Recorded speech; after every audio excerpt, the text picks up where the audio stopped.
I hope everyone's having a good day. Welcome on in. We got a big project ahead of us today. I honestly had kind of been putting it off. Let me just change the screen quickly. Yeah, I'd kind of been putting it off because I knew it was going to be a lot of work. And I was like, I'm quite happy just to do the scales, which by the way are now on the mannequin. So I've just pinned them up there for now. Once we get the other 2 rows, I'll put them up there too. Everything's getting pinned to the mannequin. It all gets its time to shine. They look really cool though. I like them a lot. I think they've ended up really, really snazzy. But yeah, they're not going on the dress anytime soon.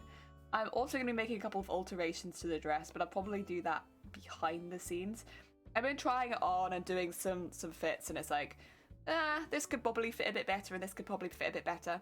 One of the major changes you'll see is that I'm going to add a little bit of mesh across here so that I can wear it on stream safely. It just made sense, you know. I was like, well, if I can't wear it on stream, I'm probably not going to be able to enter it into TwitchCon, right? Was my like train of thought. And while it doesn't say specifically no underboob, it's a Twitch competition, so I should probably consider that. And yeah, so I'll be putting some little mesh there so you can't see anything. And I don't think it will take away from the costume. The whole thing meshed would be a bit weird for me. I don't think it would sit flush very well, but I can do that little bit. And I've ordered some samples so I can get the right colour. And is there anything else I've done? Actually, no, there is something else I've done. But it's nothing to do with this cosplay. I went fabric shopping. So I said yesterday I wasn't going to be streaming because I wanted to go on a bit of an adventure. I had a lovely adventure. I caught lots of public transport, to be honest. But I also did quite a bit of walking because it was really nice and sunny. And then one of the places I stopped by was a fabric shop. And I got some kind of silly fabrics, to be honest. But they're so cool. And I hadn't seen them before, and I was like, I have to pick them up. So I got as much as I could of both of them. Like, look at this. It's a stretchy rainbow galaxy. It's 2-way stretch rather than 4-way stretch, which is alright. It's alright. But it's like reasonably thick, and it's got like rainbow galaxy on it. Oh my god, I love it. I love it. It's so cool. So I had to take as much as I could of that, of course. It's the only way. Take all the rainbow galaxy. And then I got this one. Oh, what is the new cosplay you're getting it next month? Heck yeah, Sandman! Oh my god, I hope it's really good. Also, welcome on in. Just showing my fabric haul. Look! It's a velvet. This one is 2-way stretch as well, but it's a bit more stretchy. A velvet 2-way stretch cow print. I was like, oh my god, it's so soft, and it like shines under the light because it's like a really short velvet.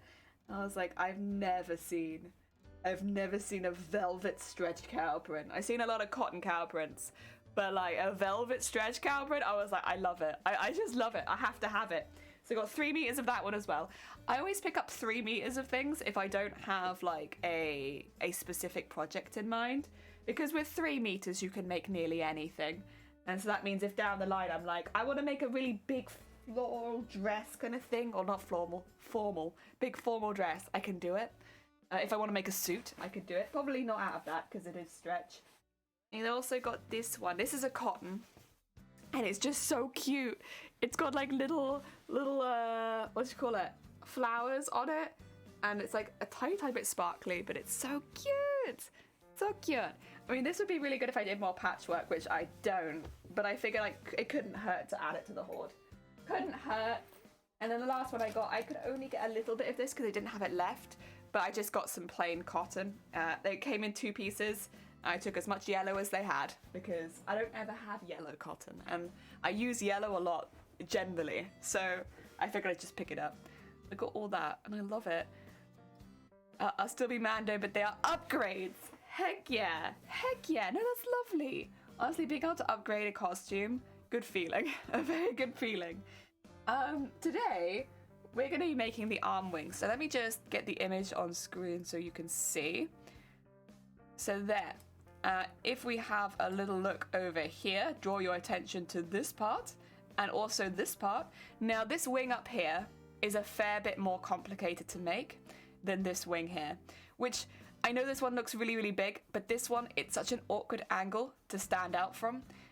So this one is going to end up probably being more complicated, whereas this one, it will be a lot easier to attach and make. Now, I'm not going to be doing all of the gold details today.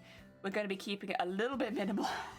Otherwise, I'm going to overwhelm myself with work, which I don't want to do.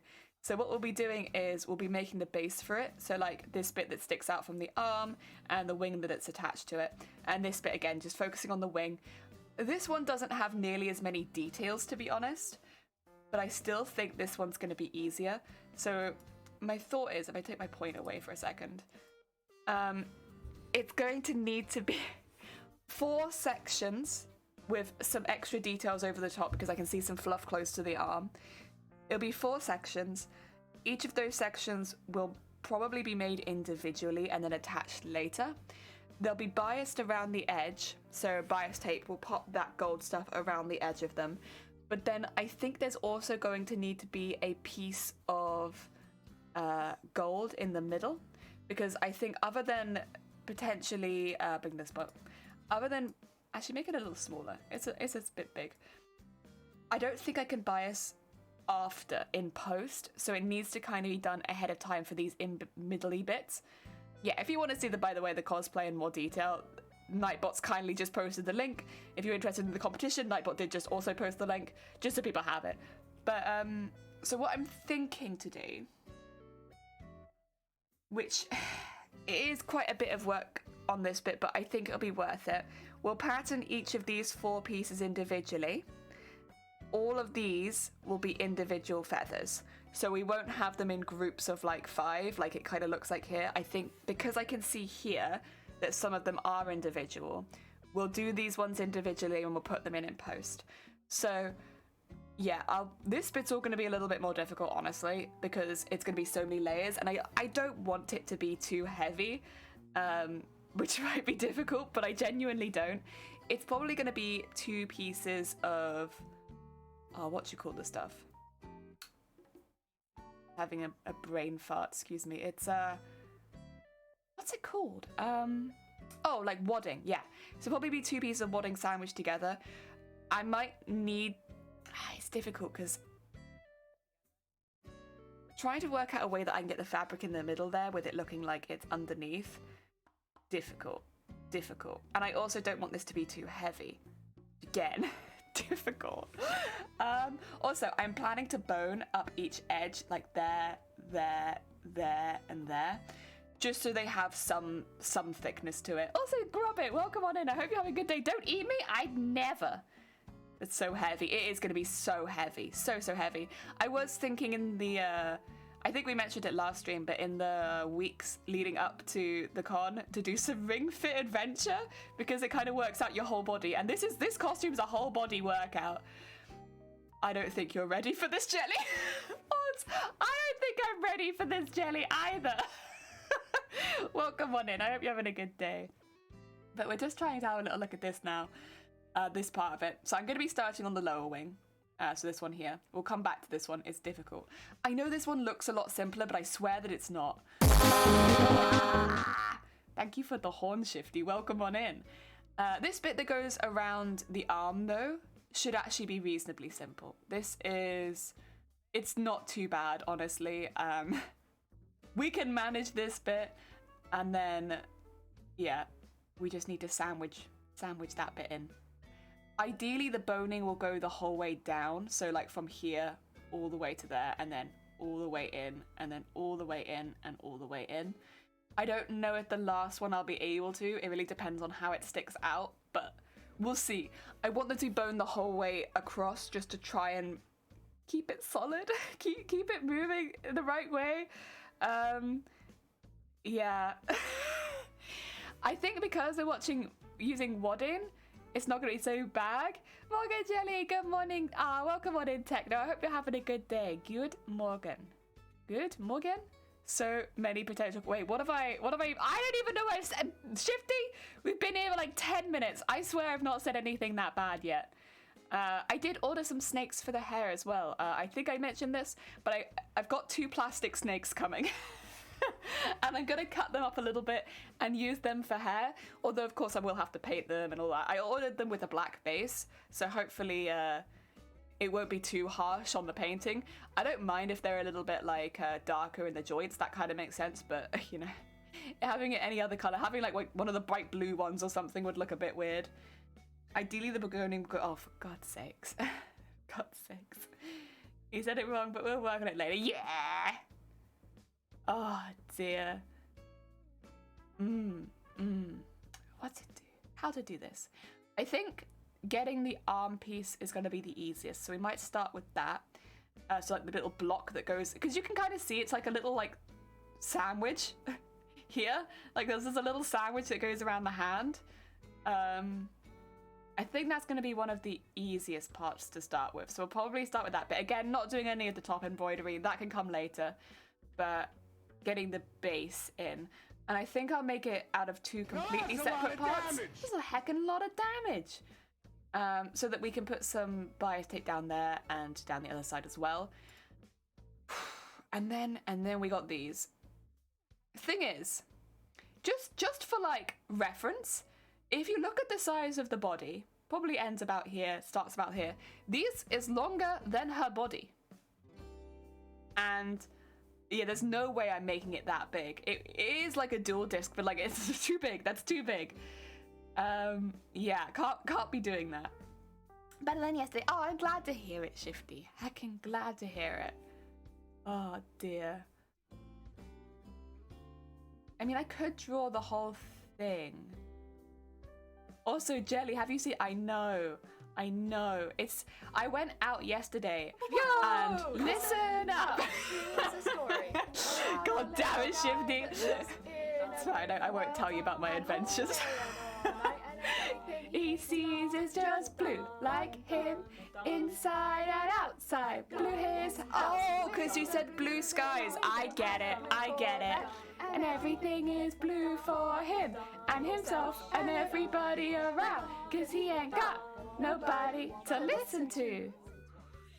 Yeah, a blue dabba-dee dabba-die, dabba-dee dabba-die, dabba-dee dabba-die, dabba-dee dabba-die, dabba-dee dabba-die, dabba-dee dabba-die, dabba-dee dabba-die. Blue dabba-dee dabba-die, dabba-dee dabba-die, dabba-dee dabba-die, dabba-dee dabba-die, dabba-dee dabba-die, dabba-dee dabba-die, dabba-dee dabba-die. Thank you for the blue. You want to know? Okay, I'll tell you about it in a minute. It was a good day. I caught so much public transport and I went on a really long walk in the middle through the forest. It was lovely. It's autumn here now. Oh, you're getting autumnal. Oh, heck, enjoy. Heck yeah. When's Jelly's karaoke stream? Every stream's a karaoke stream. All right, we should probably start getting some plans on paper for this, honestly. I can quite confidently start this bit because this is just the length of my forearm, so I could just measure that, right, and then decide, right? I think probably without too much fuss. I gotta know the adventure story. Okay, so I went on a bit of a walk, to be fair, to start with, because there was somewhere I wanted to walk to, and then I got my first bus, and then I walked around. I picked up some snacks, but not lunch, just snacks. And then I went to a fabric shop, and that was lovely. And then I went more buses. I did some more buses. Walk, bus. Honestly, the walks were some of the nicer parts as well, because I had snacks and I went on a walk, and it was lovely. Oh my god, so good. Snacks are more important than lunch. Absolutely. Also fries. Thank you for the snack. What do I want to eat right now? I've got a couple of options.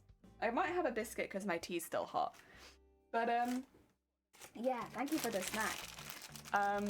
And I got some really funny fabric because I wasn't shopping for anything in particular. Normally when I go to a fabric store, I've got like something in mind that I need to get.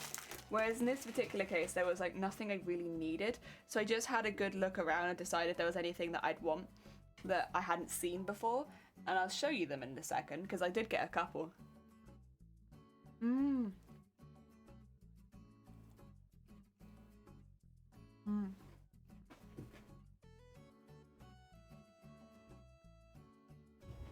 Mmm. Mm.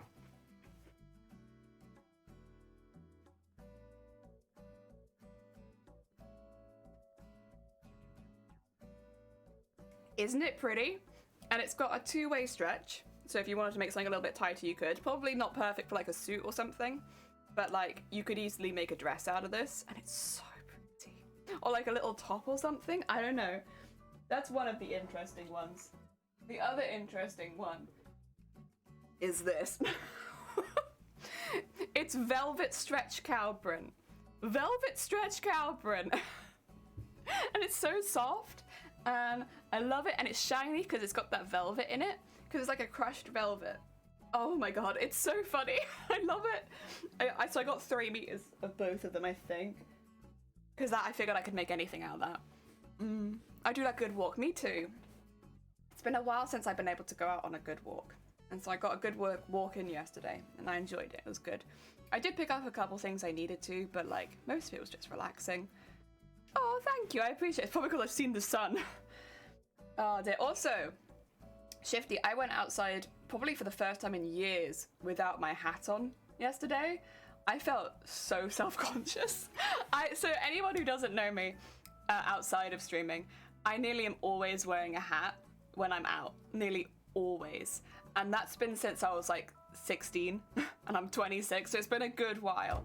People would not really see me out of the house without a hat on. Yeah, I gave it a go yesterday. I was like, I'm gonna try going outside without a hat on. And I felt very self-conscious. But you know what? Step in the right direction, maybe. It'd be nice to not feel like I have to wear a hat outside. The thing is, it's very bright on days like today, and I'm so used to having shade over my eyes that was a bit unpleasant. But other than that, it was good. I enjoyed it. Having the wind in one's hair feels quite nice. Ugh, right, we need to do some pattern making. I have been stalling. Let's get this into here, and so we can maybe start doing some. Oh my god, you want me to posture check? Did you know I was kneeling? Were you aware somehow that I was kneeling? No, hat jelly is so it's so normalized now. Well, this is the thing, because of course I'm not streaming with a hat on. It would really limit my field of vision. But yeah, it's pretty normal. But when I go out the house, no, I've got to have a hat on. We both are, but still up to your hat or not. Yeah, I think I just feel a lot more comfortable in my hat. I don't know why. I think there were times where I felt like I needed it, like when my hair was patchy and stuff like that. I was like, I gotta wear something over this. Like, I can't have my hair on show. But like, that's not me anymore. And so, I've kind of kept the hat. But hey, you know what? It's good. It keeps the sun out of my eyes, and I do like that. I tapped out for a second. Who's getting a prostate check? Me. I guess. I feel comfortable, yeah, I guess, because you get comfortable in your, like, style, right? And my style is a hat. It's been a hat for so long. Stream with the Pope hat on? I streamed with the Pope hat on a bit last week, but it means that all I can hear is my voice, like, echoing inside the hat. And even with the headphones on, I was like, my voice is so loud right now. I don't think I could handle it for a whole stream. I think it would kill me. It'd just be way too much of me. Right. I need to do some measurements. I need some paper, which I think I might have tipped out. I did. There it is. It's on the floor. Paper. Check. Probably going to need something to hold this down because it doesn't stay down on its own most of the time. I'm going to draw around my arm like a professional. You know what? It doesn't matter if that sags a little bit. But I only want one side here. Where's my elbow? My elbow's there. So probably to about here. And then on this side, where did I go to on this side? I've forgotten already. Who's horning? Who's horning? Thank you for the horn, I appreciate it. I don't know who it was though. Got a lurk. Oh, thank you for the lurk, Shifty. Take care. Oh, it was you. Hope Jelly gone deaf. Basically, it's really, really hard to hear in that thing. Like, really hard. And, yeah, so it's, you know, I can't lie. It's not my favourite to wear for that reason. It's just useful to be able to hear your surroundings, to be honest. And, that, it does prevent you from hearing your surroundings. What are we thinking of this for size? I mean, I don't know how well you can see it, actually. I might need to draw a little bit harder, mightn't I? There you go. You see that line? Is that a visible line to you? The thing is, my forearm is not very long. But that's gonna curl up is the only thing, because of course my forearm is a round object. So it wouldn't be quite so big.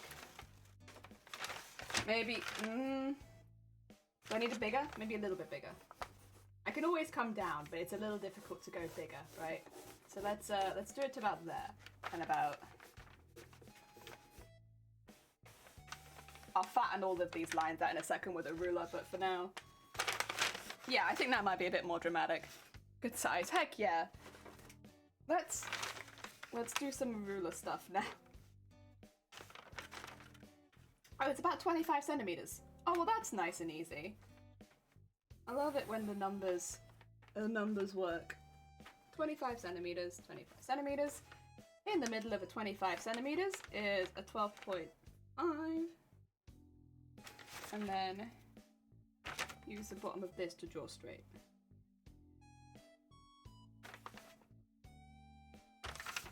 And how long's this gonna be? 23 centimeters? Okay, you can do 23. So let's do 23 from here. Actually, if I do 23 from the end, that might make more sense. Because, yeah, we want this to be sort of straight. And then leave this in the middle of them. So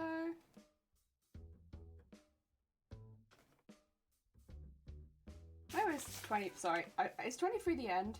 Yeah, it is. Okay. I was like, wait, where's 23? I've lost it. No, that's all right. We've got it again. Let's see. So about to there. Move that up a bit. About to there. Should be about there and about there. But let's just double check, make sure that's actually 23 centimeters. That one is. That one's a little high. Take that down to about there. That's all right. And then up to there. Draw across. And then kind of wish I'd drawn this a little bit more to the side, but that's okay. It can be right in the middle. No problem. No problem. So having both ends be like the same size just means it will fold over nicer. And it won't really matter which side I do it on, which is good. It makes my life easier. We love that. We love that. Jelly do maths. Jelly do lots of maths. Very math jelly. Also, testing. Welcome on in. How are you doing? How goes all the heckin' cosplay work? You working on anything exciting? We're just working on some maths right now, but we will eventually be doing some bigger patterns. I just need the base for the arm piece. Otherwise it's going to be difficult to go too much further.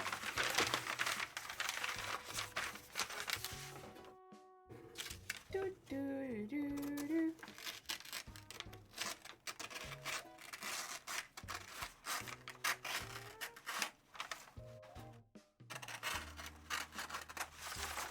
There we go. And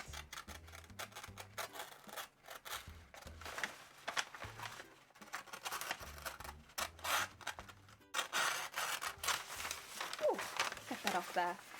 I've started a few projects. Heck yeah! You're doing the typical cosplayer. Listen, we could do one project at a time, or we could do 7.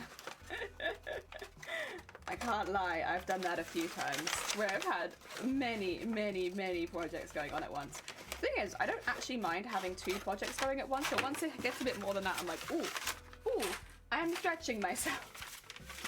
Okay, let's have a little look at that.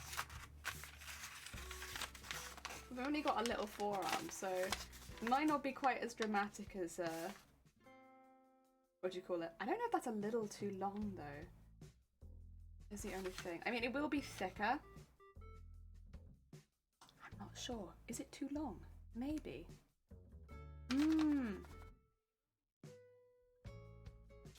Because, yeah, it's going to go up and do that, but I don't know if I want it quite so long. I might take a couple centimetres off both sides. 2 seconds. I'm not happy. I need to change something. We're gonna take some stuff off both sides and make it just a little bit smaller. Actually, I could probably take it all off one side since it is literally a rectangle. Let's just take 3 centimetres off and see how we feel about that. There you go. All my unfinished builds be damned. Heck yeah! 'Tis the way. 'Tis the way. Also, Paragon, welcome on in. I hope you're having a good day. We're just trying to fit the bottom part of the arm armor. There's like a big square thing that sits on the arm. And I'm trying to get that bit done right now. It's a bit weird, and it's very poofy, but then, like, what's new with this cosplay? So much of it's a bit weird, and doesn't seem to make any sense. I feel like I'm just used to it at this point. There you go. Get that out of there. Oh, question about fabric. Yeah, go for it. What's your fabric question? I don't know if that's a better size. I think it's more realistic for someone with my arm size. I think that's okay. We'll stick with this, and then I'll need some honestly quite difficult pieces. Let's cut those first. I'm gonna need this cut out of this fabric. So this is wadding. Often used in like baby blankets and stuff like that, but definitely could also be used in cosplay. No problem with that. The thing is, with wadding, it's very thick, but then you can sew into it and it becomes a lot thinner looking. But initially cutting out the pieces, it's very thick. So it can be a bit of a pain, but it'd definitely be worth it. Worth it for the appearance. If I get this folded over a little better. You can also get thinner waddings than this, but I tend to deal with, if it needs wadding, it's going to need to be thick, at least in my mind for the costumes I do. Now, I do want some seam allowance, but I don't want too much. So let's just try and wiggle it to the edge. And then, oh god. I'm actually just going to hold it here. Because this stuff is very, very hard to cut through.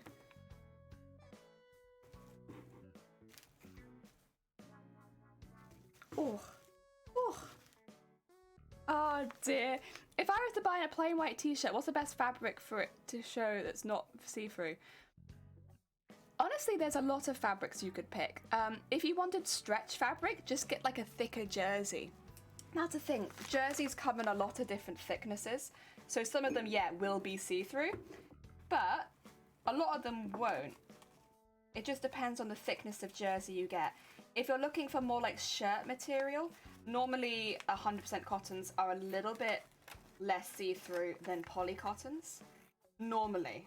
But then of course there are exceptions, like for instance with sheeting, lovely cheap fabric, but it will be a bit more see-through. And often that can come in 100% as well. But if you're looking for that t-shirt material, probably just a thicker jersey will do you. Okay. Now I just need to get these bits to match.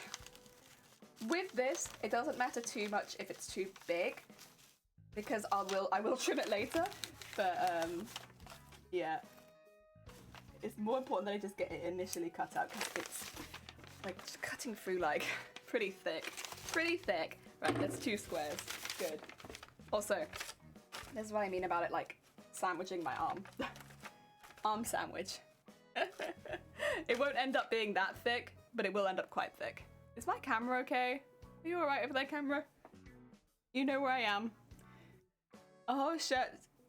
Oh, a white shirt to go with a black suit. My internet went broke. Okay, So if it's a shirt, not like a t-shirt, but like a shirt, just look for like 100% cottons and see if you can find any that are the color you want, but also the thickness that you want. I'd recommend. You don't have to go with that by any means, but I'd say have a little look at 100% because they tend to be a little bit thicker. The quality of the cotton is normally the indicator of like how thick it's going to be. So I have cottons, like cotton sheeting, that tends to be very see-through, but that is because it's made cheaper, it's made, you know, it doesn't really matter if sheeting's a little bit see-through, if that makes sense. Whereas shirt cottons, things like that, they tend to be a little bit thicker, a little bit more tightly woven, and so you can't see through it as much. So yeah, if you go to a fabric store and you have a little look, you'll kind of see the difference between them. And even though it's made of exactly the same material, oh dear. And if you're a bit more of a beginner, cotton's a really nice, easy one to work with because it's not going all over the place most of the time. It sits in your machine nicely, it doesn't stretch. Yeah.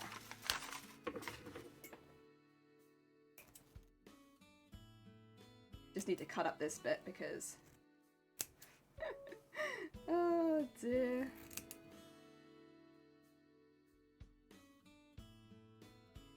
There we are. They're slightly different sizes, but I think they both fit. Yeah, just about. Oh, maybe if it was this way around. There you go. Just about. Alright, I'll be trimming all of that excess off anyway, so they just need to be roughly right. DJ! DJ! Right, let's get this cut out. I guess I'd need 8 pieces, probably? May I ask to repeat, please? I don't want to only caught the last 2 words of that. Yeah, absolutely. Are you good now? Can I do it now? Altru, welcome on in. I hope you're having a good day. Welcome, welcome. Oh dear. Can you hear me now, Techno? If not, I'll just highlight it or something. Yes, internet's good now. Go to a fabric store. Have a little look. Good quality cotton will be thicker and a very easy fabric to sew with. If you buy sheeting or poly cotton, they tend to be thinner. So just look for an 100% cotton, but go and have a look at it in person because some online sellers will sell 100% cotton as if it's like shirt quality, but it's actually just sheeting and or something like that. And while that is still technically 100% cotton, it's not what you want to make a shirt out of that isn't see-through. So you're gonna probably need to go into a store. Or you're gonna want to go and find whatever expensive cotton is on their website, but you'll probably get a better deal if you go into a store. There you go. Cotton is one of the hardest ones to buy online because they won't show you if it's see-through.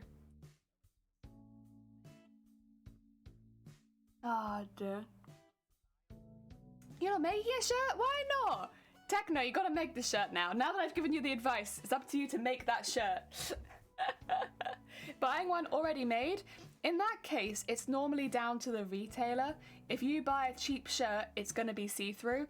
If you buy a good quality shirt from somewhere that makes suits, it will normally be pretty good quality. Because they're all gonna say 100% cotton, you can't really base it on the fabric. You have to base it on the retailer. I mean, that's pretty standard clothing stuff. If you buy cheap clothing, it's cheap. If you go to a proper brand that does, like, specializes in what you're looking for, it will normally be better quality. Go to a suit shop. Have a little look at the suit shop. I doubt you'd find a see-through, like, shirt at somewhere that specializes in suits. But you will pay more for it. If you go to somewhere like Primark, you'll get a see-through shirt every time. Because it's still 100% cotton, but it's the wrong cotton for shirts. Shirt will look bad if you make it yourself. Ah, nah, you'd be fine. You'd be fine. I believe, Techno, I believe. Oh yeah, I'm gonna have to buy some more purple, I think. That's alright. Someone remind me near the end of stream that I'm running out of the one fabric I'm using for everything. Who would have seen that coming? Clearly not me. Alright, so I need 8 pieces of this, which is quite a lot. Quite a lot. I wonder how many more meters I'll need of this. I still need to make the scales and the wings. The scales is really going to be where most of it goes, though, I think. The scales takes up so much. I could quickly order that now, to be fair. If I want to be quick. Maybe I'll take a bit of a break in a minute and I'll order some fabric. Oh dear. Hi, my shop $10 is good quality. Brady, welcome on in. I think that's an exception rather than a rule most of the time though, right, Brady? Like, you can get good quality shirts for cheap, but if you're buying online or you want a guarantee, just spend a bit extra on it. Yeah. Expert streamer, thank you. Cheap clothing is cheap, but Wish clothing is cheaper and will fall apart as soon as you look at it. Yeah, it will. It will. But, most people know what they're getting into when they purchase from a store like Wish. Also, folding this the wrong way. Expert streamer, my arse. I'm here folding everything incorrectly.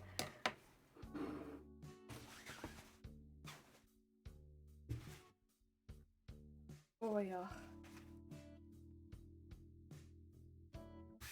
Go.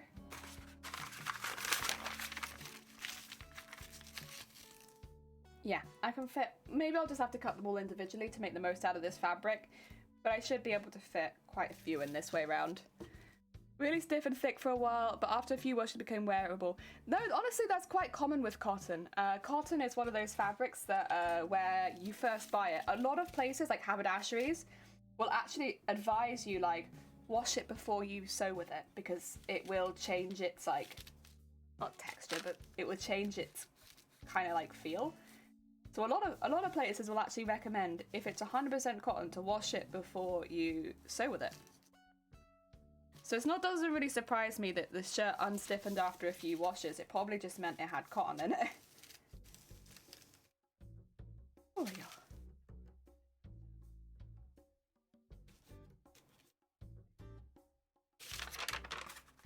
One.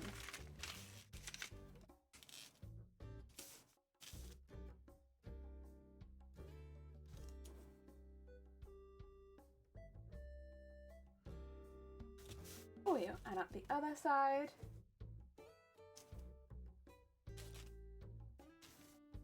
And down here.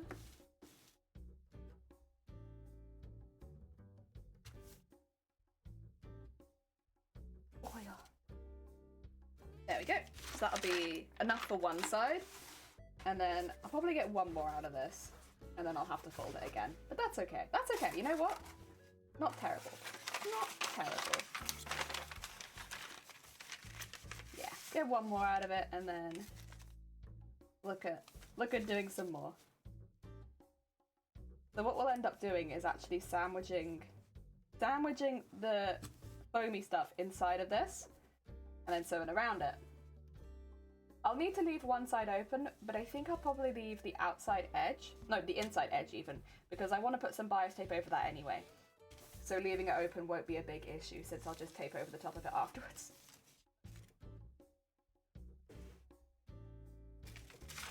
Go. Oh yeah. I wasn't in the raid, but I wanted to let you know and acknowledge that I recommend you for him to raid him because it's, oh, thank you. Yeah, no, they said, who was it? Was it Chris? Yeah, they like, Tisa has recommended you. And I was like, thank you. It's very heckin' kind of you. Thank you. I really appreciate it. I'm just a small bean, so it's always nice when people pop in and say hi. Oh dear, one day when I have lots of money, I'll have customs. I've always said that myself too. Like, don't get me wrong, I can make things for a suit, I just don't want to. Not very often. I'd rather focus on cosplay and not making myself clothing. And I've always said one day I will ask for a custom suit. Heck yeah, be really tailored and fit really well.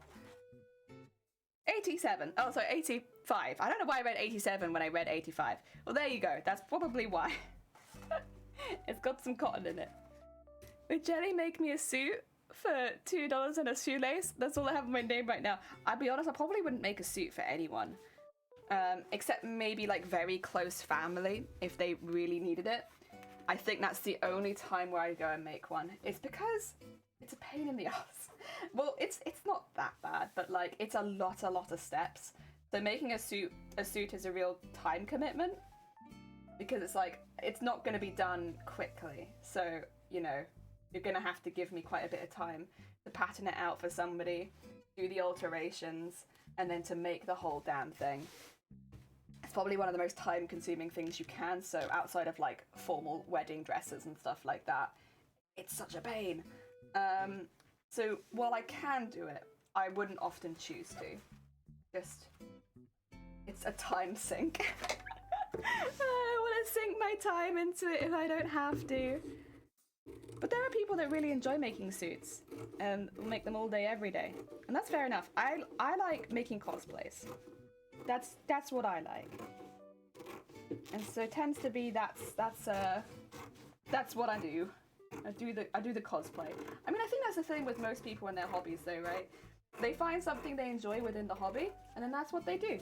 They do the thing they enjoy. Oh yeah. Get that off there. Oh yeah. Ah. We're jelly. Oh, sorry, I read that one. I promise it's small suit. I'm only 6'5". Oh, dear. Yeah, you're gonna need maybe. No, I say that actually. I've seen quite tall fits at suit stores. You probably would struggle at a cheaper place, but at a suit store, there's normally quite tall fits. But yeah, that is. You would need extending on the cuffs and legs, I'd assume. It's quite long. Oh dear. The shoelace is red? Okay. Well, I'll maybe consider it for a red shoelace. Oh dear.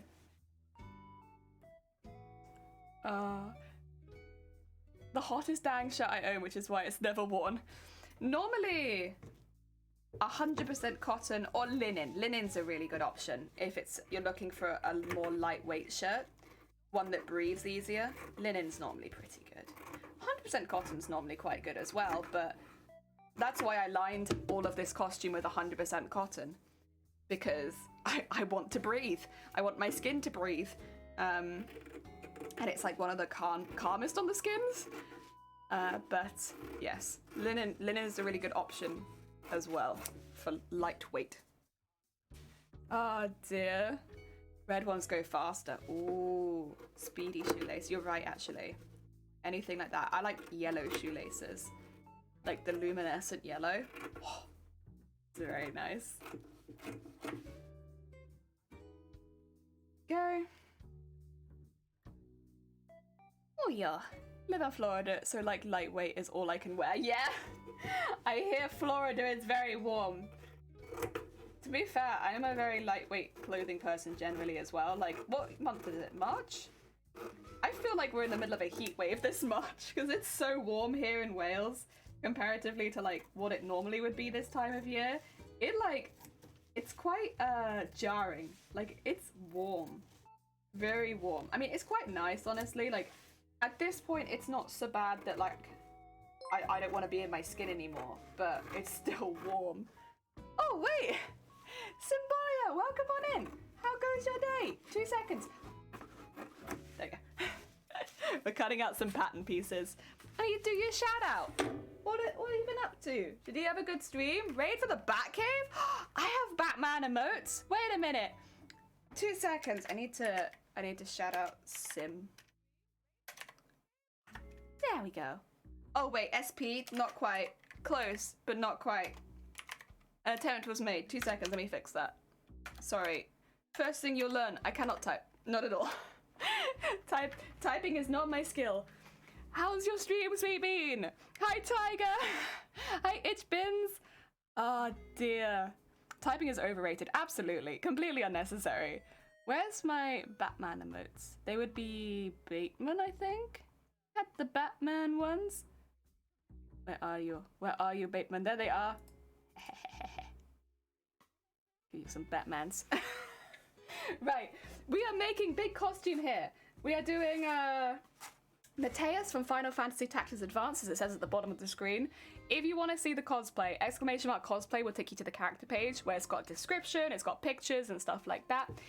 And if you're interested, if there's any cosplayers in chat who are looking for a competition with maybe to enter their skills, !comp will take you to the competition page. I'm always looking for rivals. I don't know what's going on with the emotes. Sorry folks, now you're good! Look, they're hecking cute. You got little bats? Heck yeah, very hecking cute. Hey there, heck yeah, look at that bat friend. I do like Batman, me too. Batman's a good bean. I am more purple. What did you get up to today, by the way? What were you doing? Also, Tiger, thank you for the follow. That's very kind of you. Oh, dear. I know it said art, but that's... like, you could be doing any art. There's so many arts you could have been doing. Right, I just need one more of these squares as well, so I'm just going to quickly get that out, and then I'll have all 4 sets that I need to start looking at sewing bits together. That sounds so cool. I'm literally trying to figure out how to make arm wings. Wait, you're also doing arm wings? All right, let me show you some arm wings. They're kind of, look at these.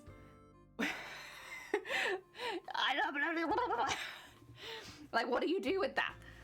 They stick out at such odd angles, and the size of them, if you look at the size of her body, the tip of the wing is like the length of her body in a bit. So they are big armor wings, but we're working those out at the moment. So we're doing some patterning. If it works, it works. If it doesn't, it doesn't, kind of thing. Like giving it a bit of a try, because although these won't take so long once they're actually sewn, they are a bit more complicated. The concept is harder. So we're taking our time, giving it a go. So for an OC cosplay, I just need some tutorials and money and time, and yeah. Honestly, same. Whenever I'm doing a cosplay that I think is going to take a little bit more time, I always look to see if there's any tutorials on YouTube that will somewhat help me with elements of it. I could tell you with this one, I feel like I've been fully on my own. But then it is a bit of a weird costume, and we are making it in a bit of an unusual way. So I wonder if that's why. But normally, if like, for instance, the tail I think is the only thing that I would have been able to get a semi-tutorial for. Because I also did like a bit weird with the tail. But that would maybe have been the only bit that would have had any sort of tutorial. Oh dear. I have lots of things to do first. I like making shark teeth. Have you seen the tutorials of them being made out of warbler beads? So warbler beads, you can heat up, mold them into tooth shape, and once they've cooled down a little bit, just push them onto your tooth. And then you can use like any sort of like mouth glue kind of stuff too, like denture glue, to hold them in place if you need them for a long time. Yeah, it's pretty cool. It's pretty cool. I think it's Ludus Cosplay that does those sort of tutorials, and they have them on Instagram, so you can just sort of read through them, which is really nice. I'm going to be doing something similar for this cosplay, but just with fangs, because she's surrounded by vampires in the game, so I'm just making the assumption she might be a vampire, because you never see the inside of her mouth, so it's like, you don't know. But because she's surrounded by vampires, I think it's probably a fair bet that she might be a vampire. Unless she just hangs out with weird company. I was gonna ask about repeating the cosplay stuff. So this is for Amsterdam. Yeah. It's TwitchCon Amsterdam, July 16th and 17th. But you need to have your costume ready for entering on the 20th of May. Yes. I can't travel for a bit because money. Well, this is the thing. This is the thing with TwitchCon, right? TwitchCon, if you enter to get into it, basically. So there's 5 slots for sewing, for SFX, for armor, and for larger than life. Each one has 5 places in the final. If you get into the final, which you do entering online the same way that I'm kind of doing now, basically. If you get in, they pay you at least $1,500 just to get there. If you're a larger than life build, it's $2,500. Which is why I can enter, because there is goddamn no way I could ever afford to go to a convention otherwise, like abroad. I can't afford that. That's way out of my price range. But because TwitchCon makes it so that they basically pay you to get there if you get in, they give you 2 tickets and £1,500 to pay for your travel and accommodation. Yeah. What are the categories? If it's something you're interested in, sim, !comp will take you to the Amsterdam competition page where you can read all of the rules and stuff like that. You'll see like the prizes, you'll see like the necessities to enter. Have a little look through it and see if it's something that you could do. Comp, C-O-M-P, comp. I would do it, but I've thrown my keyboard on the bed It's gone. We have the little down here if you're curious. Like there it is. Oh dear. Yeah, have a little look through the rules. See if it's something that you think you could fit into. The only rule that I think is catching some cosplayers out that you might need to have a little look at. You can't have entered the cosplay into anything else. So basically, whatever cosplay you enter, the first one that you enter into has to be TwitchCon. With a lot of cosplayers, we enter our costumes into multiple competitions because we spend so long on them, right? In this particular case, this has to be the only competition you've ever entered into. Yeah, so that's the one rule I can see potentially catching some people out. But yeah, otherwise it's really cool. I think it's oh, there you go. Thank you, Tiger. I think it's a really cool competition because they pay your way there if you get in. Where is TwitchCon this year? So TwitchCon Europe is in Amsterdam. You do need to be someone who lives in Europe to enter. And again, yeah, if you get there, thank you for the egg. I think the other one, the one in America which is in October this year, is in San Diego. Again, same sort of rules. If you live in America, you can enter the San Diego con, and they'll pay your way there and all that kind of stuff. Same deal, just over in America. Yeah. You're in America? Yeah, so you might click the comp page. I think it will take you to the Amsterdam specific one.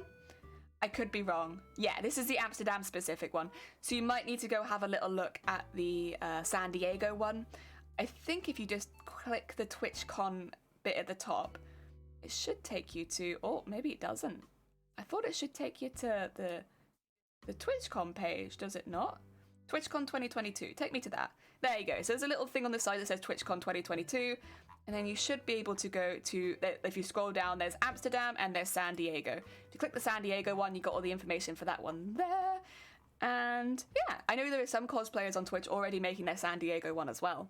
So that's pretty heckin' cool. I don't want to click the convention center. I want to remember how to get to the cosplay stuff. Is it in the read more?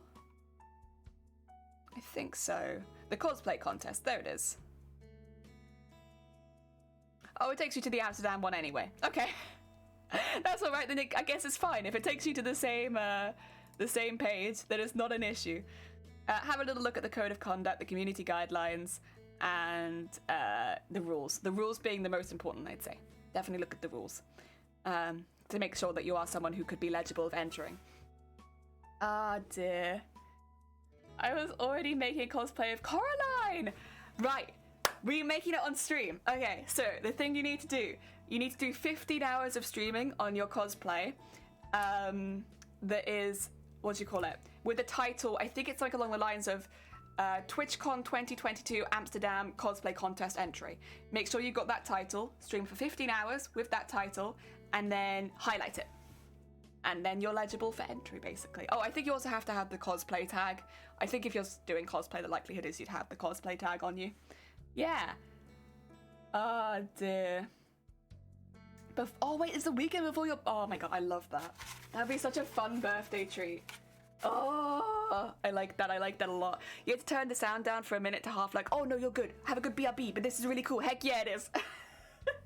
Honestly, I've been trying to get as many people as possible to have a little look into this particular one because it's so accessible for the average bean, because a lot of us are like, you listen, we can like afford one con a year kind of thing, and that's your one con, can't do more than that. Unfortunately, it just costs too much. But because they pay your way there, it becomes so much more accessible to so many more cosplayers, and I absolutely love it. I'm such a big fan of that. Yeah. So I've been trying to convince more people to join. I'm like, listen, it's a really good one. You won't regret it. You'll have a good time. And they pay your way there. That's the way. Okay, so. Oh, dear.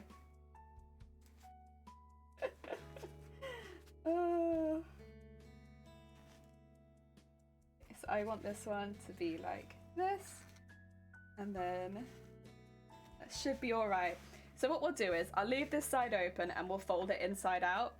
Well, actually, would I rather leave that side open? I think I'd rather leave that side open, actually.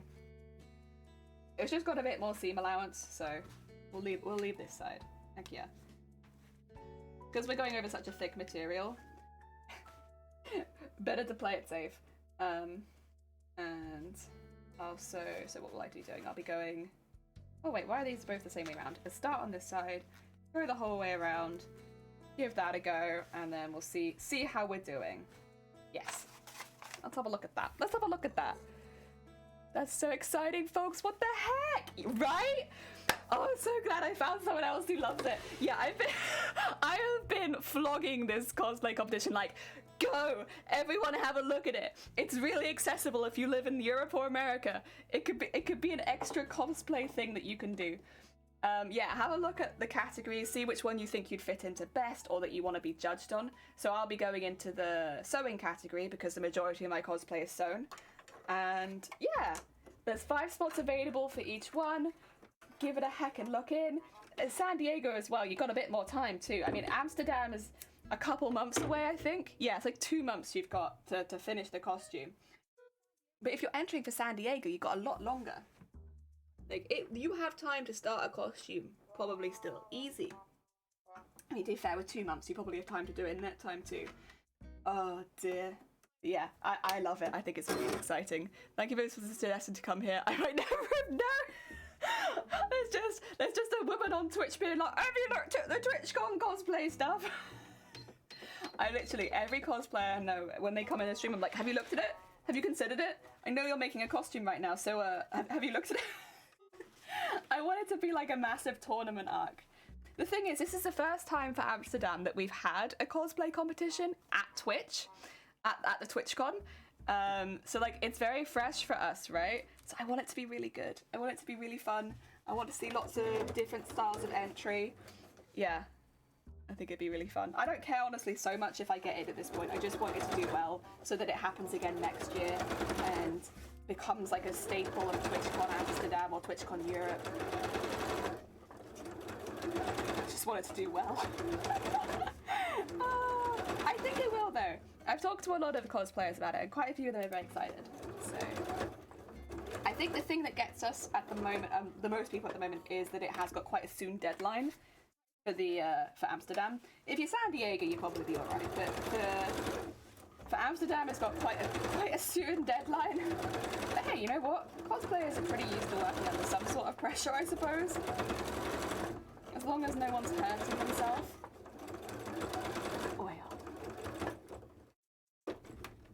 Go. That's that bit. Oh yeah.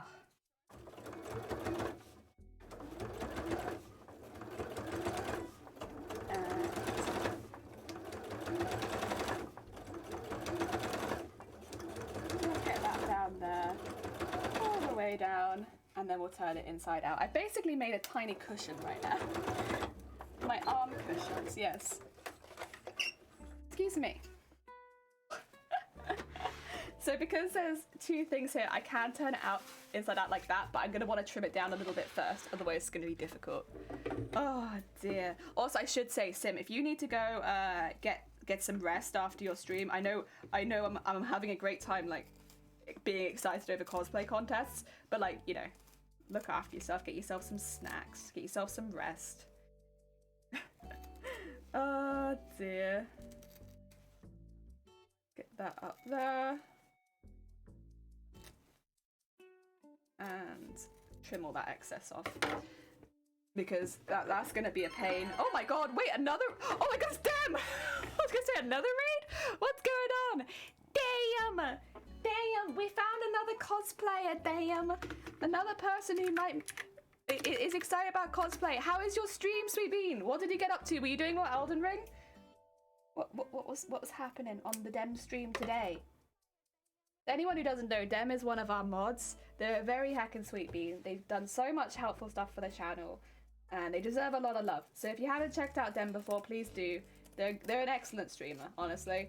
Very heckin' good. You will enjoy their content. You will. Oh dear. I saw that! You did? Oh my god. Right, I can shout out the person again. I mean, I'll probably end up following after stream because I'm not very good at doing stuff while I'm live. Multitasking is not my forte. But if anyone's looking for the extension of the potential tournament arc, there you go. More. Of course, it seems I have a lot of refocusing to do. I know. When originally I was going to enter this into a different cosplay competition. I haven't entered it into any yet, Twitch. Not entered it into anything else, but I was going to. I was going to enter it into something else, and then this one came up and I was like, it'd be such a cool opportunity to be able to go to TwitchCon, something that I would never normally be able to afford. And yeah, so I completely changed all my deadlines and everything. But to be fair, it's given me a bit more time to focus on it, so that's been really good. Now, I am going to trim this bit, so when I turn it inside out, it's not too much of a pain. I know it looks like I'm trimming it quite tight, and I am, but with good reason. This becomes a real pain if you don't. So you gotta trim it now. There you go. Just so that overlaps it a bit. If it doesn't overlap, when you turn it inside out, it's not gonna be fun, that's for sure. Alright, get in there. And try to get the points out. This is gonna be the difficult bit, but we'll give it our best shot. Get those points. Oh dear. George and I did a belated St. Patrick's Day stream. We chased the snakes over. Oh, very nice. Very nice. Very good, Dem. Small applause. Yes. Very good. Oh dear, Minimal, welcome on in. I hope you're having a good day. We're making tiny arm pillows. Look at this. Look at my tiny arm pillow. It is, of course, for cosplay, though. You know, everything we do here is for cosplay. Should be a surprise to no one at this point that my tiny arm pillows are, in fact, cosplay arm pillows. These aren't just arm pillows. These are cosplay arm pillows. To the small amount of people that live in the UK and get M&S adverts, there you go, an M&S meme. It was meant to be last week, but things came up. Hey, you know what? It happens. That's a nice thing about streaming. Works around your life. If your life is coming up, then you can leave it for a minute and come back to it when life has calmed down a little bit. Had a bit of a break. Had a bit of a breather. Okay. Trying to get this corner neat is actually not that important. However, my brain does not like the idea of leaving the corner like that. I'll come back to it in a second. The thing is, you won't see this because it's going to get covered by bias tape. But I care. I still care. And I don't want a messy corner. Even if nobody sees it. It's just the knowledge that it's there, you know? The knowledge that underneath that bias tape, there's a messy corner. Oh, what's happening? Why have I pinned it on two different sides? Excuse me, me. Do you wanna think about that one? Wanna think about that one? There we go. Oh, that's nicer. That's a nicer corner. There we go. That's what I wanted. I have done this backwards. I'm gonna have to change. So if I pinned it that way, basically I'd have the bulk of this going under my sewing machine, which would be kind of a pain. Let's turn that around a little bit. Do that. There you go. That's better. I don't know whether or not I want to top stitch this yet, or if I just want it to be thick. I don't know. I don't know if I would possibly win, though. I have to redo the entire false nose mold for her nose, and I have to finish the wig. Well, here's the thing. I feel kind of the same. I don't think I'll necessarily win with my costume, but I would love to get in. And you don't really lose anything by entering, because if for instance, you didn't get in, you'd still have a finished costume you could enter into other competitions, right? You just need to enter Twitch first. So if you didn't get in, you could still enter the costume into other things, but if you do get in, you get free tickets and travel to Amsterdam.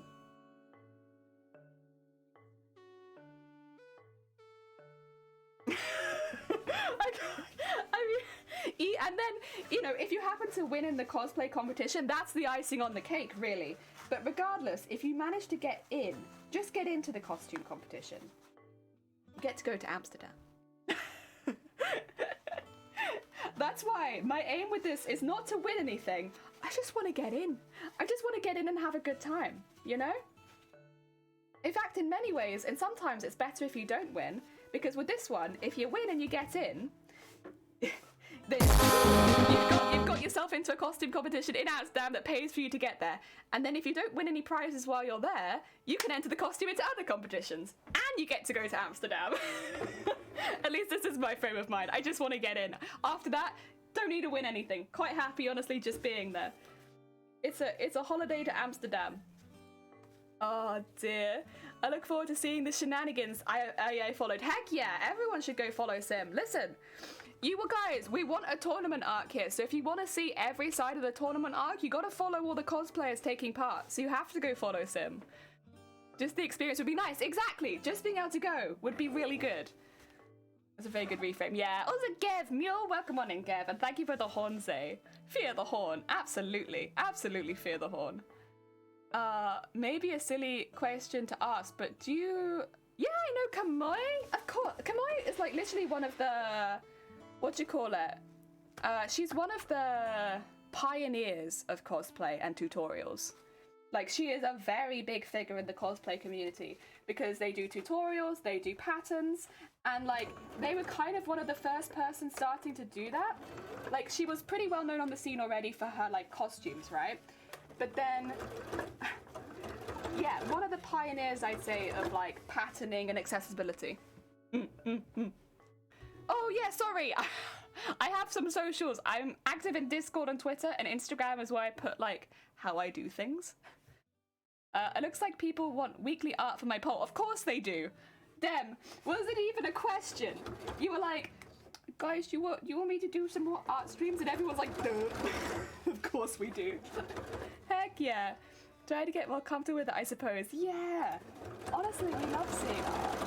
I think there's a lot of people in the community that are very arty, like they like to consume art in whatever form, right? So yeah, gotta do more heckin' art streams. I mean, if you didn't want to do them, of course, I don't think anyone would pressure you to do them. But if you're feeling up for it, I think people would be very interested in it. Oh dear, there we go. My first small arm pillow. I'm gonna be cosplaying this in July, maybe. I'm literally just adding wadded arms, but that's okay. I need to do the other side, and then we'll attach them both down here with the bias tape. And this side, I don't know whether I'll end up doing invisible stitching because I don't think there's bias tape down that side. But I might put some there anyway because I like how it looks. All right, this is lovely. Let's make another. It really is like an elbow pillow. They're gonna get relegated to elbow pillows, I think, pretty quickly. Also, Dem, if you need to go get any snacks or you need to look after yourself, please do. Looking after yourself after stream comes first. So if you gotta go, I won't be offended. I'll be happy in the knowledge that Dem is feeding. Oh dear. Right, let's get that way. I need to keep the pattern around still because I need to remember which way round it goes because it's so similar. Is it that way or is it this way? No, it's this way, which means I want to keep one of these sides open, and I'm going to pick this side, I think. That side can stay open. Beep, beep, beep, beep. Why is the tape itself biased? I have no idea that tape... I know, right? Neither did I until I started sewing. And then everyone was like, oh, you know, if you bias that, it's going to look better. And I was like, what? I was like, yeah, just get some bias tape. And I was like... I still don't know why it's called... No, I do know. But I don't know why bias is called bias. The reason it's called bias tape is because it's cut on the bias of the fabric.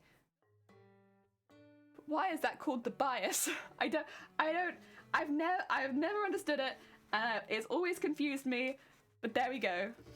Is this Animal Crossing music? It is. So I actually started playing Animal Crossing again yesterday. Whenever I have really big projects, I have like a really bad habit of just sinking 100% of my free time into them. And I wanted to take a day off yesterday where I didn't do anything for this cosplay because I don't think there's been a day where I've been healthy and also not worked on the costume for months. Like, every single day I work on this costume. And I was like, you know what? I'm going to take a day where I breathe. I don't think about the costume. Well, I probably still thought about the costume, but I didn't work on it. And I just do other things. And Animal Crossing has consistently been one of the things that's really helped me to relax and not work. Oh dear. Your Instagram. Oh, thank you. Yeah, I feel called out. I'm just sewing. Why are they calling me biased? I'm just there like going into the haberdashery like, I'm really sorry, I need some bias. Because that's what everyone just calls it. They're just like, I need some bias. Okay. Well, that's a loaded question.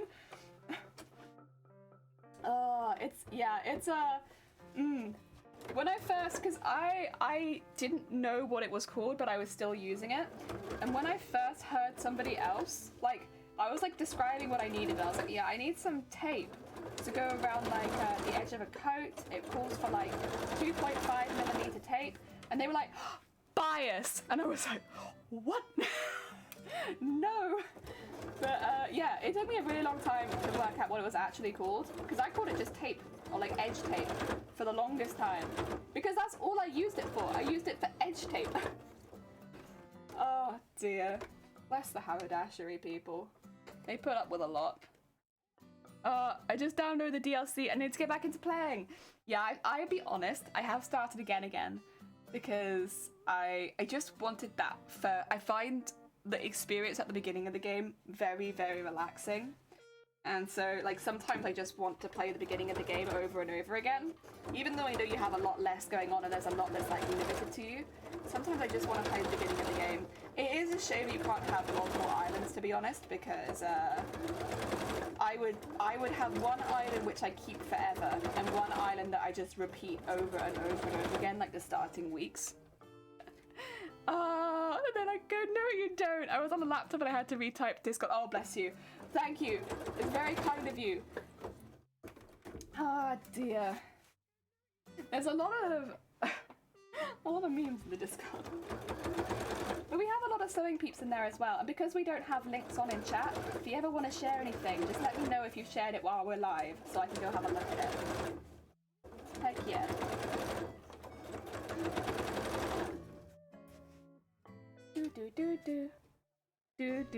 Do. I get that. That's how I feel. Yeah, I just find the first part to be so relaxing, and I just want to do that over and over again. Also, Tiger, did you say that you were making a costume potentially for San Diego? Or have I misinterpreted? I'm not here to pressure you into making a costume for San Diego, but did I hear that you might be making a costume for San Diego? Tie the head out. Oh, thank you, Altru. Take care of yourself. Enjoy the rest of your day.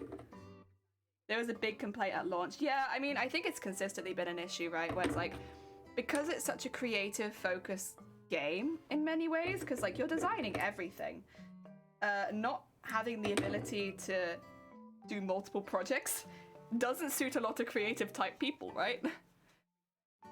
Oh, you don't sew? Damn it. We found another one. We found someone else who might be partaking. Oh dear. I'm always on the lookout, always. Dane's doing my mobile, but I'm out in a bit. Is it? Oh, I hope have I mucked up my link? I might have. I'll have a look after stream, see if I've been mucking myself up. Oh dear. Right, let's turn these so they can turn inside out. And then trim the rest of it. The kids are making poor island choices where they were AFK. Oh dear.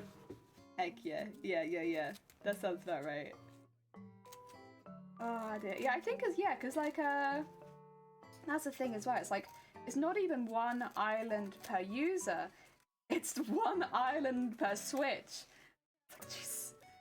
I mean, there are going to be a lot of people that own a Switch on their own, but there's probably just as many people that don't, and it's like only one of us can play Animal Crossing.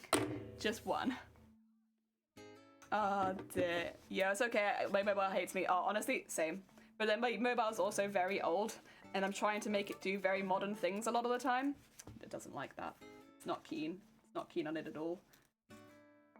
Oh dear.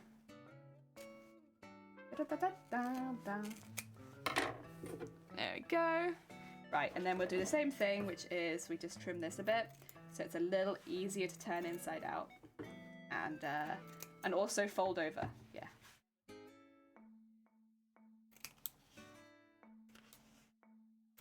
There we go. That overlap. that looks alright. Let's turn that inside out then. Another arm pillow. Honestly, I love working with slightly like squishy material. Like when it has this kind of stuff on the inside. Makes me happy. Good squishiness. Very nice. Very satisfying. Also is soft. Can't really go wrong with that.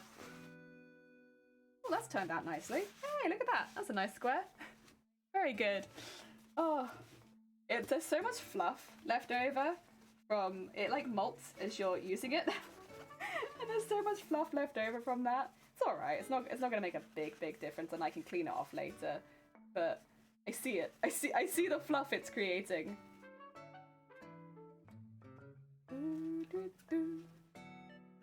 Okay, let's get the first pin in.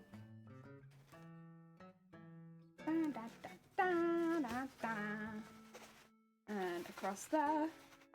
And down there. Oh, there you go. I cosplay fit. Oh, did you? 2 seconds. Let me pin and I'll have a look. What da da?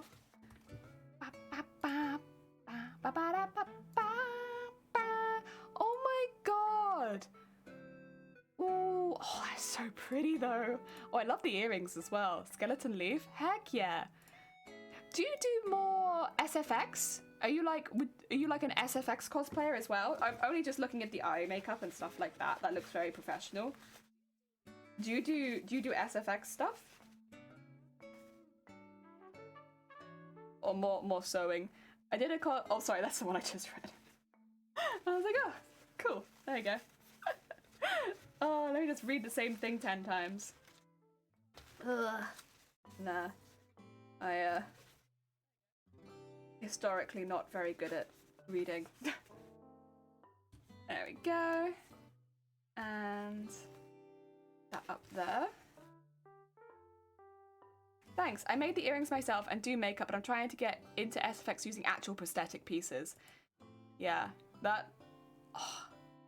Because I can see you've got the ears on as well there, which look very seamless. Oh dear. See, I'd say out of all the categories, like armor, sewing, larger than life, and SFX, SFX is the one I know least about. That's probably my lowest, would be my lowest point score, would be SFX. I know, I kind of have an idea of what people do, I have no skills in it at the moment, none at all.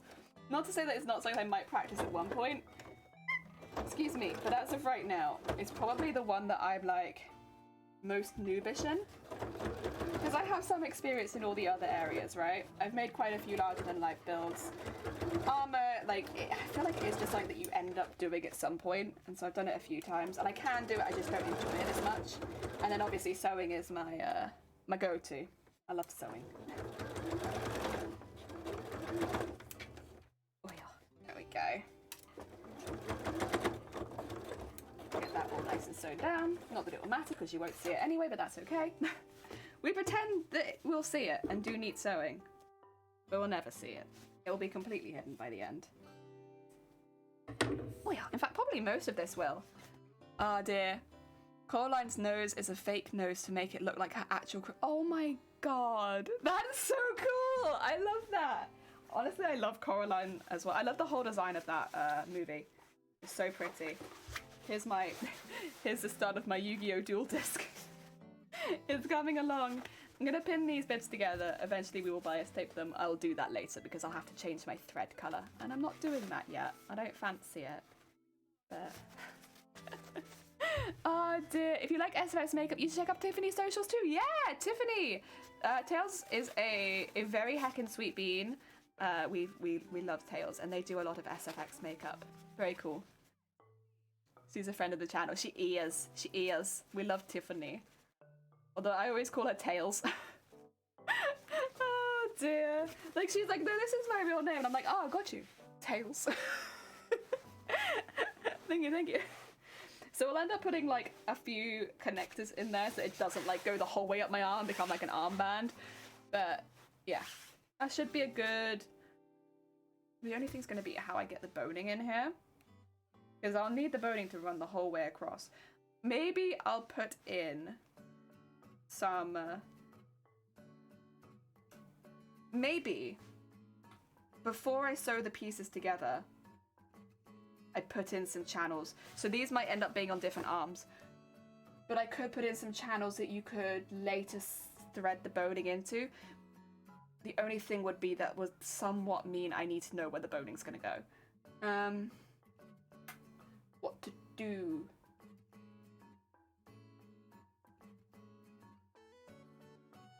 Because the other option would be to put bias tape over the top of them later.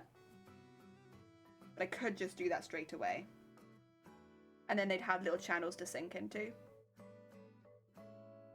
Oh, but the thing is, they're gonna get cut off though, aren't they?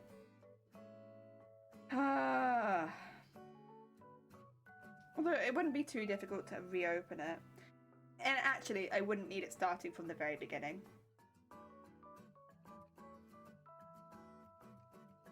I mean, good think. I might do that. Because... sorry, my bias tape's over there, so I'm just going to have to go grab it. I just think it might help. Gotta let... No, I appreciate it. Thank you so much for the raid and popping by. I'm looking forward to see what you make. Very exciting.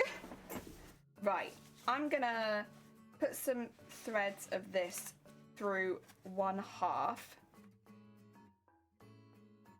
Yeah, just, it's not necessary, but I think I'll appreciate it later when it inevitably looks neater.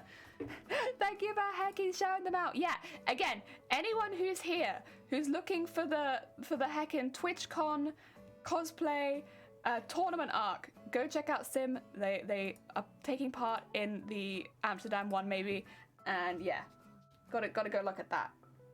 I know it's not just me. It's not just me that's interested in this tournament arc. There are other people interested too. Is it that way around? I think so. It's not this way around though, is it? No, I don't think so. Alright, it's this way around, which means I will probably want... I'll have to do them on the other side's the only thing. That's okay. Take this. What I'll do is, I'll draw some lines up this. It'll probably help me if I'm going to be doing this a few times. Where's my ruler? There it is. So,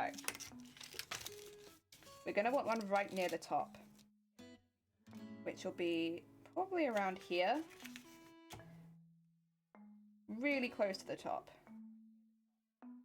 And we're going to want one really, really close to the bottom as well. For the same sort of reason, but we can't have them right on the bottom because it will get sucked into the seam, and that's no good. And then... Beep, beep, beep, beep, beep. Okay.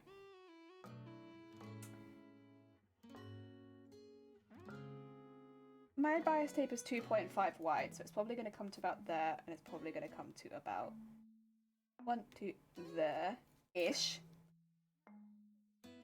And then I need to fit 2 more into there. Oh, I guess I need to split it by 3, right? 18 split by 3. I know this. It's 6, right? Yeah, 6. So, 1 at 6, 1 at 12. And then both of them can be in the middle of one. There you go. And put one here too. Oh, that was some mental stuff. Ooh, not my forte, but that's okay. And I'll do this on the other side too, just so that it, of course, it doesn't matter which side I measure it on. Let's see. This one's going to need to go down by 1, 2.5. And this one needs to go up by 2.5. And then we put it like it's 18. And then we go 6, 12. And then place both of those in the middle. Do a little beep around them. And then do the same thing on this side. We just put that there. Put that there, put that there, there you go. Okay. Cool stuff. And have the lines go to the end because it's just easier. Right. Ooh, that was a bit of something, huh? Oh dear. Golden, how goes it? I keep sleeping too much. Oh, bless you. I mean, I hope you've been getting some good sleep at least. If you're going to sleep a lot, at least I hope the sleep is good. Okay. So, we're going to put some little marks on this. I'm going to just mark the top part of each of them, because honestly, it doesn't really matter too much where the bottom part is, as long as the top part is at the same place each time. And then what we'll do is move my machine back, because honestly it's kind of in the way right now, actually. Sorry, machine. We will do like a little... I honestly don't really mind too much about going the whole way across, but like getting some kind of line from one to one. There we go. Just as like a guide, so that when I'm pinning it on, I know where I'm putting it.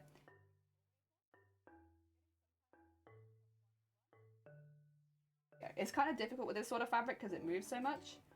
But hey, we're doing it. We're doing it. There you go. Okay, so now we got some little fake lines on it. I need to put this in it and make a little tunnel. For now, I'll leave both sides of the tunnel open because I just don't know which side is going to end up having the tape go into it. There we go. And put that in there. Oh dear man, I wish. Oh no, arm wing time. Add! Yes. So we're doing like the Yu-Gi-Oh! Dual Disc first, and we'll be doing that on both sides. I'm actually just making it a little bit more complicated for myself, you know, standard stuff, because I want to add some bits.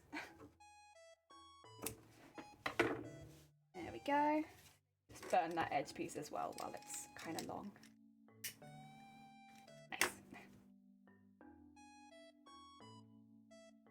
And so these will end up being boning channels for when we have the arms and feathers and such. Without these, they wouldn't have anywhere for the boning to sit, and I'd have to add them later.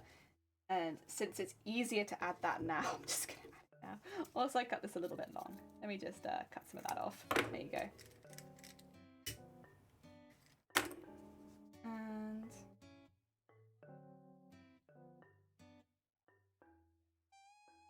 yeah, we'll keep the sides open for now, just because I don't know which side it's going to go into. And that does make quite a big difference. Ooh, there you go. That's one. And then we just have to do all of them. Do I sew that one on and then move on to the next? Or... The thing is, I'm kind of tempted to have it sew into one side and then just have the other one sew into the other side. I don't know if that's getting a little bit cocky. I could easily mess that up. But I like the idea of that just going in like there. I don't know, I just think it looks a bit neater. Oh dear. Sorry, it's the boning. I have to say allow boning. None of you done anything wrong. I'm just allowing all the boning. When I find whoever dedicated broke my restful sleep privileges, I'm gonna steal their kneecaps. I say this jokingly, but you're stupid. Oh, also Tiger, have a heckin' good luck. Thank you so much for popping by. I appreciate it. No mature tags, so can't talk about boning. You're right. So costume make involved a lot of burning the fabric. Also, I love the term boning and I can't explain why. No and yes. So with polyester, specifically polyester plasticky fabric, if you burn it, it melts the edge a bit. So it means it won't fray anymore. When you're pinning something that's like kind of delicate and being pushed around a lot, I often will choose to burn the edge because I'm messing with the fabric so much, and so it's more likely to fray. There's a lot of times where I don't do that though. For instance, I'm not bothering burning the edges of all of this because it would start getting ridiculous and I'd literally be burning everything. It's just when the fabric, for me at least, is getting a little bit more movement and it might be aggravated a bit more, then I burn it. I also, though, there are a lot of benefits to burning fabrics as far as costumes go. A lot of polyesters, when you burn them, will start to warp. It might not sound like a good thing, but if you're making something like flowers or something like that, that slight warping can look really, really good and make it look a lot more natural. But Yeah, that's not what we're doing right now, though. No flowers right now. Not any flowers on this costume, full stop, actually. I figured that was probably it and waited patiently. Yeah, sorry, it's the boning. Did my message send twice? Is my internet dying? I had to approve one of them because it said boning. Is that also what you do with... Yeah. So a lot of the time shoelaces will have the end burnt. For the same reason, it's probably a polyester base, and then you can burn it and it stops it fraying. Cotton, you can't do that with. Cotton will catch fire if you burn it. So if you're going to be doing this kind of thing and singeing the edge of your fabric, make sure you know what it's made of, because I don't want anyone setting their house on fire because they burnt their fabric edge thinking it was going to help you hem it. Unfortunately, cottons will just straight up burn. They'll just catch fire. But because I know what my fabric is made of, I know that it's polyester, like I'm quite safe to do so. Like it's not gonna catch fire. Oh dear. Okay, I thought things were breaking. Nah, things aren't breaking, it's just, you know, Twitch.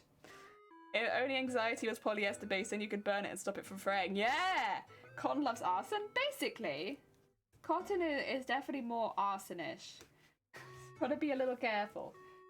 If you're gonna be singeing the edge of your fabric, make sure you know what it's made of first. I mean, if you're gonna be testing it, it is a good way of testing if you're buying if you've bought a polyester like 10 years ago and you don't remember whether it's polyester or cotton. If you cut a very small amount and then just very carefully set fire to it, if it melts, it's polyester. If it catches fire, it's a natural fabric. It might not even be cotton, it just means it's a natural fabric. Unnatural fabrics melt. Natural fabrics catch fire. But if you're gonna do that as a test, do it in a very safe place. Like outside.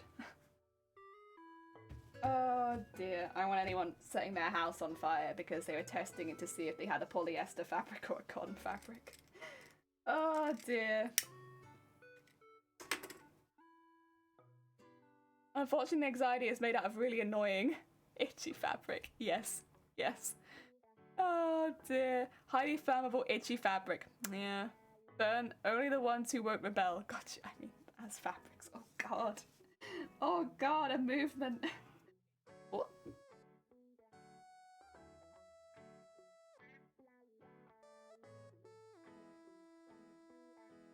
Okay, I think it's alright.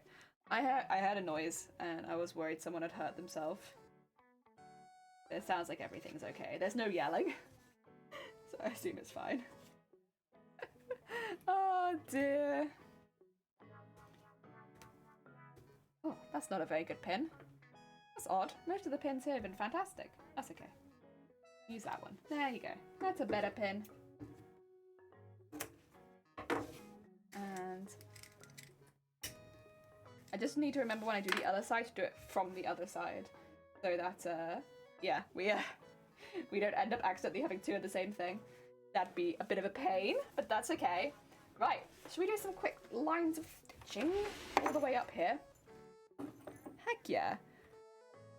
I want to make brownies again because I've learned I love brownies when they're cold. Yeah, they're pretty good. Because it's perfect texture, not too chocolatey. Cake, cold cake is also good. I most of the time have my cake cold, I think. Ice cream cake. Oh, ice cream cake. I haven't had a lot of ice cream cake, to be honest. I think I've had it once or twice. I thought it was alright, but I think I was just a little confused by the concept of ice cream cake. Like, it was okay, but I did spend most of the time just confused. I was like, it tastes alright, but why is there ice cream in my cake? It's so cold, I can't bite through this. There you go. One. And then I might have to trim my boning to get it through here or buy a thinner one. But that's okay. We can work that out when we get to it. That's a problem for another day's jelly, not today's. Today's jelly is not gonna think about that. There you go. Future jelly. Oh, did I run out of bobbin? Oh, did I run out of bobbin the first inch? Did I? Maybe. That's a bobbin betrayal. Oh. Dairy Queen ice cream cakes are amazing. We don't have Dairy Queen over here. We have other places that do that kind of thing. I know there's a cheesecake place that, not the same, not the Cheesecake Factory, it's like an independent place, but they put like cheesecake in everything. It's pretty good. What? There we go. Fill up another bobbin. Because of the barcode stickers, I had to pause and stop myself. Yeah, the barcodes are cool though, right? I like them a lot. Oh, the anime! Welcome on in. I hope you're having a good day. We just had a bobbin betrayal. My bobbin half betrayed me, and I have to refill it now. I think I'm going to use the rest of this purple thread, to be honest, from the looks of it. That's alright. I've got more. Not of that specific one, but like I've got more in general. Yeah, it's looking like it's near the end of its life, so let's try and get as much of it as possible on the bobbin. Because I don't want like a tiny bit left over on the spool if possible. There we go. That's nice. That's nice. That fills the whole bobbin. I love that. There we go. Get rid of that. And then, not that one. That one's kind of half empty. But, here's another one right here. Where did my thing go? Oh no, I can't see it. Wait, where did it go? What? What? Oh, well, I guess it's probably on the floor? It just disappeared into the ether. Where the hell did that go? Okay. Cool. Can't see it on the floor though. Did I just like pop one of my threads into an alternate dimension? Where the hell did that go? Well, alright, fine. There wasn't a lot of thread left on it anyway, so I guess it's okay, but also, where the hell did that go? It just poofed. Oh dear. Oh, another barcode. Ah dear. How do I respond like a non-person? You're fine. As long as you're not being blatantly rude or disrespectful, I genuinely don't care too much how people talk in the chat. It's just when people are like disrespectful to other people in chat or my mods. Like honestly, you can disrespect me, I don't really care so much. But like, being disrespectful to my mods or other people in chat. Yeah, that's the only time it's gonna be a problem. We don't accept that. Not over here. Oh dear, oh no. Okay, I'm gonna make a joke then now. Oh. Well, I don't promise to laugh. We've had many people putting bad jokes in my chat before. I'm somewhat, I would say at this point, immune to it. You know how many death jokes we've had in this chat? Do you know how many? So many. I don't even know how many. It's so many. Oh dear. That should work pretty well. And it looks neater now that it's been sewn in properly. And it did need some strong sewing because this is going to take quite a lot of... A brunt of the force it will. Yes. I might also sew this to the wadding on the inside. I know. Quite an intense decision, right? But that's kind of what I'm thinking to do. Otherwise, because of the weight that's going to get attached, it might all be specifically put on this piece of fabric, which is not what I want. I want it spread into the wadding as well. So I probably do that later. I love barcodes, however my collections aren't stickers. My collections aren't stickers? I love barcodes, but my collections aren't stickers? Am I stupid?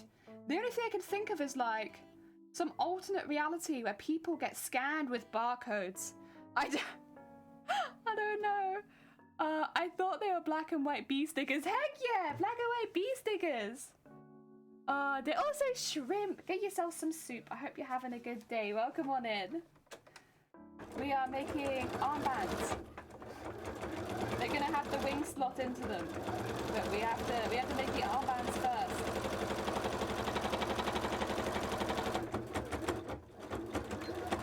Oh dear. Yeah, soup. People do sometimes get scanned by barcode scanners. I've never scanned a human. I've worked in retail for a long time and I've never scanned a person. Oh dear. soup. Heck yeah. Heck yeah. You gotta get yourself some soup. Luna, welcome on in. I hope you're having a good day. Welcome, welcome, welcome. We are putting in some channels for the boning that will end up being in the wings, but for now we haven't made yet. So we're planning for the future at the moment, basically. Oh dear, it's a joke. An American one at least referred to scars as barcodes, and that joke kills me. Ah, that might just be like a dialect thing then, right? Because I'm pretty sure over here we don't do that. So it's probably just that this is a thing. Occasionally I feel really dumb because we have jokes coming from people from different countries where they're all like pissing themselves, and I'm just there like, I don't understand. Clearly we have different slang. Oh dear. Oh yeah.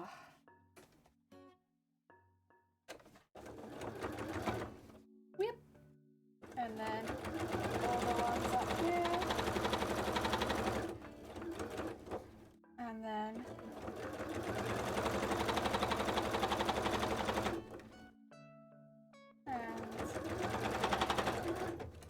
we are.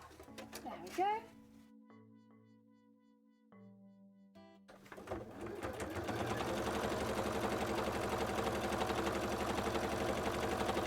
And last one. And then I just need to attach it to the specific piece of wadding this will be sewn into, and then we can sew it all together. Just a couple of starting steps to make sure the stitching doesn't fall through to the rest of the costume, because that's one thing. If I was to sew it to the sew it to the wadding now, not now, later, after I've already put the pieces together, you would be able to see it indenting it quite dramatically, honestly, because of the style of fabric it is. So if I do it now, ahead of time, and nip it in the bud, then I don't have to worry about that looking quite bad later. Yeah. That's the thing with sewing. The order matters so much. The order that you sew it in can make such a big difference to how it ends up looking. I don't mind it too much. Again, it's just another aspect of problem solving with cosplay. Jeez. Jeez, it's taking... My brain. It is aching today. We have done so much. Although we haven't even done most of the hard work yet. I'm kind of like, you know, avoiding it. We're doing this bit first. Like a proper cosplayer. Oh dear. The fabric looks so pretty, right? So it's a two-tone taffeta. So what it means is there's black, it's basically like black shot taffeta. So it's like purple with black in it. And it means that when it hits the light, it changes color slightly. So you can kind of see it moving from black to purple and all the colors in between. I absolutely love it. I think it's stunning. Anything which has a shot color in it normally looks really nice though. And if you can find a lining fabric that has shot fabric in it, then you'll probably not have to pay that much for what looks like a really nice fabric. Yes. There you go, jelly tip of the day. Oh dear. So the fabric is kind of multi-chrome. I guess kind of. I wouldn't say as far as multi-chrome because like that's like a lot of colors, whereas this is specifically shot with one color. Does that make sense? So like you can often see like, for instance, pink shot with green, and then every color in between will show there, but it would only ever be variants of pink and green. This purple shot with black, it's got loads and loads of variants of those colors in between, but it is only ever purple and black. Like you're not going to suddenly get any blue showing through or any yellow or anything like that. But yeah, it's a really cool kind of fabric to go for. The thing is, if you get proper taffeta, like proper taffeta fabric will cost you like 20-30 quid a meter. Whereas if you can get it as a lining variant where it's thinner and it hasn't got that stiffness of taffeta, you can get it much cheaper. You just have to work with it a bit more. That's the only thing. It takes a little bit more work to make it look super nice. But like if you've got the time, I definitely recommend it. Because it's so much cheaper. The cheapness makes it worth it, you know. Okay, so now we're just doing some stitches down on the wrong side, actually. I was like, wait a minute, something doesn't seem right here. Yeah, I'm sewing it on the wrong side. That's okay. I noticed really, really quickly. I only did like a few stitches. I'm sewing it back to front. Oh dear. Oh dear.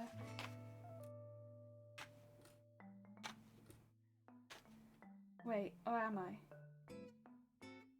Yeah, no, I am, for sure. For sure this is back to front. Oh dear. Brain, wake up. We've been awake for a while now, come on. I believe in you.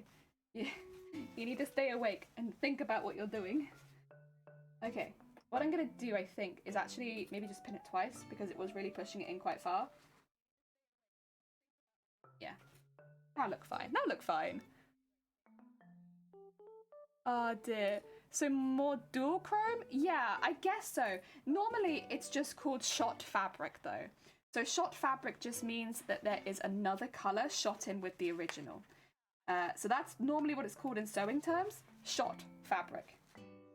And a lot of the time it will be taffeta. Taffeta is shot with a lot of other colours quite often. But you can get like shot silk. You can get other things that are shot with another colour. Yeah, just means they've pushed another dye in there basically. Things you say about sewing and not about your date. The cheapest the cheaper makes it worth it. Heck yeah. The cheapness makes it worth it.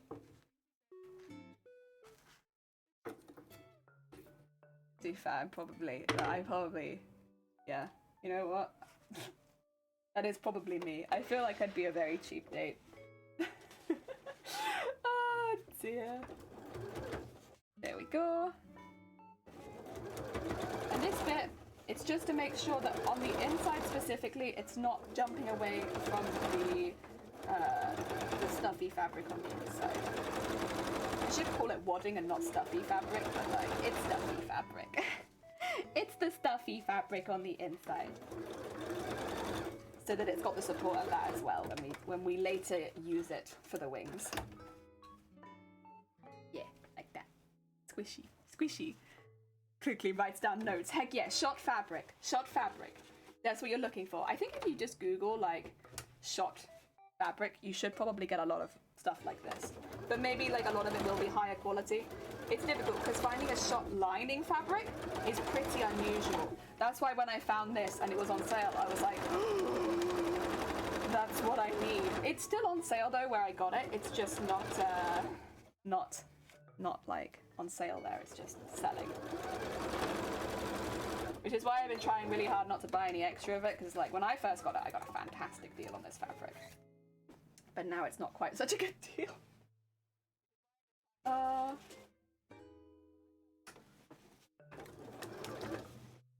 yeah.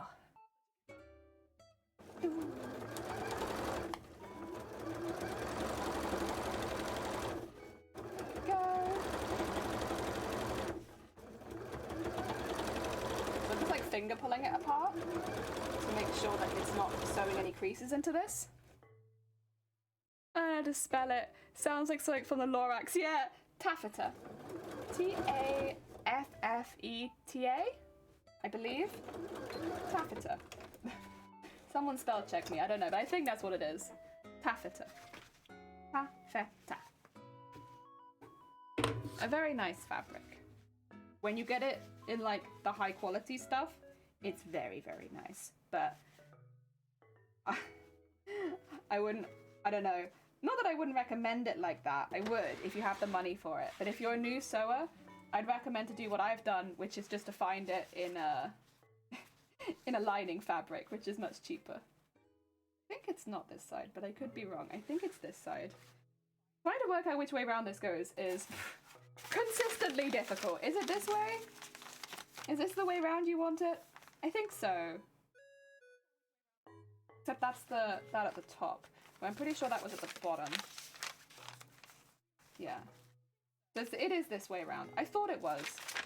Just because it feels a little bit smaller, but that's probably because, yeah, of me stitching it ahead of time. Not the end of the world. We can manage. We can manage. As long as I know, it's okay. And then... Oh wait, I want to sew round this side. You shan't catch me out today. I'm looking at what I'm sewing. So, pull that out there.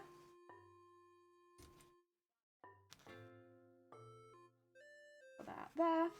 And then get that bit in there.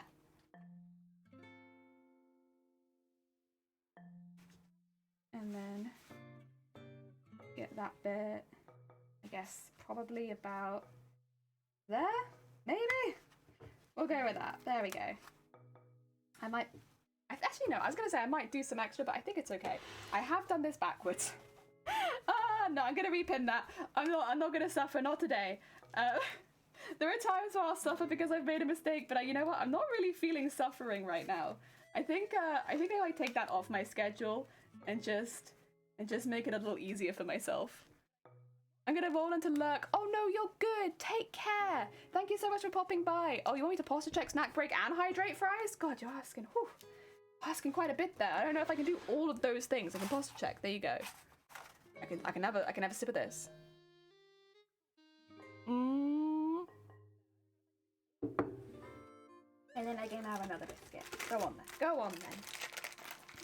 Do you have to sleep? If you need to sleep, you could always set a timer and have like a little nap. But pushing yourself past exhaustion is not good for you.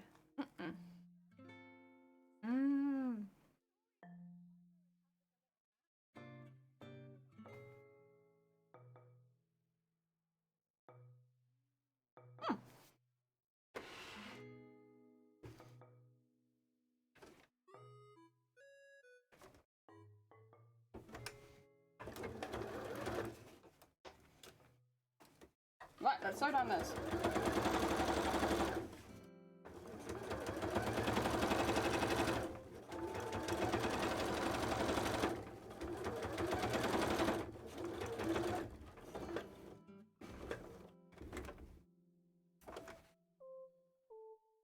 I kind of want that pin out of there, but there you go, there we go. I should have taken that out earlier. I made that difficult for myself for no reason. That's okay. It happens. Okay. Up to there. Take that pin out. The volume all the way up. Even if I have headphones to hear alarms don't wake you. Oh, fair enough. Even if it's a super obnoxious sound, maybe setting an alarm could help you not sleep all day. Yeah, I mean, fixing a sleep schedule takes quite a while. Oh yeah, and it's so easy to throw off again. These days I prioritize sleep a lot more because I found my sleep schedule was like actively making me iller. But it took a while. It wasn't like an over the night fix, that's for sure. It wasn't like I stayed up a little longer and then it was fixed. It took weeks. Weeks and weeks. But it was worth it. It was very worth it. I'm a little worried. This is going to be smaller than the other piece. Yeah, it is, I think.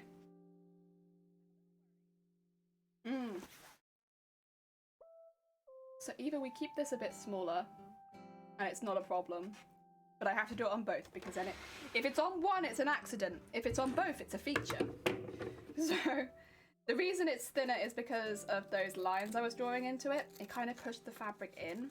So the extra work on it made it smaller. That makes sense.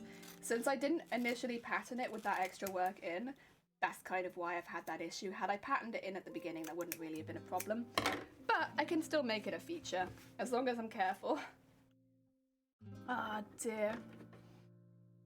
A large piercing sound, that'll probably do it. Listen, if you live with other people as well and you leave that kind of alarm on, they will come wake you up. They'll be like, can you shut the heck up? My God. Quieten that down.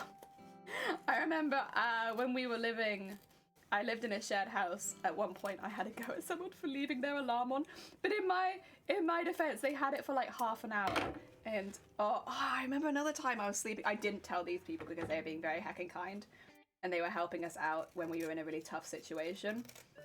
But we were staying with them for a while and they let their alarm play for like nearly an hour. Like you could hear they were awake, but they weren't like turning their alarm off. And you know what their alarm was? It's Party Rock Anthem by LMFAO. And oh my God. Ooh. When it's like 6:30 in the morning and all you can hear is Party Rock Anthem. Ooh. That was something. Again, we didn't say anything to them because they were helping us out so much at the time, but we remembered. Remember the party rock anthem, that's for sure. Oh, I forgot to chop this smaller. Can I do it now, or am I gonna give myself a difficulty? I'm gonna give myself a difficulty. Let's turn it back inside out and fix it later. Oh dear. And it works. Heck yeah, when you were living, when we had some issues at home, I was of course alive, but yeah, we had some little issues, so I had to stay with some other people for a while. And they were very cool. They were very, very kind. They kept, bless them, they kept being like, we can cook and we could do this and we could do this. I was like, no, don't worry. We're fine. We just need a place to stay. Thank you. They were very heckin' sweet. They were very heckin' sweet. That's why we didn't have the heart to mention that, like, we could hear their alarm really loud through the walls. and they were just both a little bit scarred by Party Rock Anthem now. Couldn't listen to that song again, I don't think. Not after that.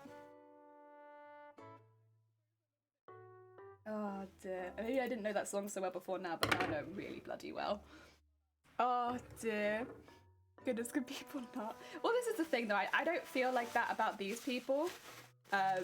Because they, like, legitimately, what happened was, I think I've told this story before.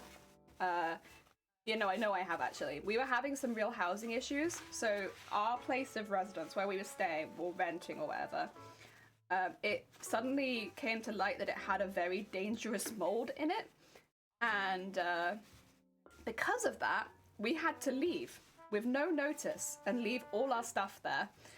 And yeah, we kind of just left the house and had nowhere to live because our landlord wasn't in the country at the time and couldn't, you know, help us. And like, I was working and stuff like that, and it was honestly like a really awful situation to be in. Thing is, we had an idea that something might have been going wrong because I was really struggling to breathe in certain rooms of the house. So we were like, you know, something's not right here. I'd go to work, I'd feel fine. I'd get home and I'd instantly be being ill. And it's like, well, clearly something's wrong. Because I don't have asthma or anything like that either. And so while I don't have the best lungs, they don't normally act up like that. That's really unusual for me. And then some of the wallpaper fell off and it was just black. Absolute, like, black with mold behind the wallpaper. And we were like, that would be the issue. I think we found it. And this was also like 3 weeks before Christmas. And yeah, they instantly were like, you need a place to live? You can live with us. You can live with us. We actually had so many people reach out at that point to, like, put us up that we had to turn people down because we were like, it's very heckin' kind of you, but I'm already staying between 3 houses depending on when I'm working and where I'm working. But I really appreciate it. I remember that. As much as it was like a really awkward situation, like everyone going out of their way to make sure like we had somewhere to stay that night was so heckin' sweet.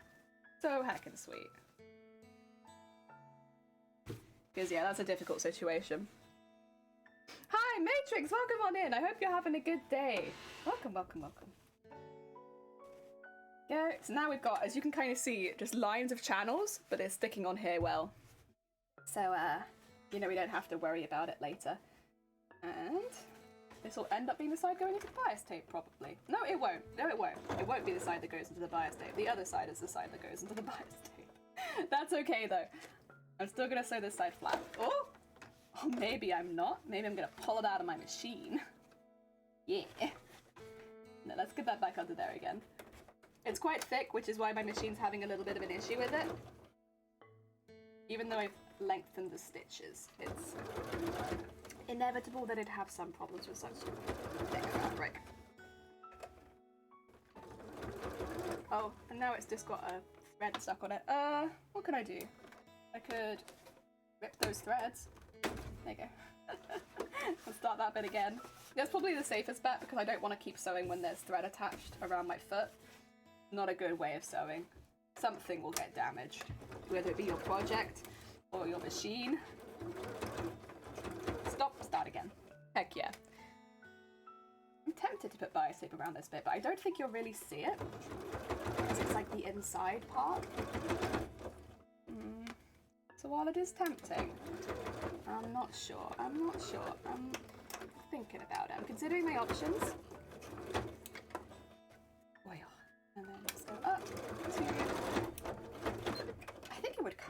nice. But I don't know how I do it, whether I need to do it round, because these pieces will never touch on this side. So what will end up happening is, will it be the front top or the bottom? I guess it doesn't really matter if it gets sewn in. But this will be going around here with one of these two pieces on top. Some experience. We had to move out of our old place and the new place seemed to be fine. We lived there for 2 to 3 years and one day in winter it was raining like mad and suddenly I stepped into water and I told my mum she investigated. Turned out the windows weren't even properly installed. Yeah. Or whatever, and the water had been coming in every single year and we didn't notice that since my sister and I had our closets against the wall. After we moved them, the whole wall was pitch black. We had to throw out half our furniture and all our clothes. That was what happened to us. So they obviously had a team come in to sort it out because it was dangerous. And then we had to put a lot of our clothing, a lot of stuff was just bin, but like a lot of stuff had to be put through at a really high temperature. And then because it was getting put through a really high temperature, it destroyed it. So a lot of our clothing originally I didn't have to throw away. But after we'd done the wash that was necessary for getting rid of any of the mold spores, it did have to be thrown away because it was so hot that it just destroyed everything. Yeah. I actually found all that out while I was at work as well. And I remember like panicking in the cupboard being like, can we set up an Airbnb for tonight? Like, I know there's stuff going on, there's sports, so there's no way the hotels nearby are free. And just like trying to work out where we were living that night. And it was like it's a very hard situation. Like, obviously it's like kind of a worst case scenario for mold. But yeah, it's what it is. We've done it now. It's happened. I am just gonna quickly do a top stitch over this. To flatten it on this side. I know this might not make a lot of sense, but when it comes to attaching the bias tape, if both sides are already mildly flattened, it will be easier. I'm gonna do that.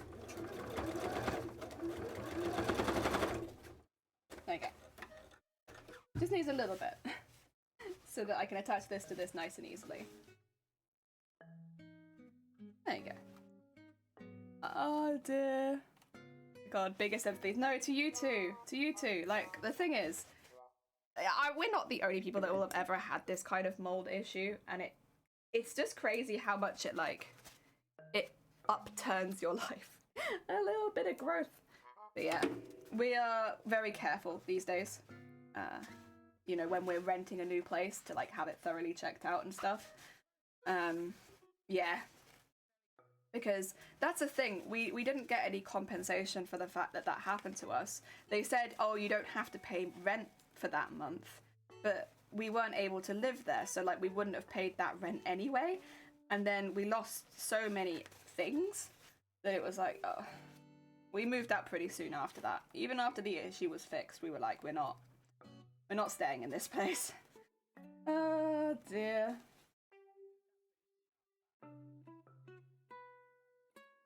There we go. I'm gonna leave this open for now. I'm gonna pin this side and have a little think about whether or not I want to add bias tape to the other side.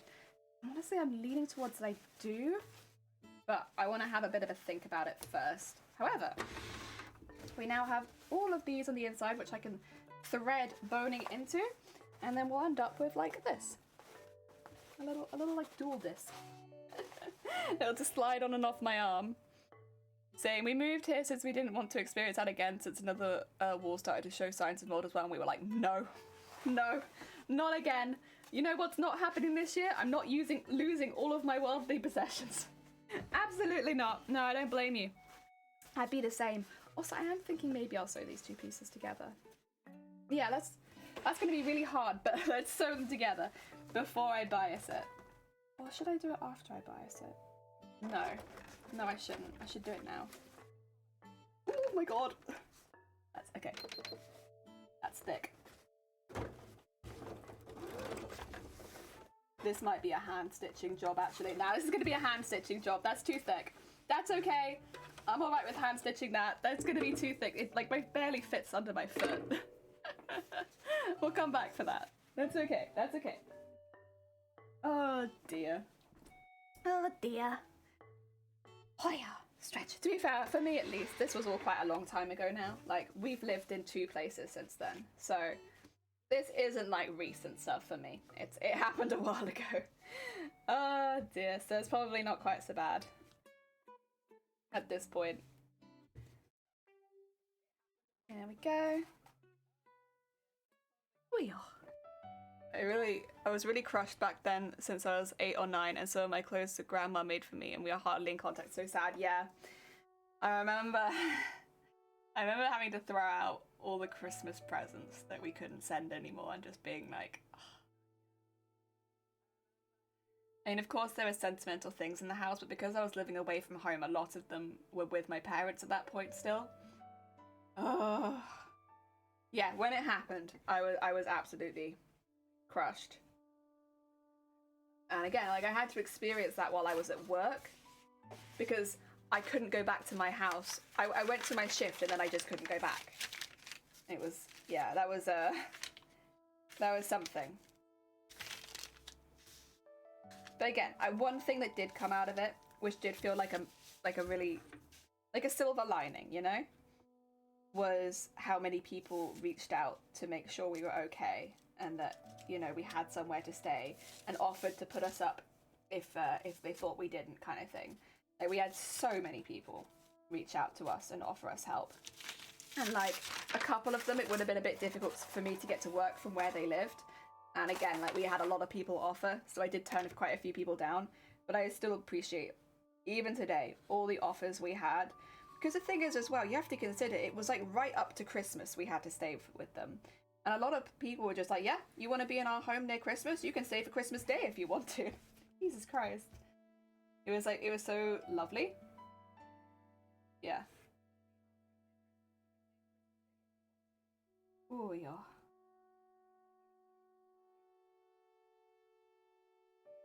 There we are. Right, need to do the other way this time. Oh dear. The timing sometimes, that's so sweet, right? Right, yeah. So like, as much as overall it was probably not the best experience, like, we didn't enjoy ourselves, that's for sure. It was really lovely seeing everyone like go out of their way and just being very heckin' sweet. And yeah, I think both of us will always kind of remember that. Oh yeah. There we go. Although hopefully we never have to have that happen again, because honestly, I don't think I can handle a round 2. That's part of the reason I started putting all my fabric though in plastic boxes. So like the really big, like I don't know, 50-litre plastic boxes. I started putting all my fabric in that, so that if by small chance we stay somewhere and they have a similar issue, all of my fabric is safe. I'm putting all my patterns in boxes. I'm like slowly going through the entirety of my sewing room and putting everything in boxes to try and make sure it can never happen again, and that we don't have to lose stuff again. Because it's mainly fabrics, like clothes and stuff like that suffer with that kind of thing. And yeah, so making sure it never happens again, I now keep everything in plastic boxes. Protects it from water damage, protects it from fading over time, protects it from mold. It's just protected. Oh dear. It's crazy how these kind of events can make you feel very paranoid about your stuff. I mean, I'll be honest, I don't really have that much valuable in the house. It's just the computer now that we have that. But my fabrics are very valuable to me. So I don't want to lose any of them again. No. It's also better for like dust. Yeah, for sure. Like when my fabric was just like folded and stacked, it got so much dust on it, and often the ends would decolor even if the sun wasn't directly on them. They'd decolor over time. Whereas having them in boxes, no decoloration, no dust. Keep them nice and clean, and it also helps me organize them a bit better.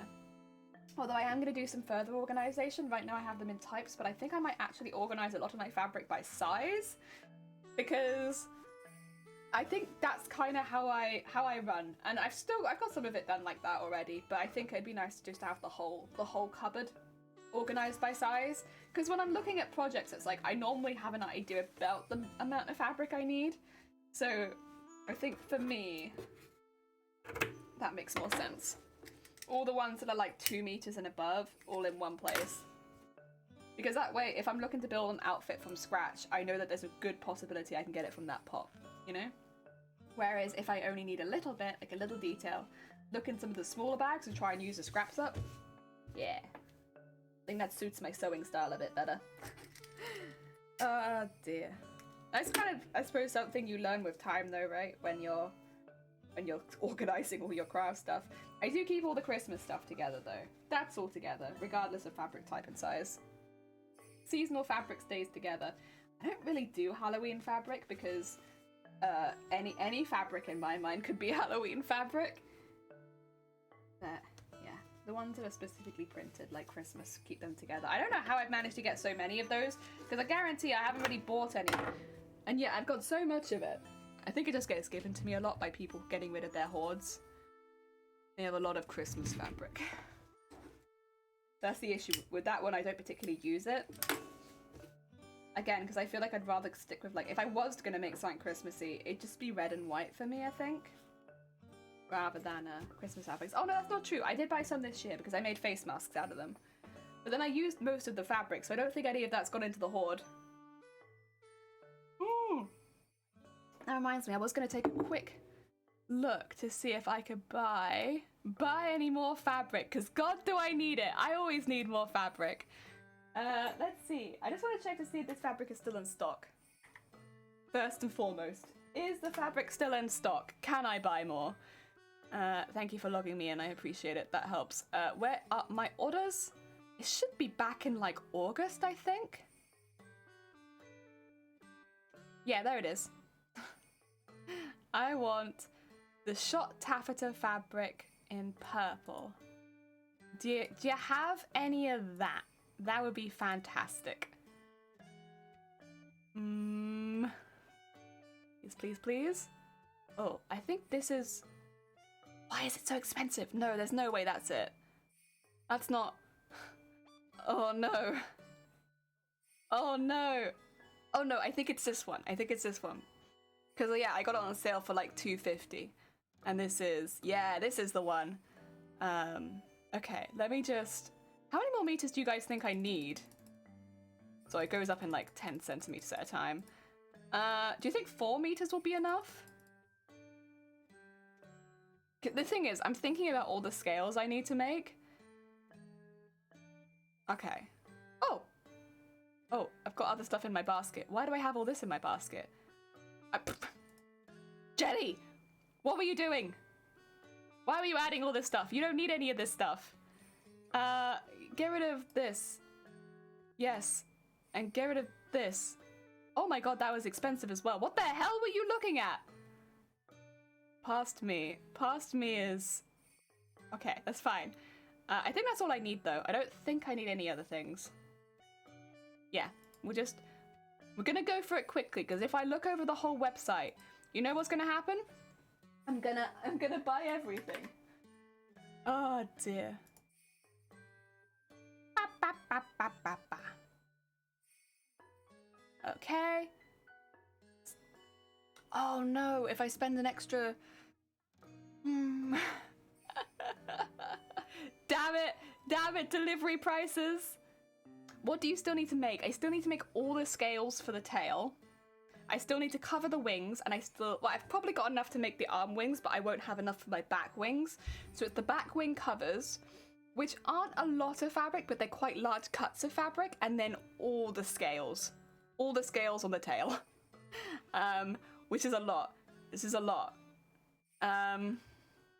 I will quickly see if there is anything here that I need that will make me up to free postage, because the free postage basically takes me to that price anyway. Actually, no, we'll just buy maybe another meter. Yeah. Like that's fine, right? I'll just buy another meter.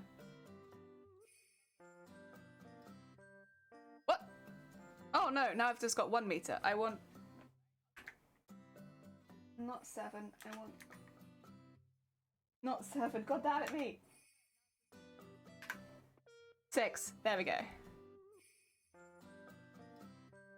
Hey, that's better. That's better. Okay. Cool, cool, cool. Now I get free delivery. Oh, dear. Make sure that's all in there. I never know where that number... God. That's okay. Use that payment method and free delivery. Yeah! There you go. Fixed it. I mean, it just means I have a little bit more extra room for details. I think that's a good thing. I probably need to make more bias tape too. I think having more is better than running out of fabric at the end of it. Exactly. And it's always the fear that they'll just stop selling it. That you just won't be able to buy it anymore, you know? And yay! Okay, that's gone through. Good stuff. Thanks for letting me do that, guys. I think the issue is if I leave it till after stream, I just straight up forget that I need to do it. And yeah, I won't do it. Oh dear. Nope, that's fine.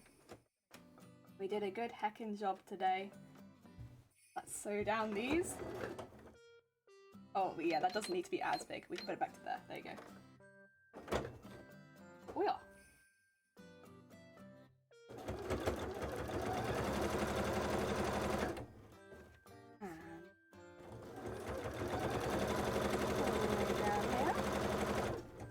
Very nice, very nice.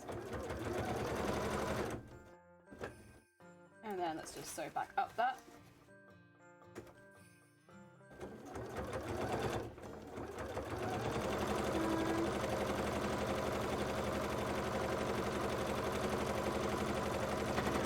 Very nice.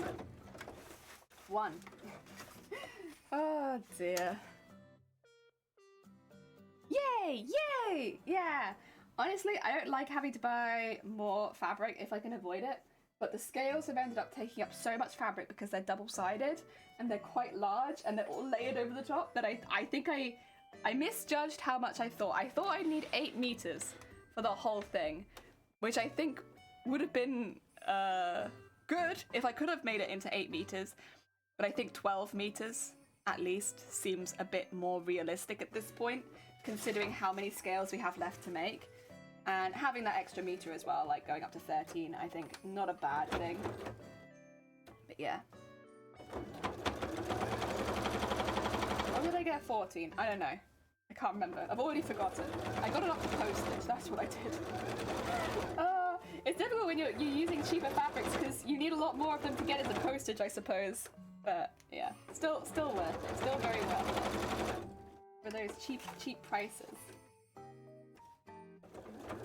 This one looks a bit weird, and I'm gonna manually fold it in. There you go.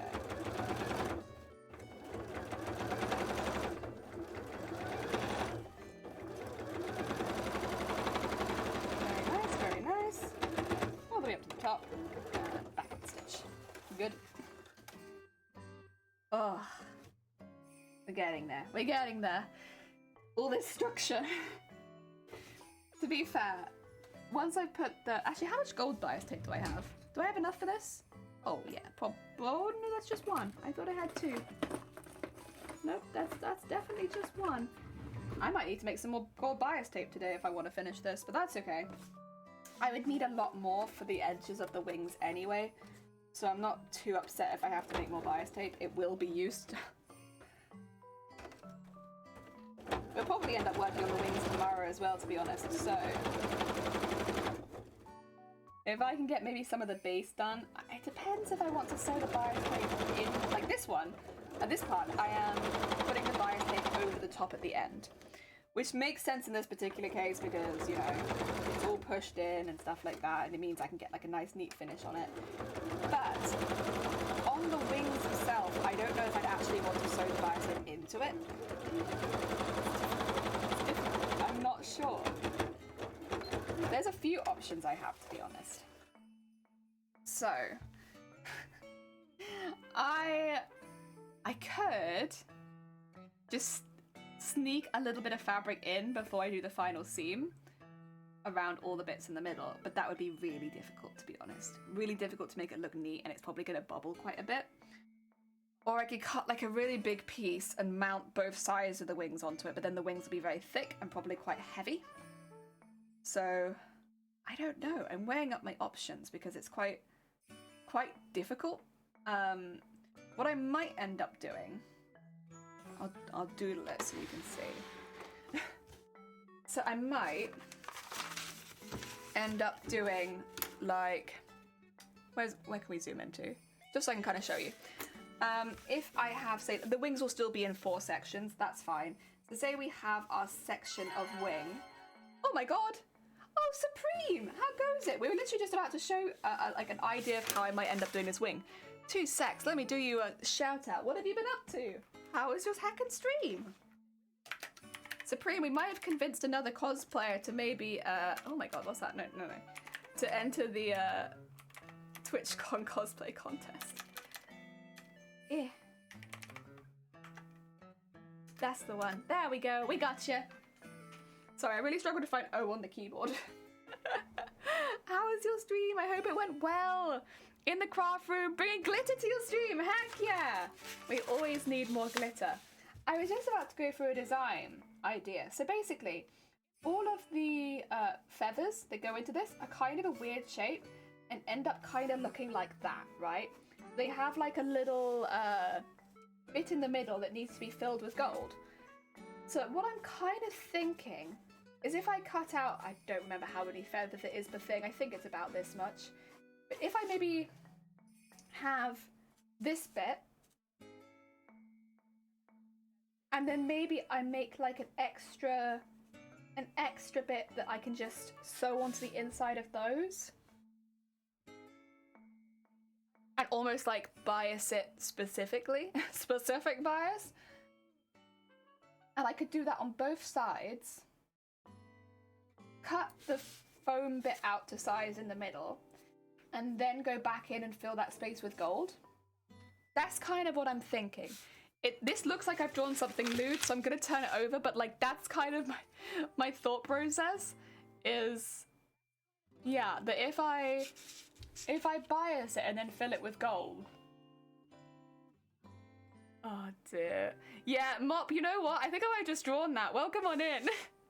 And says, welcome. Oh, see, that is great.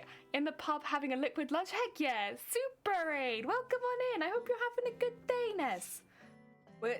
We did some clothing and had some amazing chill chat. Heck yeah. £3.50 for a pint and Guinness at the pub I'm in at the moment. I mean, I've seen it higher, but that still feels very expensive for a pint. I gotta head to work. I'm always end up like, oh no, you're good. Take care, Supreme, and good luck at work. I hope it goes well. Yeah, please don't mind that. Like, I think a lot of people after the stream have to run off to one thing or another. That's the reason they ended it. So you're all good. You're all good. Take care of yourself. If anyone who's come with Supreme also needs to go look after themselves, please do. We're just here problem solving a lot at the moment. Like we're making at the moment some of the bands that go around the arm that the wing sits into. It's okay if these are thick because you know, they're attached to my arms, so they don't really need any support. But if the wings are really big, then we could run into issues with them being too heavy and not holding up. Really? Ugh. It's difficult, especially since I think there'll probably be only one piece of boning in each of them. I could do 2 pieces of boning together, I suppose, but I expect I'll only use one. Hope that's enough. That's cheap. Other paths are charging over £5. Yeah, that's kind of what I've seen it as. Over £5. I guess what I'm comparing it to is like Tesco. A Tesco like 4-pack or something, but yeah. Oh dear. Beep.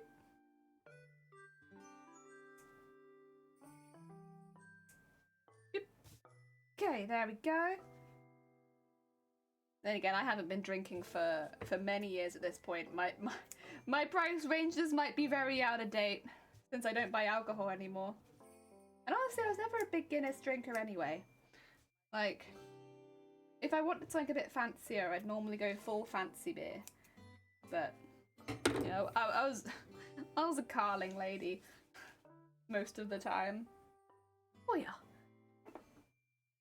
Ah, dear. Hey, I gotta go now. No, you're good. Sim, and good luck. Yeah, if anyone's looking for the streamer that's also entering the cosplay contest, there they are. They're right there. Yeah. Oh, dear. Honestly, I love the idea of just sewing and crafting and making and makeup tournament arc. I think it's so fun. So heckin' fun. And like, I think Twitch is probably the best place for that sort of thing to happen. Let's get that down there. Oh, do you? No, no! Honestly, I love meeting other crafters. And this has been like something that I've been super excited about for weeks now. It's just slowly meeting other people that might enter the costume competition so that we can all be like fighting. Fight, like friendly competition. Because the first thing we all have to fight for is, it's just set up like a tournament arc in my mind, right? It's just set up like it. Because of course, all of us are initially just fighting for a place in the competition. We just want a place. And then, if you get into the competition, you're up against the other 4 people in your category. Oh no, 5 people in your category that got in. So you're up against all of them. And then, if you win that one, you're up against the 4 finalists, you being one of them. So you're up against 3 other finalists for first place. See, it's like a tournament arc. And you fight less people as you go up. I just think it's so fun. So heckin' fun.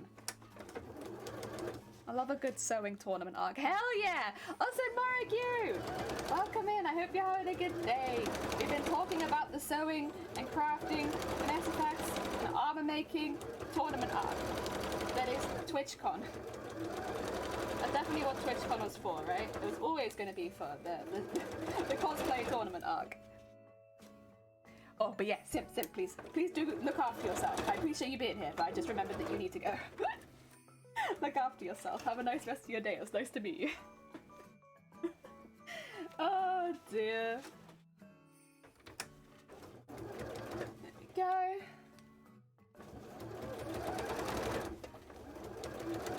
All this up here. Honestly, we should be playing more intense music when we're talking about tournament arcs, but that's okay. Like, I don't know. Are a lot of older orchestral pieces copyright? I don't know. I could find some pretty intense orchestra music. Oh yeah, and for anyone just joining, if you haven't seen the cosplay before, the first link there will take you to a picture of the cosplay as well as a bit of information about the character. And if you are a cosplayer yourself or somebody looking to enter a costume competition, maybe click the second link. It will take you to all the rules, terms and conditions of the TwitchCon cosplay contests, which one is being held in Amsterdam for European entry and one is being held in San Diego for American entry. Maybe have a little look, see if it's something that sounds interesting to you. I mean, it's a very accessible con, because if you do get past the first round, if you get in and you take one of the spots, they actually pay for you to get there. So comparatively to some other cosplay competitions where the price of getting to the event takes a lot of people out, that's not the case in this one. In this one, they will literally pay for you to get there. So you don't really have anything to lose by entering. Yes.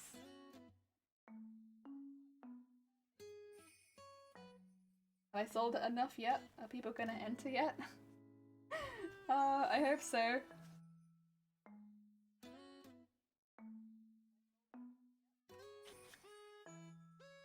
Okay, get that one there. And then this one here. You're gonna go for a minute, eat my lunch? Heck yeah! Have a good burp, get some good lunch. Important, especially if you're crafting or anything like that, or working. If you're using your brain, you need food.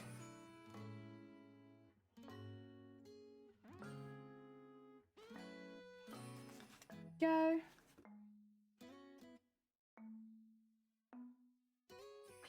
Nope, not that pin. That's the bad one from before, I think. There you go. Because this is not super difficult to pin, to be honest. It's a very soft fabric, so it shouldn't really be resisting that much. Let's go around this whole thing. Oh yeah.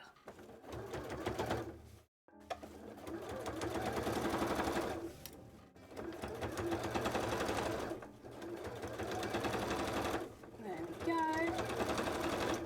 make sure, I think with this one, that I have hit both sides, because it skidded a little bit there. Which makes me a little nervous that I might not have hit one of the sides. Did I hit both? Oh, I did. Okay, that's fine. That's fine then. All good. Panic over. I hit everything it needed to. Go. I'm so busting out my card. Yeah! Well, honestly, Dem, if you had an interest, because you'd be entering into San Diego, right? You actually have quite a bit of time to make something. And, you know, if you get in, they pay your way there. They give you 2 tickets. You're like, sorted.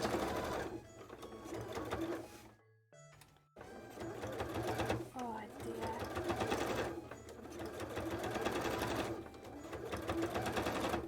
I think there's no reason not to give it a go. Even if it's a first time making a cosplay, even if you don't think the chances of getting in are very high, because it's just got such a, I don't know, it's very heckin' accessible. I like it a lot, at least money-wise. Of course, having the time to make costume is a different thing altogether, but money-wise, very accessible. Very good. Very nice. Thank you, Twitch. Twitch knew that all of us cosplayers were skin all the time and was like, we see that. And so we have made a cosplay competition where if you get in, you don't have to worry. No worries. Just get in and book your travel. Like, yay! Oh dear. Right, let's trim this around the edge, turn it inside out, and then we should have all 4 pieces we need to start putting this bit together.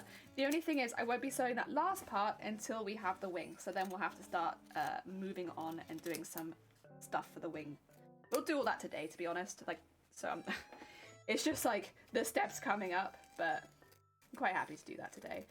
I might maybe attach the bias tape here first, just to that one slightly raw edge, because I won't want to do that once the wing's finished. That's the sort of thing I want to do before the wing is finished, and if I'm going to be working on the wing today, just to be safe, although I don't think we'll finish it today, I'll do that first. Oh dear. I know there's other things going on Twitch right now, like for instance Women's History Month and stuff like that. I think Twitch should advertise its cosplay competition a bit more. I'm sure there's a lot of cosplayers out there that don't realise that if they get in, they will have the money sent to them. Although I think it is that you don't get the money immediately. I think it takes a little while to get to you. But you will be paid the money to get there. Oh yeah.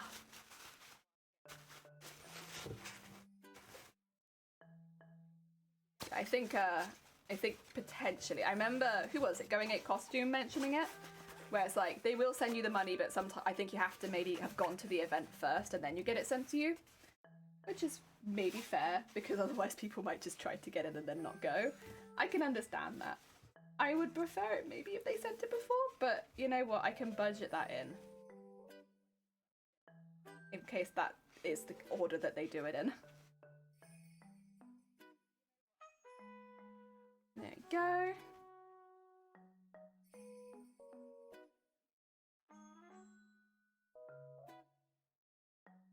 Oh, come on. Okay, there we go. This bit's a bit of a pain. That's another reason why I kind of want to cover it in bias tape, because I just don't want. I want it to be really strong, really, really strong. But I think I could do it in more purple, but I think the gold would look better, and it would fit the themes we'd set up better. The only thing is, if I put gold in, I am instantly agreeing to bead and sequin it, because we don't leave untouched gold on this costume. And I am a bit hesitant, because we already have done so much beading and sequining, but it would probably still look good. The thing is, I still really like gold, so this is the problem. I will always pick gold if gold's on the table. Like, you know, you can make it out of purple and then you just leave it and there'd be no extra details. Yeah. Or I can make it out of gold and spend ages beading and sequining it. Again, another part of the costume to bead and sequin forever. It just looks so nice. And, you know, you don't really see the inside of the arm anyway, so you can't prove that there isn't gold there. In fact, it looks like there's loads and loads of gold because of all the detailing, right? So a little extra gold. I think I'm just being accurate at that point. They should not mark me down, but actually mark me up for accuracy. Of adding as much gold as I can physically fit on this costume. God, that does not want to sew together. Oh, that's a horrible, horrible pinch. Okay. Let's get that one in there. I might take this to the edge and see if I can fix this up a little bit, because... Oh, like that. There you go. That's a bit better. Yeah, that initial pinning. It was good to hold it in place, but it didn't look that nice. And again, although I know you're not going to see it, because we're going to cover it in bias tape, I still want it to look nice. I know if I do a bad job. Oh dear. Right, let's get this up to a much thicker stitch so that it goes the whole way through. And then just take that pin out.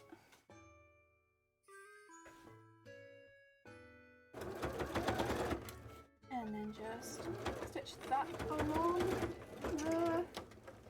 I'm going quite far into where the pins are, but also I'm relying on them a lot to stop everything moving. Kind of need, oh yeah, I might just tuck that a little bit. There you go. That looks a bit nicer. And then that bit there. And take that last pin out.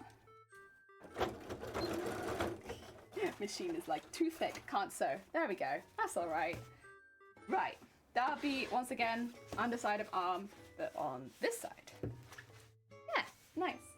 Where's the bit that hasn't been pinned? There it is.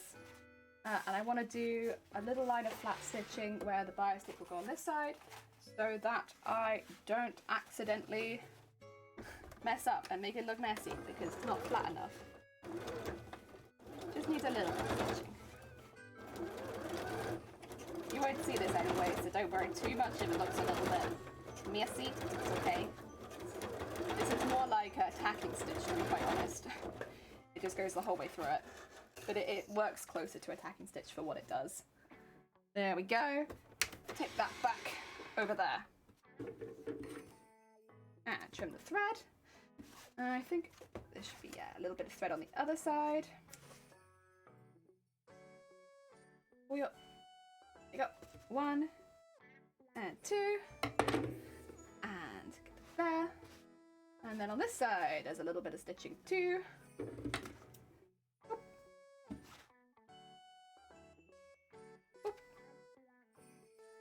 Oh, should I have I should have done the stitching around the other side too. That's okay, that's okay. Live and learn. I forgot about that. This also needs to be again, it's just to help me when I put the bias tape over it, so it like really grabs onto something. Because otherwise I'm basically biasing like a round object, which is not very easy.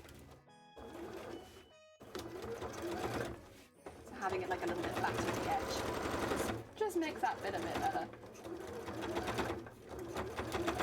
There we go. That's good. Okay. You won't see that either, but you know. How goes it, Leon? We've got our 4 squares done.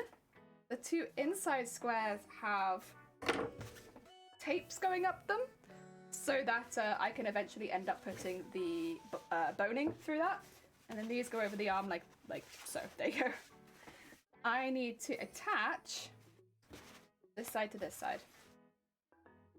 That's weird. They fit a bit better on this side. Still a little bit overlapped, but that's okay. And then we will wrap some not boning, I'm getting confused with bias tape and boning. We will not wrap boning around this. We will wrap some bias tape around this. And then that will be the inside edge of the arm. And then we'll do these bits separately because they'll fold over where the wing is.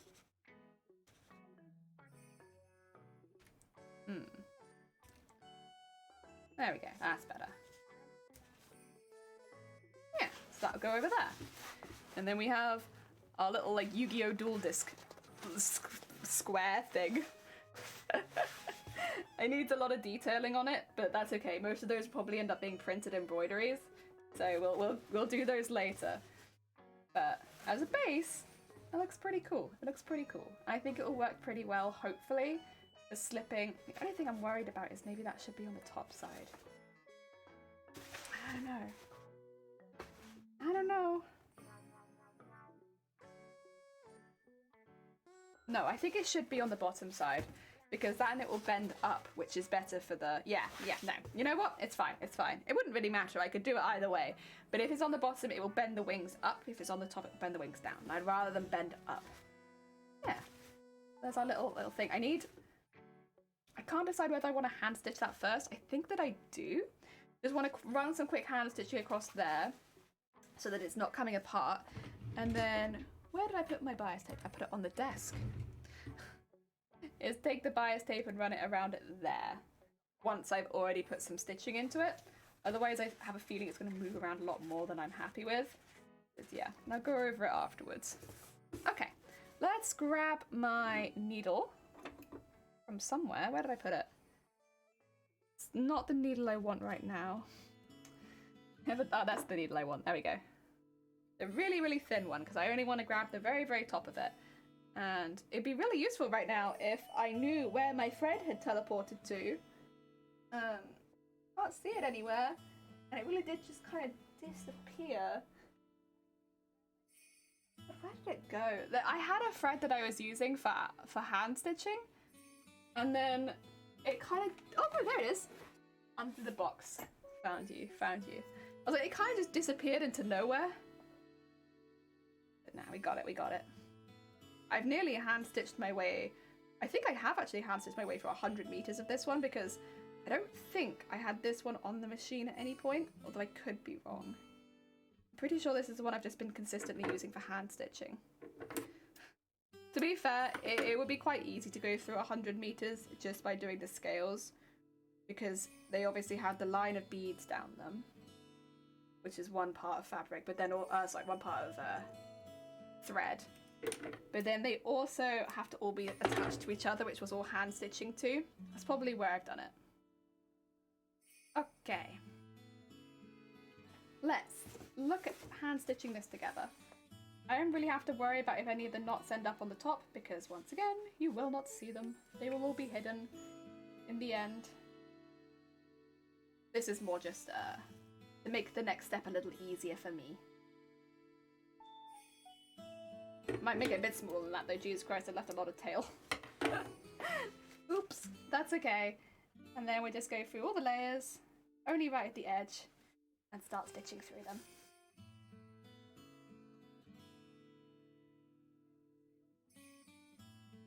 Having quite a sharp needle is going to help with this as well, because although they're not difficult fabrics to sew, they're so thick. So thick. There we go. I'll have to hand stitch the bias tape on as well. I already know that, but it's not that long, and so it won't be that bad, honestly. If this was like triple the length, I'd be a bit like miffed about it, but with it only being this long, it'll be okay. Very manageable. Go. And yeah, like I said, I'll probably do that now because I won't want to sew the bias tape on later. I can bead and sequin it later. That's no problem. But I probably don't want to bias tape it is. Sonny, welcome on in. I hope you're having a good day. Welcome, welcome. We are making basically Yu-Gi-Oh! Duel discs right now, but for this costume. This costume themed Yu-Gi-Oh! Duel discs is what they look like. This is the bit that will be going around my arm. And go.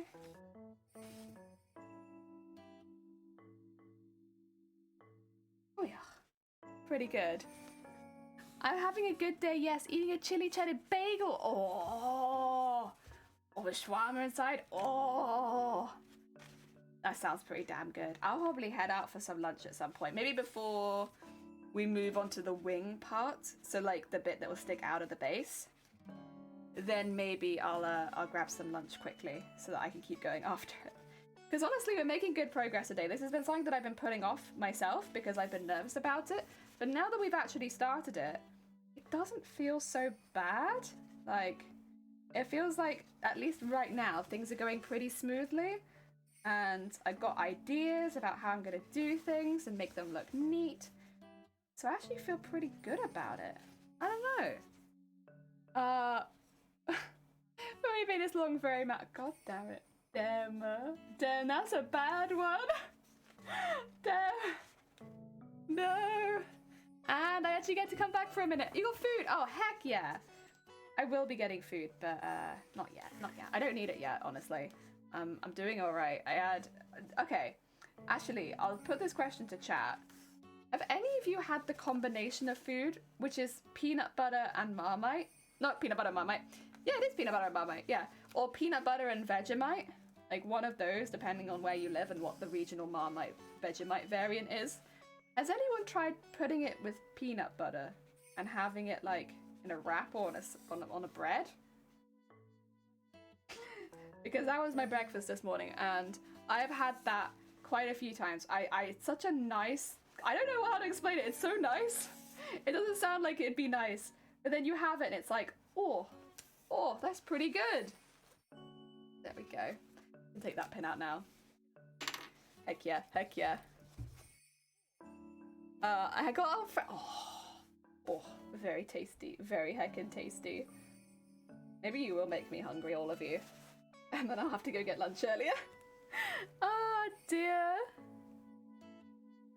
I only had Vegemite and butter because my roommate was Australian, previous roommate that is. Oh dear, is Australian? Oh jeez, oh my god. She was Australian. Oh dear, nah, I know what you mean, You're all good, Oh dear. I haven't tried that. I haven't even tried Vegemite. Oh, to be fair, you might want to find out if you like the taste of Vegemite and or Marmite first. Because otherwise, I don't think you'll like the combination if you don't like the first one. But yeah, if you give it a go, let me know. It's just like I really like. I don't know how to explain it. A friend made it for me when I was like in school still, and it stuck with me. I was just like, damn, this is really good. Why have I never had this before? And then I didn't really have it again until I was in university, and I was like, wait a minute, I really like this food combination. I should eat it more. And yeah. Whenever we've used peanut butter in cooking, the rest of it becomes my breakfast, you know? There you go. And fold this over here.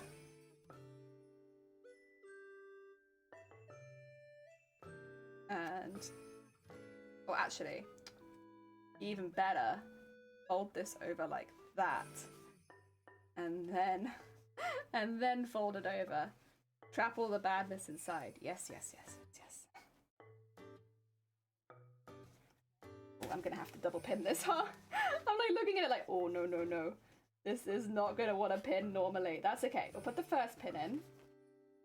And then, this is the issue with thick fabric, okay?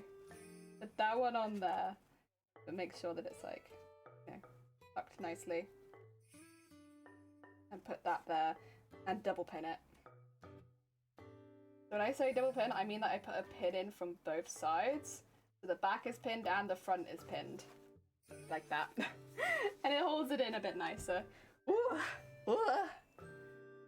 Ah dear.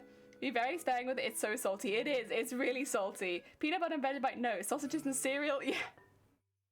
Oh, so George, how goes it? I hope you're having a good day. Welcome on in, Sweet Bean. Oh dear, yeah. It's like the Marmite, the Vegemite or Marmite is kind of neutralized a little bit by the peanut butter, and then you get like this peanutty taste, and it's, I don't know how to explain it except to say that it's really good, and I like it a lot. It very much kind of feels like a kiddie food, I suppose, like a food you might eat when you're younger, but it's really tasty. Oh, what cereal and OJ? No. OJ and the cereal, yes, of course. I haven't tried that. It's really good, I swear. Oh, no. I don't think they're telling the truth, George. I don't know. I get the feeling that maybe you shouldn't try that one. I don't know. I don't know. No peanut butter and chocolate sprinkles. That's where it's at. That's a very sweet breakfast. Very, very sweet. I wouldn't be used to such a sweet breakfast. The sweetest I get is Marmite and peanut butter. And I would say that's not massively sweet. Sometimes I have honey crumpets, I suppose. That's a little bit sweeter. But that's like a treat. That's like a treat for me. First of all, because we've got crumpets. This is always a treat. Always a treat. Okay. Let's get this folded over nicely, shall we? Now that we have a little bit more time to spend on it, make sure that it's folding well. And just... no. Put that over like that. There you go. There we go. Neat. Neat.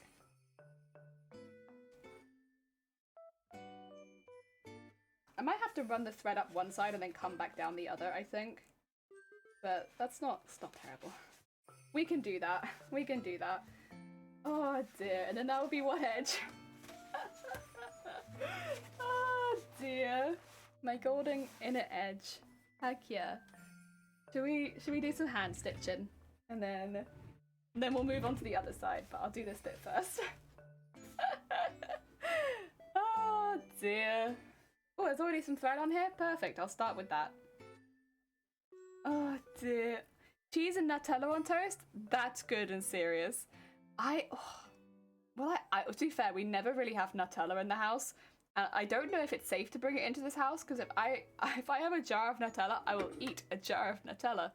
And that's not good. That's not how Nutella's meant to be eaten. But I will eat it like that. Every time. It's just, I really like Nutella, but I can't have a small amount of it, you know? I don't know why, because I've not got that much of a sweet tooth, to be honest. But specifically Nutella, I can eat a lot of. I can eat a lot of, and it's very dangerous. My poor teeth, they scream. Oh, come on, come on, come on, come on. There you go. There you go. I'm gonna like stitch around a pin. Okay, let's take that pin out and just go with what we have. Oh my god. It's difficult to be fair, Jesus Christ. Okay, how do I want to stitch this? It's going to be covered in sequins anyway, so I won't see any of this stitching. So it's kind of just whatever's easiest to do. Maybe one like this, I think would be easiest. Yeah, I think that's probably going to look best, honestly. Oh! Oh! George! For 15 months? Jesus Christ! That's very heckin' kind of you. Oh dear. Thank you so much! Jesus, that's a long heckin' time! George, have we known each other for 15 months already? Wow. And time flies, huh? Ah, I have a sausage in my cereal, not cornflakes, but the fruit ones. With sausage? I guess like salty sweet kind of thing. Also, thank you, damn. Thank you, too sweet. You're too sweet. Oh dear. A mild acidic cheese and put Nutella toast, that is so good. Ah. Preferably a Danish, but Empathala? Empanada? Empathala works too. Also, yeah, if you haven't checked out George before, George is a very heckin' sweet bean streamer. They stream on their own channel. They do a lot of sports style streams, but they also do a lot of cooperative streaming. And they stream with a lot of other people, and it's a heckin' good time. They're also a very wet streamer. Very damp, always damp, never dry. Oh dear. Sweet, salty, sweet, and oily. Yeah, like, I didn't think of that. They would be oily. Do you think they'd be good with vegetarian sausages? We've kind of stopped eating regular sausages because we're cutting our meat down here. Do you think they'd be good with veggie sausages? My veggie sausages kind of taste like stuffing. Oh dear. Very herby. Oh dear, I think so. Okay. I'd have to buy cereal as well, because that's another thing. I don't really eat a lot of cereal. I'm not really a cereal for first thing in the morning. I go porridge, but not really cereal, so I'd have to get some cereal in then. I kind of have to leave that pin in also, by the way, because it's also pinning the other side. So I'll take off the pins at either side, but I'm not going to take the middle ones off just yet. Oh, are you okay? That was a big buzz. What? Oh, it's just the news. I don't need to know that. That's alright. Sorry if you can hear my phone buzzing sometimes. I have it very close to the mic, but it also just means I can see it if it rings. So I'm keeping it close by, but it might mean every now and again you get a vuzz vuzz. My phone, sorry about that. Oh dear.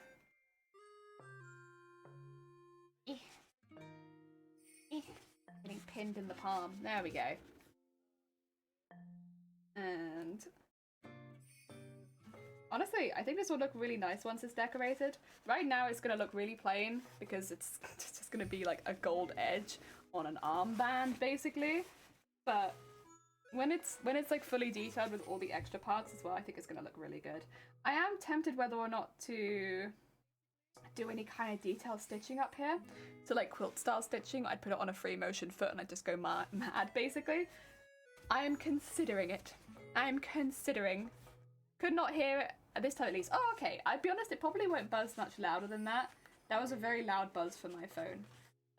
So, okay. If you can't hear it, that's fantastic.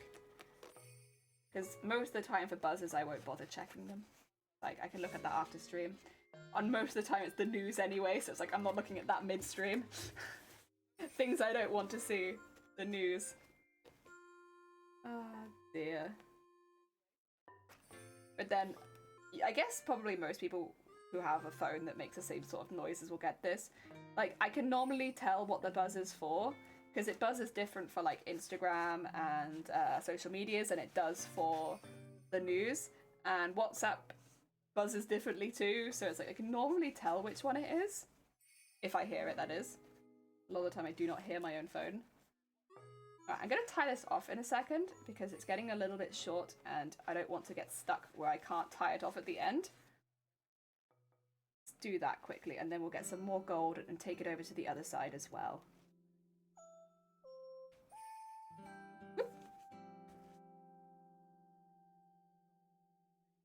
There we go. Tie that off and then just put that thread into the poof. There you go. And let's get some more gold. I'm gonna have to decorate this with a lot of armor, for sure, for sure. Probably noticed me as long as I know Dem! Heck yeah, that's how I would have come across you in your stream. Probably. Probably. I wouldn't be surprised if it was Dame. Dame. In 4 months that I followed on Tuesday. Heck yeah! Baby viewer. No, no, no. I think 4 months ago we would have been making the assless chaps, which was the first, other than the petticoats, the first bit of the cosplay that we finished. So you've been here for like most of this costume.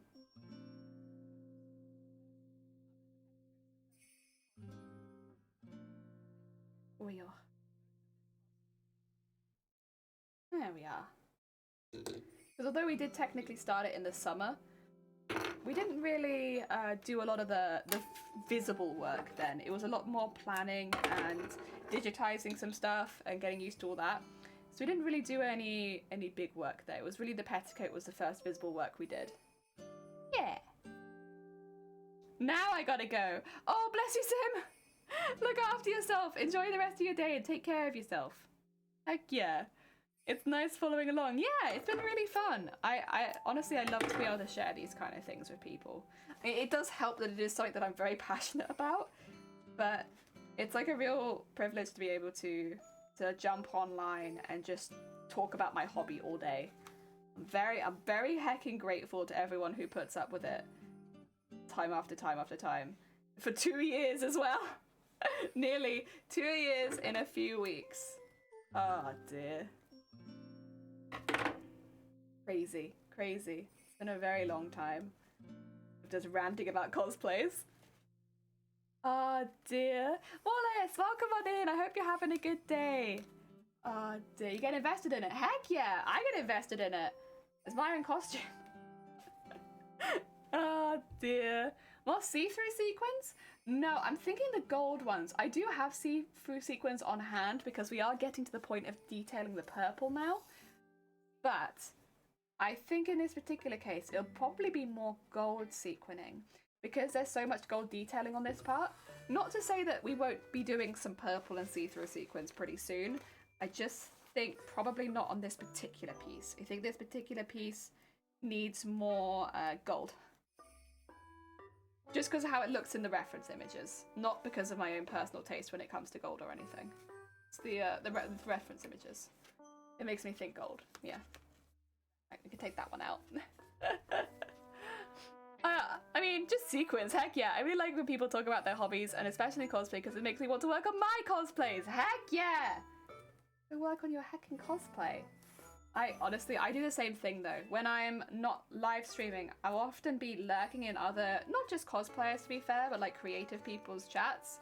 I don't often talk a lot, that's the only thing, but I lurk in there because it helps motivate me on the days where like I maybe don't have so much motivation for whatever reason. Maybe the thing I'm doing is quite difficult and takes a lot of focus, and so I'm just like not quite in the mood. And then I'll watch somebody working on their craft and I'm like, hell yeah, okay, well now I'm in the mood. Now I want to craft. And because I do most of my watching from here too, it's not difficult for me. I can just switch from that to that. Ah, dear. Right, because of the picture, of course. Nothing to do with your personal taste. It's no. I wouldn't, listen, I would never put my own personal taste above accuracy in a cosplay. Never, no. Stitch, welcome on in. I hope you're having a good day. Welcome. We're just getting the armbands, which the wings mount into, ready. So they're these big, like, squares of fabric. All puffy and squishy and stuff. And yeah, they're getting these done. Heck yeah. Press X to doubt. You doubting me? You doubting me? I would never put, always accuracy here. We're like such an accuracy focused Twitch stream. How could you? Oh dear, they're painting a lot. What's going on my midday stream? Oh, Sonny, that's heckin' sweet of you. Thank you. That's very good. Stop pressing X. That's very kind of you. I see you pressing X. Stop. No. None of that. Listen, the judges might be watching. The judges might be watching, and then if the judges are watching, no, we prioritize accuracy over everything else. And I would never go off the beaten trail just for my own personal taste's sake. Absolutely not. Honestly, terrible. How could you accuse me of that? Oh dear. I mean, I always have it in the back of my mind that I'm like, what if one of the potential Amsterdam judges is in here checking out the competition, like checking out, you know, people that are thinking to enter. Oh god. I don't know if I can handle that. I don't know, that makes me nervous. Give me the edge. There you go. Oh dear. We'll just have to hope not, right? We'll just have to hope not. They don't need to see all the ins and outs of this costume. Not until I'm ready to show it to them, at least. And then it's okay.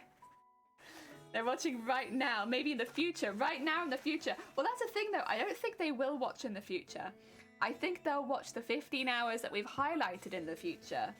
But I don't think they'll be watching ones like this, because if you look at my VODs, there are like over 300 hours of VODs for this costume. Like, there's no way they're gonna watch 300 hours of VODs. Like, that's asking too much of them. But we have so many VODs of this costume at this point, and it's like, they could, but like, I don't think they will. I think they'll watch just the 15 hours they've asked for. And honestly, I don't think they'll even like watch it. I think they'll skim watch it, just to make sure that it is us making the costume. And then that'll be that. Unless they're here live, and then I panic. Hold my beer. No. Honestly, if you watch the VODs from like the beginning on the YouTube, then it's like, you can tell how much we've changed the design over time. You can tell it's changed so much. A lot of it is practicality changes and stuff like that. Like, it's not visual changes, but in general it has morphed over time. The original digitized pieces, those aren't the pieces we used. We redigitized them because the first ones they didn't work very well. They were too much, and instead decided to go into more detail and beading rather than having really complicated digitized embroideries. And you know, that was a big visual change, to be fair. Not what I think a lot of people would have seen, because you've only seen the ones that printed well, because I do most of my tests off stream, right? But yeah, that was a big heckin' change. that judges don't need to know about. They don't need to know I digitized everything 3 times until I was happy, and instead of just digitizing 1 and testing it, no. I digitized the entire set of 42. I did that 3 times. Judges don't need to know things like that. Oh dear. If you're an EUTC cosplay judge jury, please stand up. No. Don't stand. Well, unless you're standing up to leave, and then you're welcome to stand. I want to be judged yet. Give me a few more months. I need more time. My costume's not ready yet. Oh dear. I don't know if they've announced the judges yet, though, is a thing. So I wouldn't even know who they're gonna be, because I don't think they've been announced. Scary stuff, huh? A judge could be anyone. You could be a judge in disguise, and I'd never know. Oh dear. Wallace, yeah, fine. Glad to hear it, Wallace. I'm glad. I hope the rest of your day goes well. It feels like a Friday to me, and it is not a Friday, because I normally take Thursdays off. Of course, this week I took Wednesday off. And so now I'm just really confused, and I'm like, oh, I won't be streaming tomorrow because it's a Saturday. No, I will be streaming tomorrow because it's not a Saturday. Thankfully. Oh dear. Right, let's get that trimmed. Right. That is the base on one side. I have to do this a few times. But fortunately, like I said, then it's not huge. It doesn't take that long. It's not like a real pain in the ass or anything. It's alright. It's alright. Yeah. With the gold edge now. We're getting there. We're getting there. Look at my tiny hand. This massive, like, wheel. Oh dear. I also, have you? You've applied to something art related? Is it like a secret that you can't tell us yet? I'd assume probably from your wording it might be a secret. But that's very heckin' exciting. Amazing. Amazing. All right. This is what I'm thinking. I'm thinking, what if I had a thick one on this side and a thin one on the other? Raisin Bean, I had the same thing on my assless chaps, where one side is thick and one side is thin. I don't know. I'll think about that one. I've got time. Let's pick up the other one now. It's a pop-up art exhibition! Yes! Oh, that'd be so lovely. Oh, Sonny, good luck. I hope it goes well. Exciting. Very heckin' exciting. Oh, dear. That's going to be awesome. Whee! I love little pop-up art exhibitions. They make me very heckin' happy. It's nice as well because a lot of the time for me, they'll appear on like my walk into work. I guess because it's like a lot of people do that same walk into work. And so sometimes on my way in, I just see art. It's very nice. I like it a lot. It brightens the initial part of your day. All right, now we have to go the whole way across here. Okay. And the same thing. I'm gonna have to get more purple thread, but I don't want to waste any of it, so I'm gonna live with this really small amount for the first few stitches, and then pretty much immediately get more thread. That's okay. I'm prepared for that. Take that bit out there. And then, yeah, to be fair, in this part I didn't really need the pin in. It's not too complicated. I can live.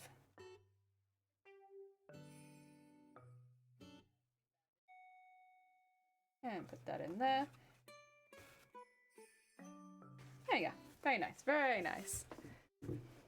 It's in my local area, at least one of them. The outdoors exhibitions in the summer. I don't think they've had any digital work exhibited before. Oh, that's very heckin' exciting.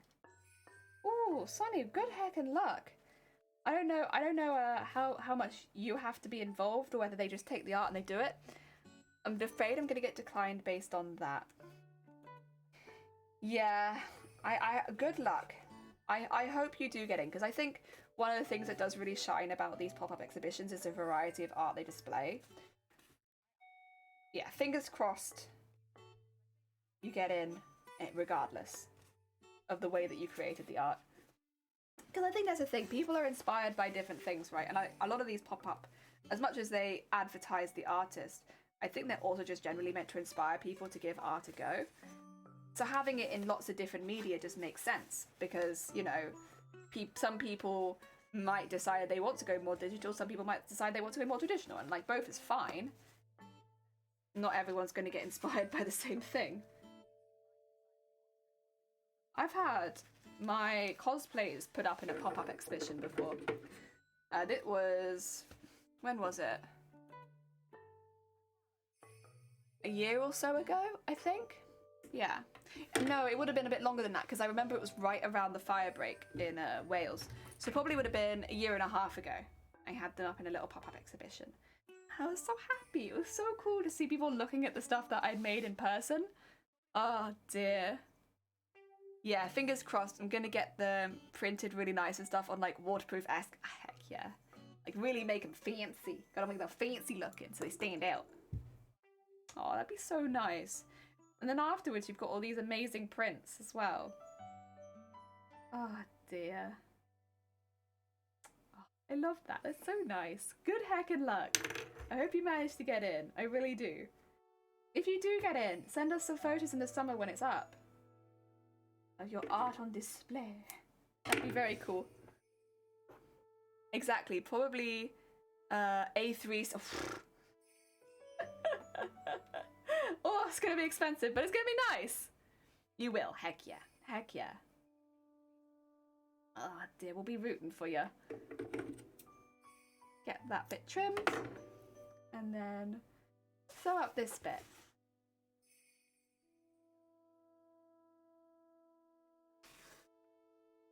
Oh yeah.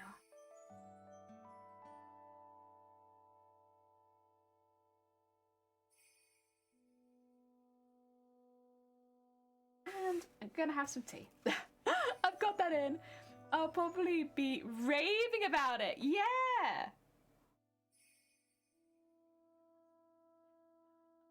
Well, it's such a lovely opportunity. I don't blame you. Oh dear. Yeah, anyone would rave about that for sure. I know I was raving. I was like, really? You want my cosplay? Are you sure?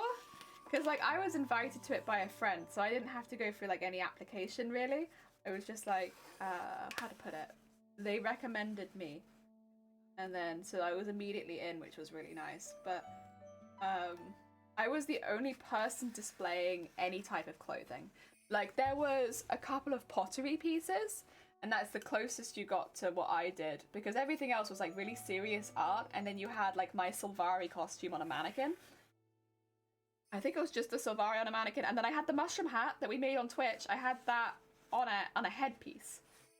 Like that. It looked really cool. I was really happy.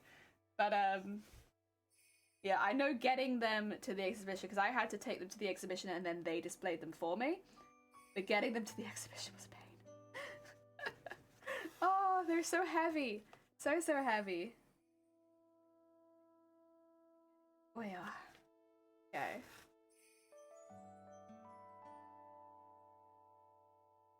Hey.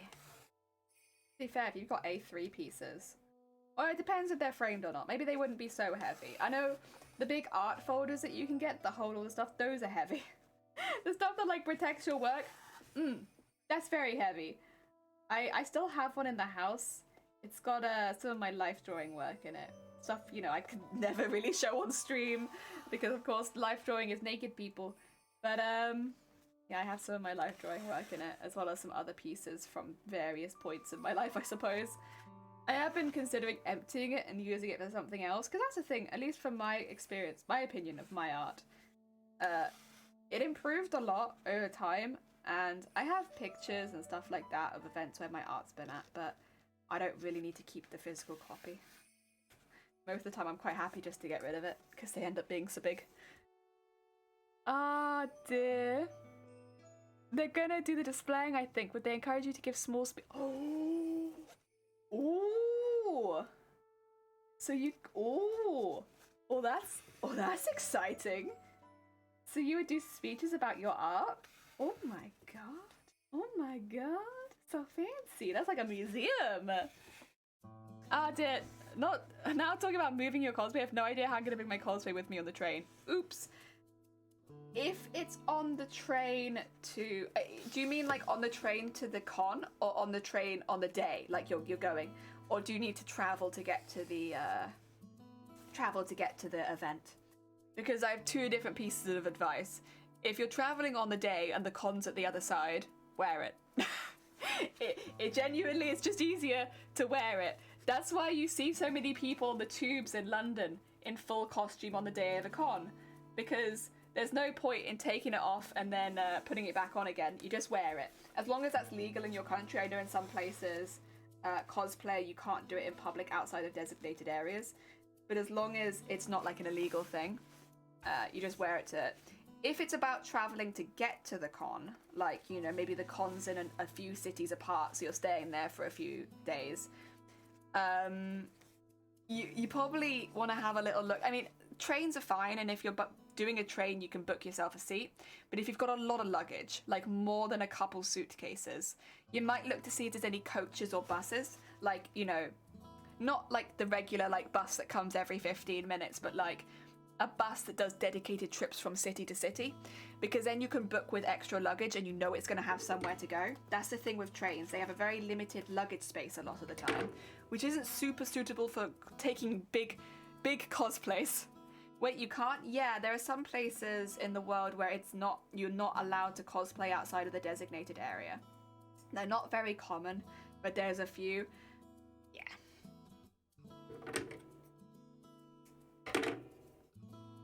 Or like it might not even be like illegal, it's just like something you'll get stopped for kind of thing. Like in a bad way. Not stopped for like a photo. Stopped in a bad way.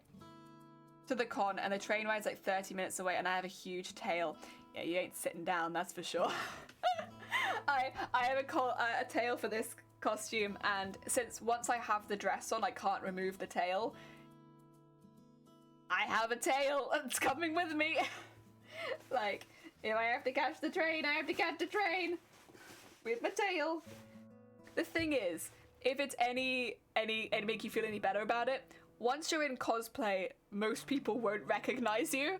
I have had to like really wave my friends down to be like, it's me on public transport, because you just don't recognize each other a lot of time unless you already know the cosplay they're wearing.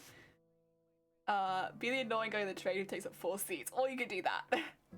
So what you're saying is our literal fashion police. Yeah, in some parts of the world there are literal fashion police. I would say as a general rule, for cosplaying to get to cons and in public, if you have a weapon, regardless of how fake it looks or how ridiculous it looks, wrap it up in a bin bag or something to get on public transport. Like, wrap it up in something. I mean, I'd even say to the point of staffs, if you've got a long way to travel, maybe consider wrapping it up. Just because if you have any sort of visual weapon, even if it's clearly fake, even if it's so obviously fake, you may get stopped on the way. And I know it happens a lot in London. People are quite careful about it. And we're not even talking about like katanas or like fake swords or fake guns. We're talking about like literal like bows and things like that. Things that are very clearly not being used. But you can still be stopped for it. So I would always recommend, if you're traveling with a weapon, like a cosplay weapon, not a real weapon, a cosplay weapon, just wrap it up a bit, make it look less like a weapon. If it's katanas or a gun, definitely wrap it up. Put it in some bubble wrap when you're traveling to the con. Once you get to the con, you can put away the bubble wrap in a bag or something, and then wrap them back up to get home. But it's just because people won't necessarily know that they're not real, and if in any situation they look even a little bit real to someone, you might be stopped, and you could even have your items confiscated if people aren't sure. Yeah, so always, if you're traveling with a cosplay weapon, wrap it up. Don't make it distorted a bit, you know? The other thing is, I don't have a suitcase, and I don't know if it'll fit in the shopping bags I have. I mean, the thing is, if you put things in bags and they're delicate, they might get damaged on the way. A hard suitcase, or like a solid suitcase, whether it's hard shell or soft shell, does protect. It gives like an extra layer of protection to any costume you're making or you've made. always take a little repair kit with you as well. So if you're someone who has used more armor and stuff like that, bring some electrical tape or some duct tape. Bring like little pins, like with safety pins. Bring big safety pins as well. Bring super glue, and if you can fit a portable glue gun, bring that. But yeah, just bring all of that kind of stuff so that once you get there, if anything does end up being damaged, you know, you can fix it in your hotel kind of thing. I always bring a little repair kit, and I leave it in the hotel for the most part. I don't bring a glue gun to the con with me, but you know, if you can, bring that kind of stuff just in case. Also, Creates, welcome on in. I hope you're having a good day. If you've got a weapon, wrap it up so you can bring it in. No, like a cosplay weapon specifically. Oh dear, you'll have like a percent for the con. It's, yeah. It's difficult. Traveling with cosplay is hard. Like, it takes a bit of getting used to. You take a lot of bags and a lot of backpacks and a lot of suitcases. Last time I went, I had 3 suitcases for one costume. But this is why I often recommend to people look at coaches, because you can book extra luggage in the coach. So if you have more than, say, 1 suitcase per person, I needed an extra suitcase, I could pay a little extra for that, but I knew there'd be somewhere I could put it. Whereas if I got on the train, those luggage racks might be full by the time I get on. And then where do I put my 3 suitcases? So, yeah, I always recommend looking at, like, city-to-city coaches. My sister's friend went to a park in a full LARP gear plus sword. Police came to talk to him. Yeah, well, this is what I'm talking about, is you mean no harm. Right? Cosplayers most of the time mean no harm.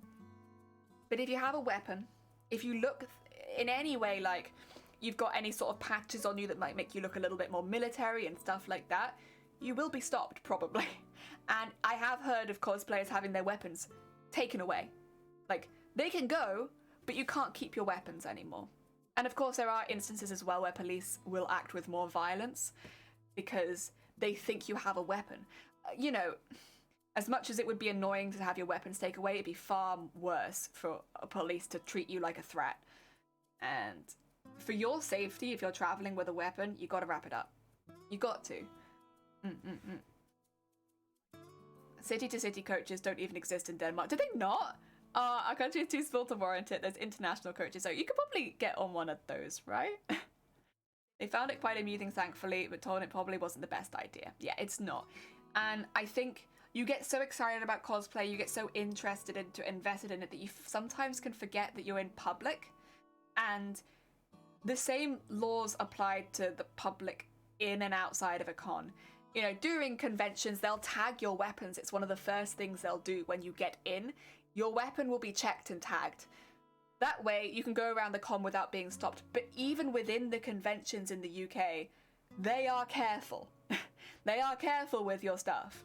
And if they think it could be used as a blunt weapon, they might take it away from you. Again, you have to be really careful with cosplay weapons. Ah, dear. Everything is super close by and you live in a small country. They don't stop in many cities though. Ah, that's a shame. All the local parcels up here, when I used to ship things out, Resource let me ship then. Now, because of my hand, make knives, I was shipping to clients. Oh god, wait. You're shipping knives to clients? Oh god. I think they only stop in Copenhagen. I've heard Copenhagen's really nice, so doesn't Copenhagen have like an amazing Lego store? Oh dear, I'd go. Oh. Yeah. Also, hi Acres, welcome on in. We're talking about traveling with cosplay props. And just cosplay travel in general. Like, traveling with a cosplay. Like, to be honest, traveling with a costume is hard enough. When you have props as well, it does just become a lot more difficult. I think they only stuff there. It does, yeah!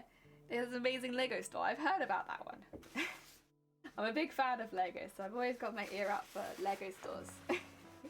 Right, let's get some gold around this. I hope none of this conversation dissuades you, though, from traveling with your costumes. That's not my intention. My intention is not to dissuade you from traveling with them. It's just to make sure that you don't get yourself in trouble with it, you know? Not to not do it, because obviously, you know, if people couldn't travel with costumes, there would be no cosplayers. Like, it would be a much smaller hobby if people couldn't travel with their costumes. So it's absolutely, it's pretty easy once you get the hang of it. But it always requires a little bit of consideration. And I think the consideration that you're in public, that's a big one. I think that's the one which, unfortunately, a lot of people do get caught with, is, you know your weapon is not going to hurt anyone, but nobody else knows that. And sometimes, yeah, you do hear people getting stopped.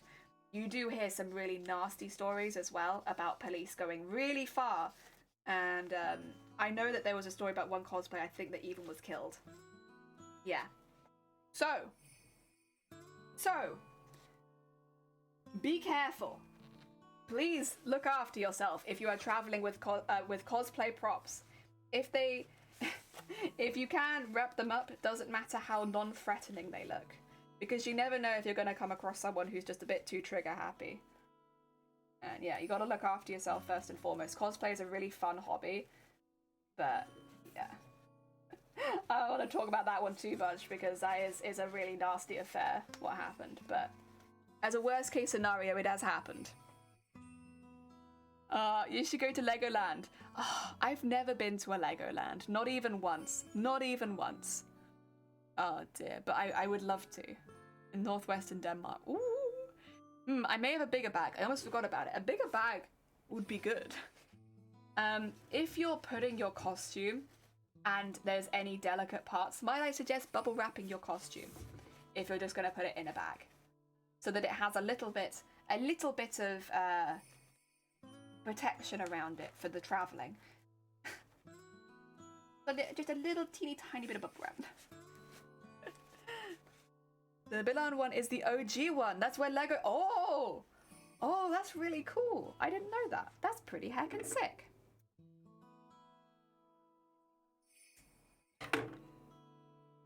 Oh yeah. Yeah, I've never been to a Legoland, but it's always been something that I've wanted to go to. I mean, the thing is, I say always. Woo! That's because this is some continent, I think. The only what was I gonna say? I only really got into Lego in the last 5 or 6 years, and since then I've really wanted to go. Like before then, I probably wouldn't have been so interested. I would have liked it, I'm sure, but like it wasn't like big on the bucket list to do it. Whereas now, things have changed. I have a lot more Lego than I used to have, and I've played like the Lego games, and I just really like Lego now, and I would like to go. Oh, how the times change. There we go. Get that one in there. Just do a little pin there so that stays nice and tight. There you go. Oh dear. Play well in Danish. Oh hey. Oh, is there? Feels like there's something sharp in my arm. I guess it's gone. Oh dear. Also, the con I'm going, it's better to not bring any weapons, since there might be people from Ukraine walking around the con, since it's a big city. Oh yeah, you don't want to spook anyone who's been having a really rough time. That's a very very considerate approach. Yeah, understood. I mean, I think there was a lot of weapons you could get away with, like staffs and stuff like that, but I understand not wanting to bring a gun or something to a convention so close to it with all the stuff going on. Yeah, understandable. Very considerate. The thing is, most cosplayers are actually really considerate people. And, you know, I don't think I've met a cosplayer that has ever intended harm on anyone. It's just difficult because, you know, if you don't know the person, you never know what they're gonna do. And you have to look after yourself first and foremost. Always. Cosplay is a really, really fun hobby. But still requires some looking after yourself. Yes. I think the general rule as well, to anyone who's thinking about making their first cosplay, if you couldn't take part of your cosplay away from the rest of it and wear it in public, you probably shouldn't do it. You probably shouldn't do it. And I think, unfortunately, it's come across a few times in people doing some very, very not great racist stuff. But then also you see it in people thinking like, oh, well, this would be fine, and having patches from like, you know, Nazi Germany and things like that in it. And those sort of things, you couldn't get away with wearing those in public, right? So don't put them on your costume. Even if it adds to the accuracy, don't put it on your costume. Don't do that. It's a really, and I think the same then goes for weapons and knives. If your gun looks really realistic, don't put it on the costume. You can't normally go out in cosplay like that, and the law doesn't change at a con. I have been to most theme parks in the UK. My dad was a postman. They used to run yearly trips at a big discount. So we went to theme parks and Harry Potter Studios, and oh my god, did you do everything? I used to go to Thorpe Park growing up, and I liked that one a lot because it had some big rides in it. But other than that, I really don't have a lot of park experience. Oh, I've done the London Dungeons, actually. That's not true. I did London Dungeons. That was pretty good. It's not really a park, though. But I enjoyed it. Yeah. Indeed. Again, most cosplayers, fine. Normal people. Don't mean any harm to anyone. Some of them lack common sense. in the worst possible way. And again, there are definitely those that do mean harm, of course. Like, I'm not gonna sit here and be like the ones that were like painting their face black. Were not meaning harm. Of course they were. That's it's a level of inconsiderate that I don't like. But most people just are a bit silly, and they make a really realistic gun, and they're really happy with it, and then they walk outside and get arrested. Oh dear. Eric is buying me silver passes to Tivoli Gardens in Copenhagen with me. They get it for free. Sick. I would have gone to a really cool part of the school, but I got sick and I couldn't go. No. And also you could bring a friend? Heck yeah. I had it a couple of times, so I couldn't go on those sorts of trips, and I was like, damn it. I think the only one we didn't do was Alton Towers because it was mostly big rides and you were little. That's understandable. I never did Alton Towers. We always went to Thorpe Park because it had some rides we really liked there. And I loved roller coasters, so there's a lot of them at Thorpe Park. There's some really big ones. I still have a picture of when I was little and I went on, there's a roller coaster called Stealth. I think it's the roller coaster that has the highest acceleration in all of Europe.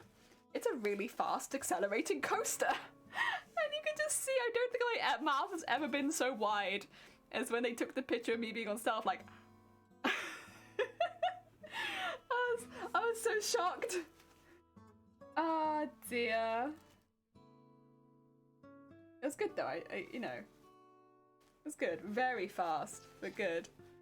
Using past beautiful gardens and nice restaurants. Heck yeah. And there's concerts there too. Oh, that's sick. Alton Towers has CBeebies Land now. So I'm thinking of taking Kiddo. Oh, that's cool. Yeah, they probably love it. I know, I always liked going to the big places. Even if I couldn't go, I didn't want to go on all the rides. There are normally enough rides that I could really enjoy it. Yeah. Oh. And then I got into roller coasters and it wasn't so much of an issue. As I got into roller coasters, everything changed. Oh dear. I used to really like the rides that spin round in circles over and over again. Honestly, I feel bad for my parents who must have had to go on them with me.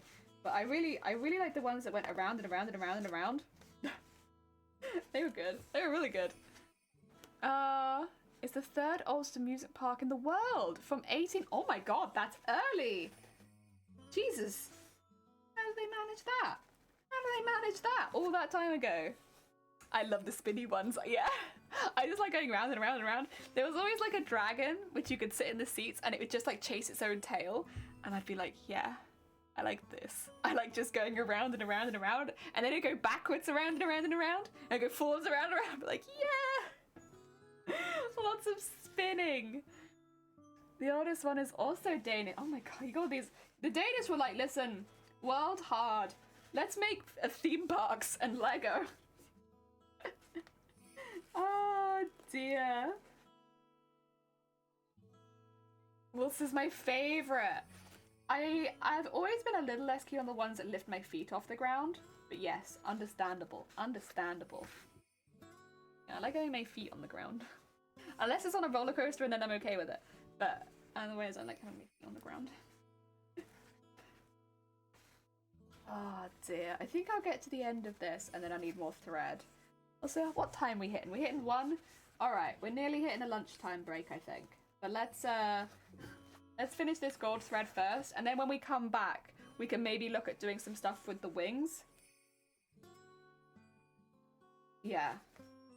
First half arm pads, second half wings. I mean, they all come together to one piece anyway, but... Oh yeah.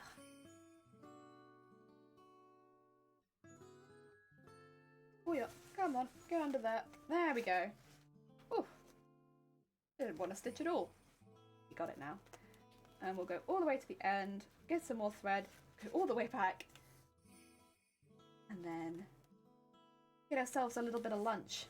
I got noodles again today, so it'll be another noodle and egg day. I might have some of the different, slightly spicier noodles, because I'm kind of feeling in a slightly spicy mood. It's not like super spicy, it's just they got kimchi in them, so it's a bit more. I mean, my nose will run regardless because it's hot, so I might as well have like one that's a little bit spicy. Heck yeah. I don't like towers or the things that shoot you up. Me neither. Honestly, I never really enjoyed those ones. I mean, you get a good view of the park, I suppose, but like, there's one that I went on and I remember feeling really ill after it, and it would take you up and then down and then up and then down and then up and then down, and it didn't stop. It just kept going up and down. I was just there like, whoa. The first time I got on it, I was like, oh, I don't want to do that one again. That was gross. They have free roaming peacocks. Ah, a few years ago, they even got a white Indian. Ooh, a fancy peacock. I have been around peacocks a few times, but they're so big, they always make me a bit nervous. Ah, dear. Waltz is the one where you sit in and it goes up and down, round and round, while also spinning the seat you're in. Oh, that's the waltz. I was thinking it was a different one for some reason. I thought it was one you hung under and it spun you around. Okay. Sick. Yeah, I like the sound of that. Oh dear. It had chicks last year? Oh, heck yeah. Little peacock baby. Baby peacock. Very cute, very cute. Oh yeah. There you go. I can't do coasters, I'm no good with speed. I don't know how I'd handle them anymore. I always enjoyed coasters, but since my balance is not so good anymore, I kind of need to be like upright, and so I don't know if I'd enjoy them as much as I used to. But I used to love them. Oh, the twister. Let me see if I can get some pics of it, if you're able to clicky. I would have to permit you, because you won't be able to post those links in the chat, but you could always put them in the Discord and then I can come to it when I'm having lunch. That'd be nice. If you posted it now, I probably, if you're happy with me going and having a look at it during my lunch break, heck yeah. There you go. Right, let's go down the other side.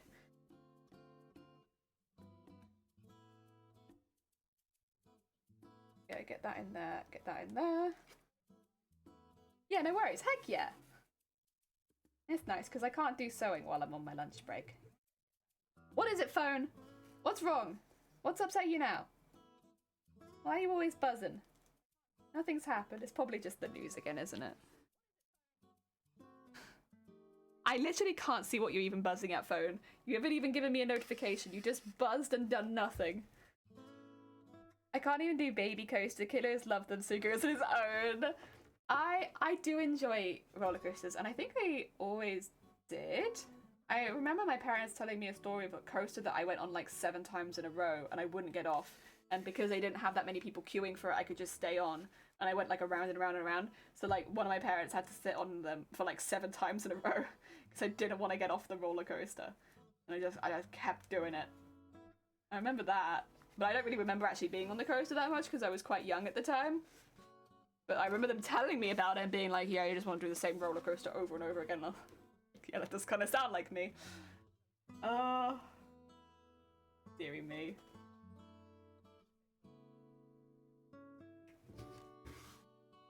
Oh yeah. I always wondered how they managed with me when I was little. Being an awful ball of energy. Oh dear. Crunch jelly. What is crunch jelly? Huh? What do you mean, crunch jelly? Oh dear.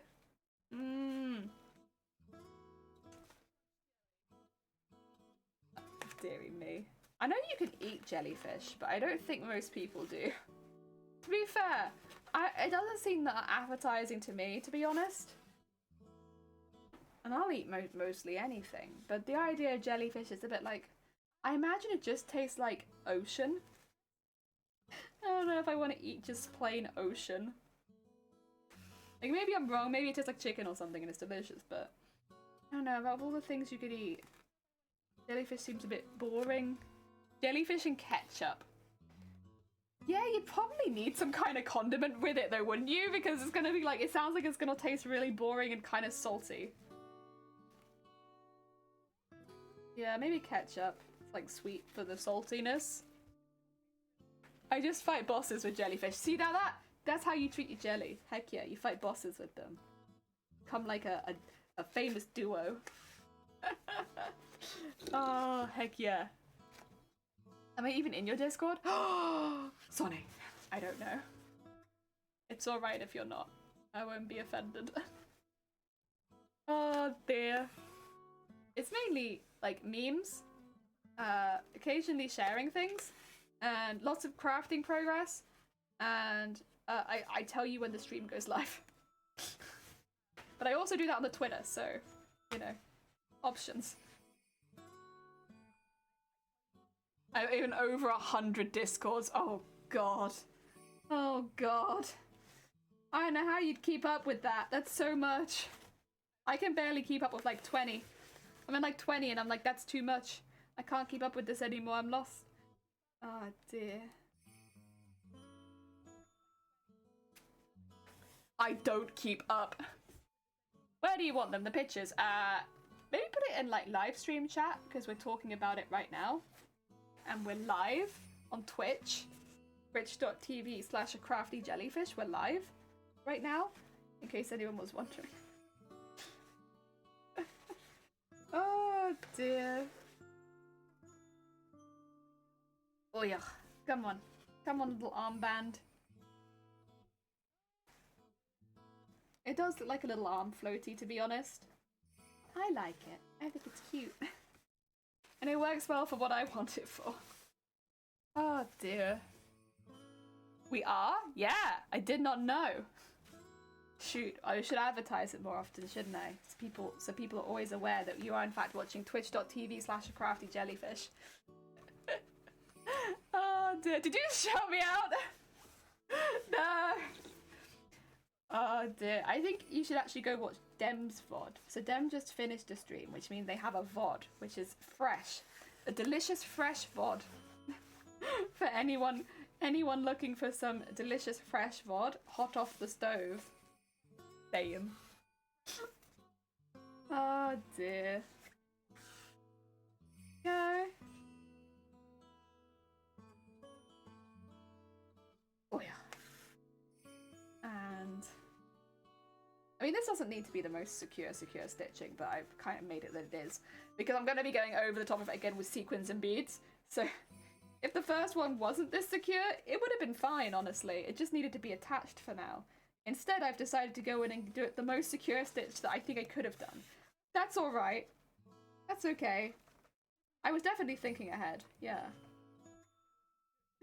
Oh dear, where's the needle going? There it is!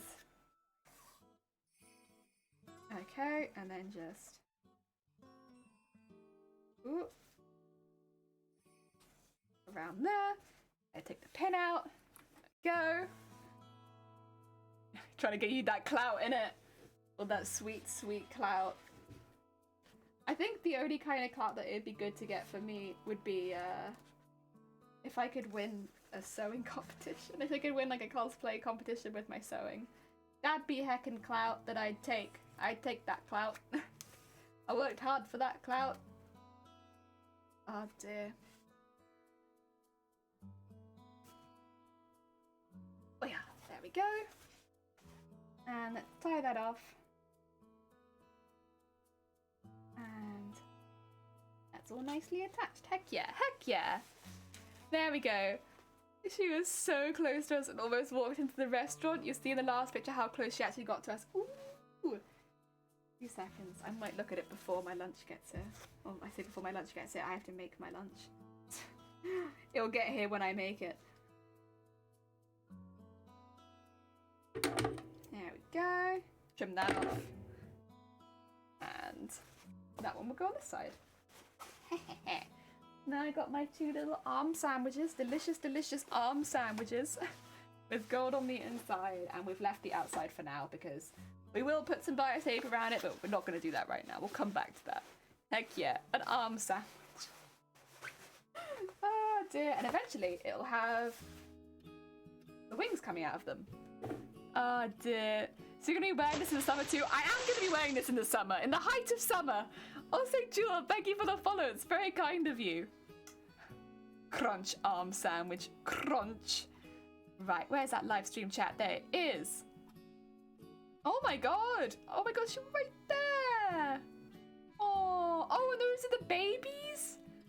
Heck yeah, look at our little babies. Aww. Oh. Cute. Cute. Oh dear, and the little babies are very cute. What the fabric made of is, are you gonna be all static? It's not made of flesh, actually.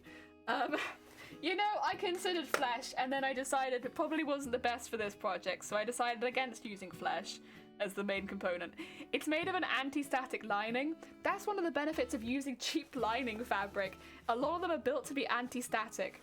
Because, you know, you would normally only line the inside of something with this fabric, but I've made the entire costume out of it. So it's not going to be static at all. Anti-static! Hell yeah! Oh dear.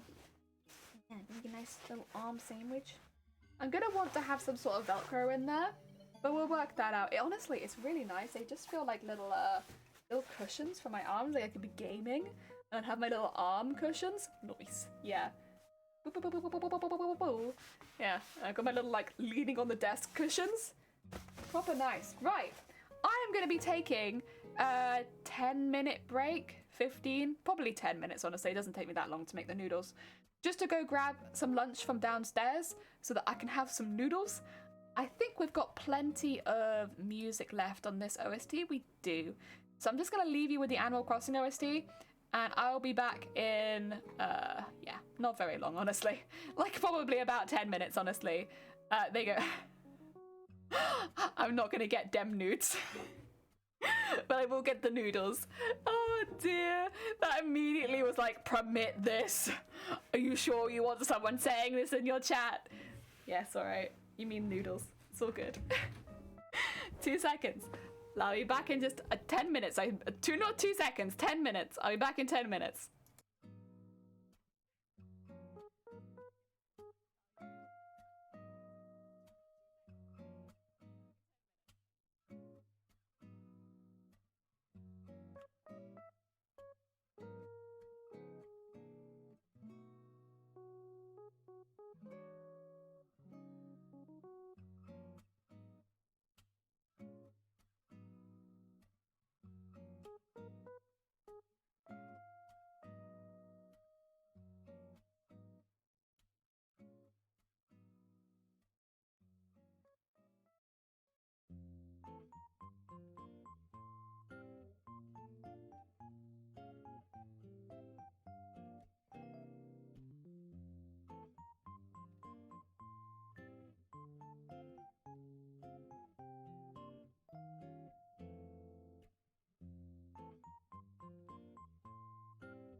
Hey, there we go.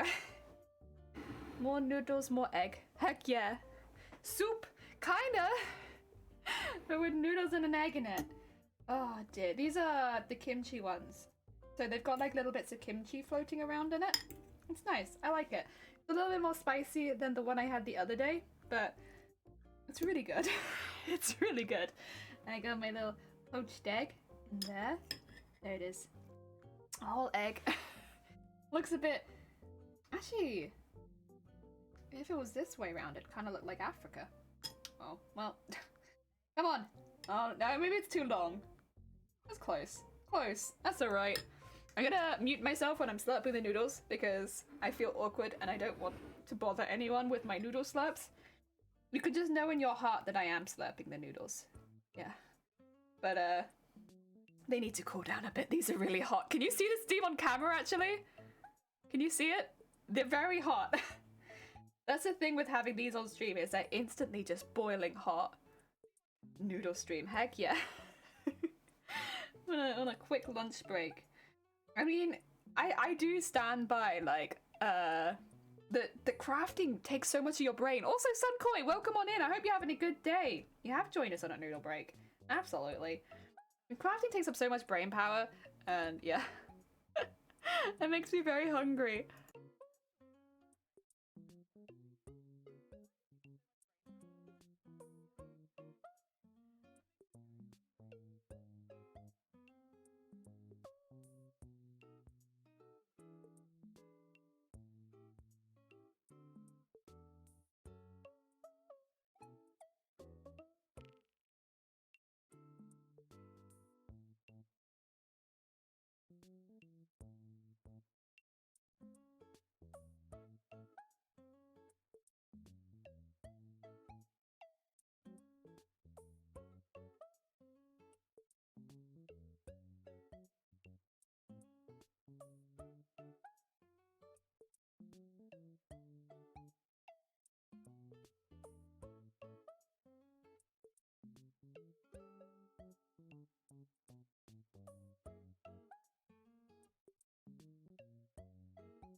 Oh, I panicked.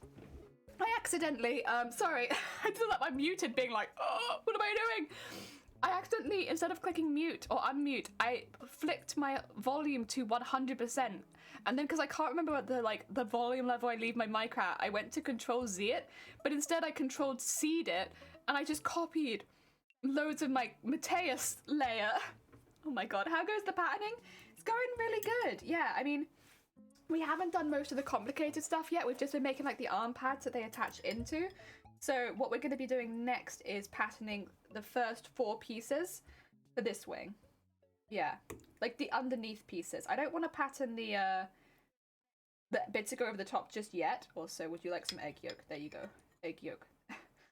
Delicious. Let that go into my soup. But I would like to start looking at cosplaying like the main feathers. The really big ones. Oh. What kind of egg you got in there? Chicken? Yeah, it's a chicken. Chicken. Poached chicken egg. Looks like chicken breast for a sec. No, it's an egg. It just, the shape of it ended up like that because I don't have like an egg shaper. Oh, also, thank you for shouting out Sunkoi. Yeah, actually, we should be shouting out Sunkoi a lot. Because Sunkoi, they're normally, when they stream cosplay, right? But I know Sunkoi has been potentially going to do a cosplay for TwitchCon as well. So maybe another person in the what do you call it? In the tournament arc. I saw your concepts for the D&D character. Oh, they look so good. They look so good, Sunkoi.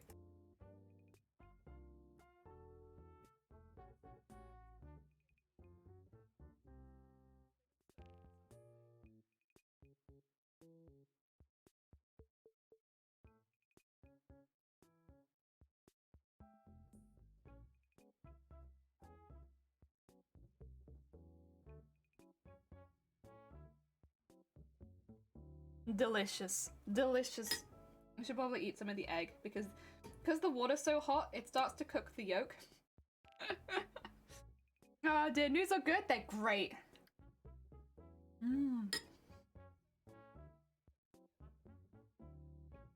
Mmm.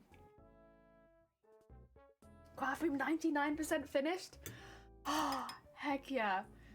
You know, Sunkoi, when I was setting this craft room up, I did it in like 2-3 days, and I made a mess of it. I made an absolute mess of it. I forgot where everything was for the longest time. I put things all over the place, and then I had to come back when I got boxes and put them all back in boxes again. Oh god, it was something. It was something.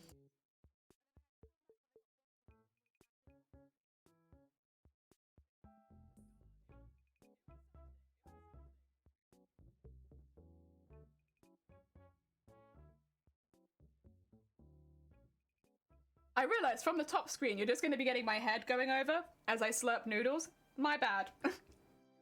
I just have, you know, they're long noodles. I gotta slurp. Stream soon? Heck yeah! We've all been missing out on the Sunkoi streams. So it'll be lovely to see you on Twitch again. Oh dear. BB, welcome on in. Oh, hello. Hello. We are having a break. We are having a noodle break midway through stream so that I can keep going and keep crafting. Heck yeah. So just eating some noodles quickly. Let me get some good scoops and I'll get through it quite quickly.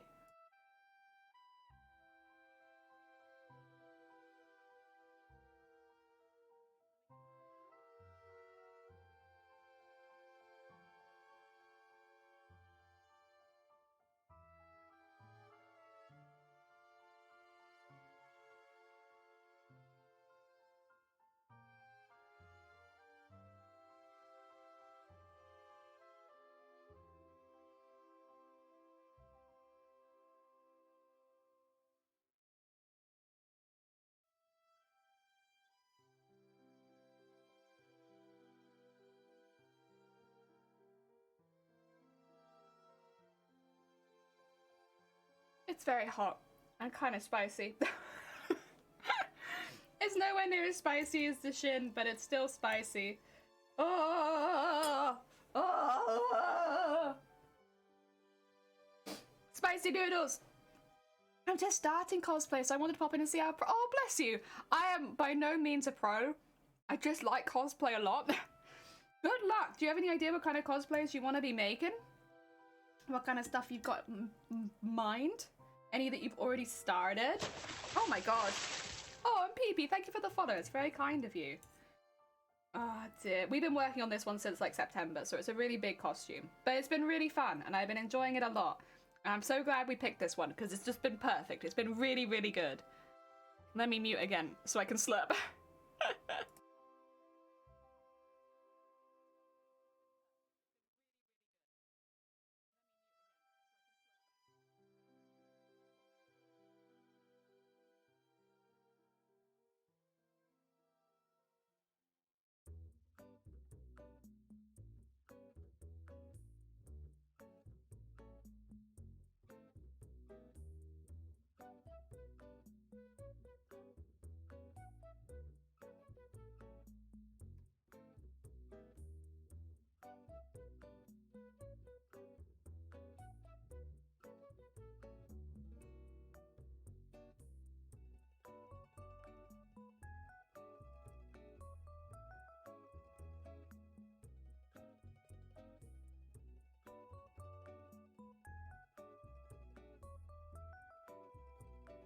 You chatting one of us at them? Heck yeah. To be fair, it is always nice to meet more cosplayers. And I have an idea for a gender-bent character from a game called Helltaker. I've seen some Helltaker cosplays. In fact, I think I saw the cosplays before I even heard about the game. It's pretty stylized. Oh dear. I just knew that I saw a lot of people cosplaying in a big group and at a convention, and they all had very similar color palette, maybe? When you're working with hairy fabrics and now it's everywhere, you gotta be so careful when you're cutting like furs and stuff like that, so you cut it really close to the like backing fabric. Even then though, it's gonna get everywhere. It always gets everywhere. There is no avoiding it. In our house it's the lame, which is not even a long-haired fabric, but it is everywhere.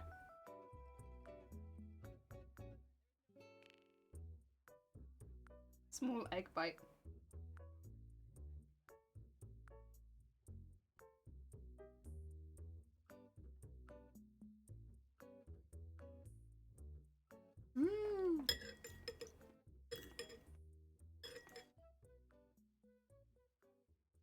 too much left now.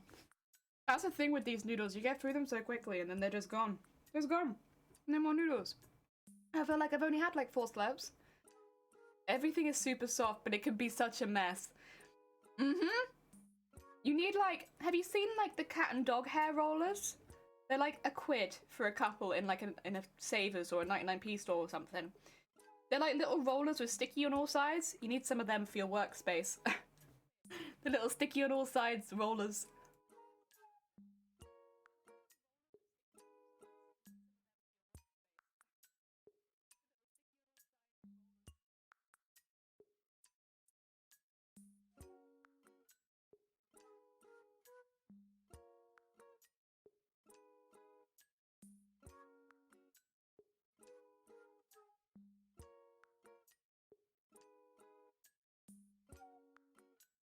Yeah, noodles gone, big pain. I'm still gonna drink the soup and everything because it's a nice soup.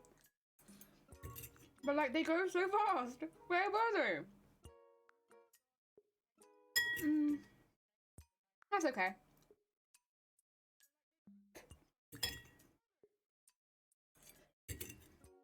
I always feel like I could eat several packets of this. I shouldn't, but I could. Because it's so good. It'd probably have to be the vegetarian one though. Because otherwise they're just too spicy. And they get to me after a bowl. Gotta dye some fur!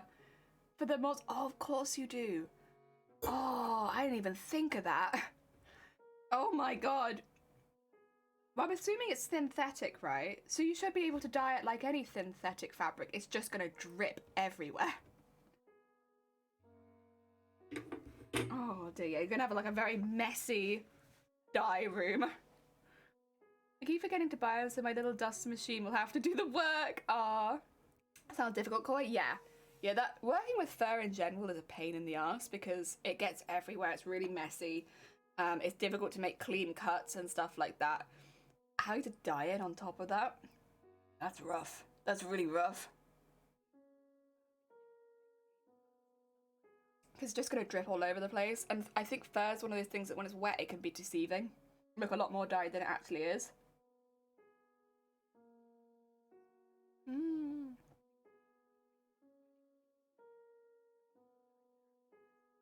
Ah, the soup at the end, it's so spicy but it's so good.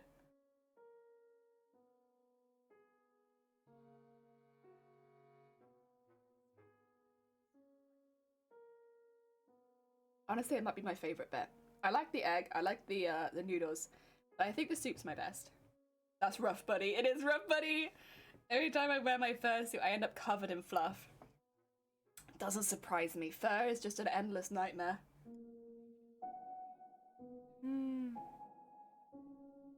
I've dyed a few things, including synthetic, so I hope it'll be okay.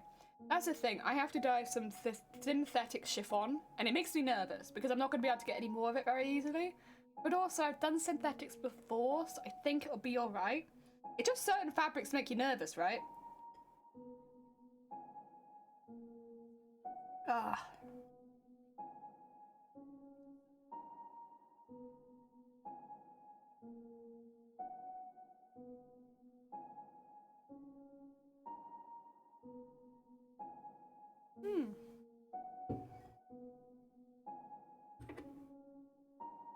All the noodles I couldn't get now, left in the bottom. Get all those.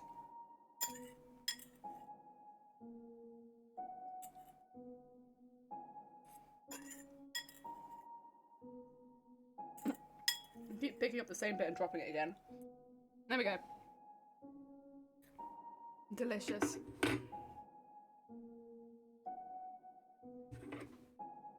Very good.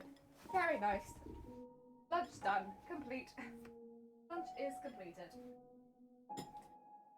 Oops, daisy. Just putting it away and like quickly wipe my nose because like honestly spicy food gets me. But yeah, there we go. Oh, heckin' done. Whew, ready for the next bit. Let us...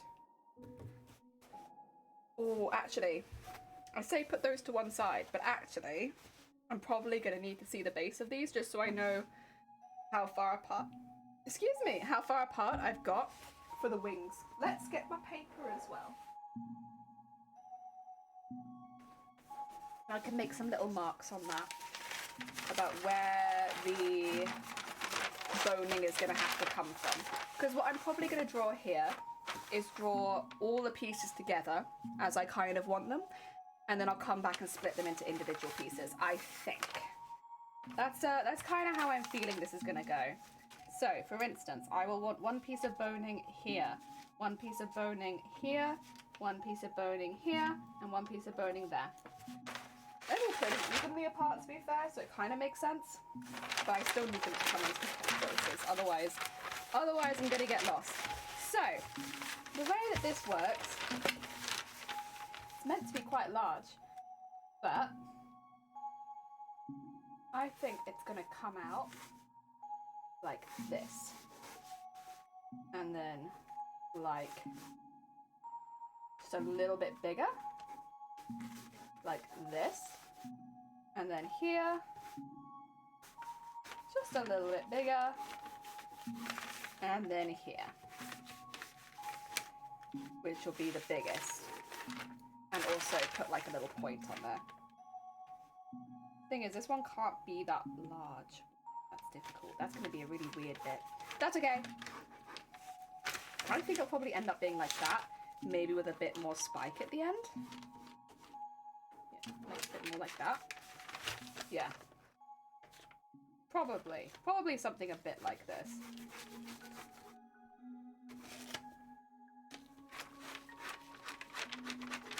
So that probably will go over a bit further as well. Okay. Well, that's all the pieces. The thing is, I could also have this one come out a bit further this way, and I could also have this one come out a bit further like that, and then that would mean that this one would get a bit more space to itself, which I kind of like the idea of. Yeah, I think it needs to go both ways a bit. Oh, question, for getting the best look, what would you suggest? Hair paint or a wig? For a noob at least. Personally, I'd lean towards wigs. Yeah, if only because you know exactly what colour you're going to get, and it will always be consistent. You don't need to keep the same hair as your character. But I've seen people can get great results with hair wax and spray too. Yeah.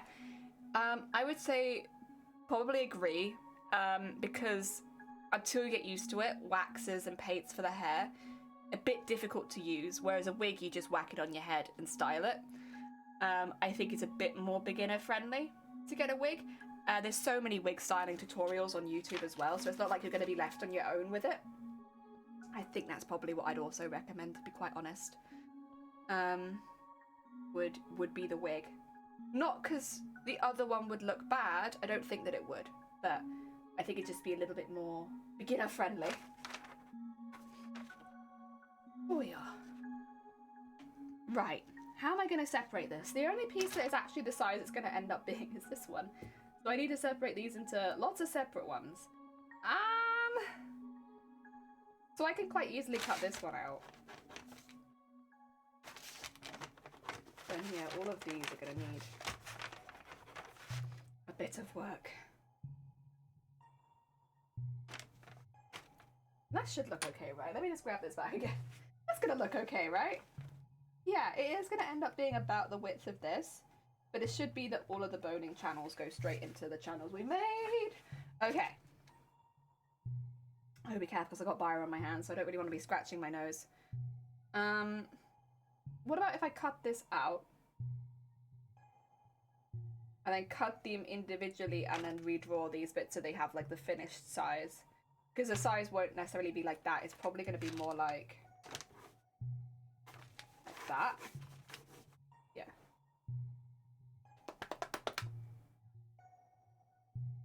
Yeah. Yeah.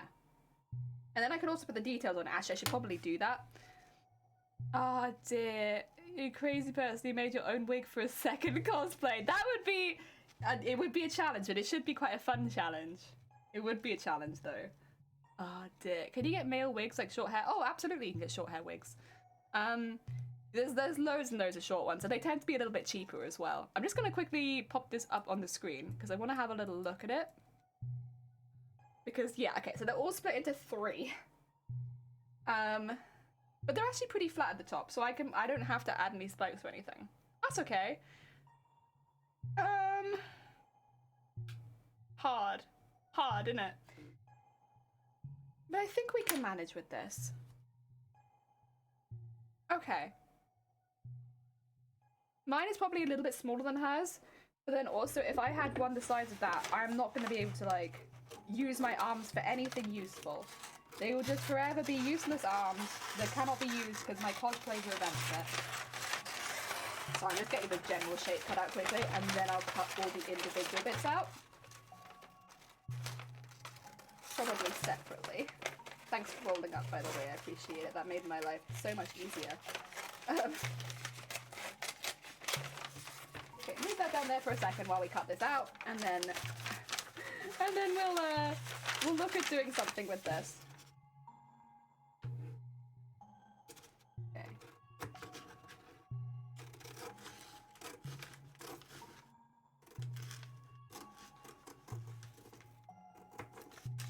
Okay, and then like this, and then like this. Right. I should maybe have this a little shorter, but that's okay. There you go, that's better, that's better. Yeah, then what I'll do is, I'll trim this to the bottom, and then I'll sandwich it, and make sure that I'm actually happy with this size. Because I don't really have any take-backsies here, like I either get it right or I don't. Let's try and make sure I get it right the first time. Okay. Where's my sandwich? Here's my little arm sandwich. There it is. So let's imagine that this is all pinned in. And I say imagine it's all pinned in. Imagine it's all sewn in. And then all the way up to there. There you go.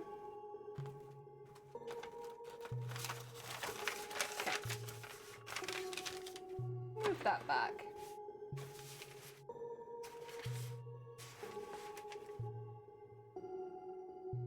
I think that's a pretty good size. It goes further than my hand, at least. Maybe more like that, but that's okay. Yeah, and my dual disc. Time to dual. Ah, dear. It was fun to make, but it took like 48 hours until. Heck yeah. 48 sounds like both a lot and a good time, but surprisingly fast for a whole wig. Ventilating looks like it'd take forever. That looks pretty cool. Yeah, I feel like it looks pretty cool. It's like a very big, bulky wrist on the character. If you see this. This is what I'm imitating here. It's that really big, bulky wrist thing. But I think, honestly, as a base, I need more work. It's definitely not finished. But, like, it's a good start, I think. Because that is a pretty weird thing. The other thing that I'm trying to keep in mind is that she's obviously got quite a big armored glove on, which means that this probably looks smaller comparatively to her big armored glove. So I don't want it. I wouldn't want to make it that size with my hand measurements when I know that I'm going to be putting a big armored glove on. So I think that's probably okay. Oh, it's tricky. It's tricky. Now I just need to cut all these pieces out separately. Let's label them first, so I know what I'm doing. 1, we're not going to be changing. 1, staying the same. 2, we have to redraw. 3, we have to redraw. And 4, we have to redraw. That's just how it goes. So let's cut out 1 quickly. Since that won't need any work. We can put it to one side. Also, I need to bite my nose. I'm sorry, it's the spicy food.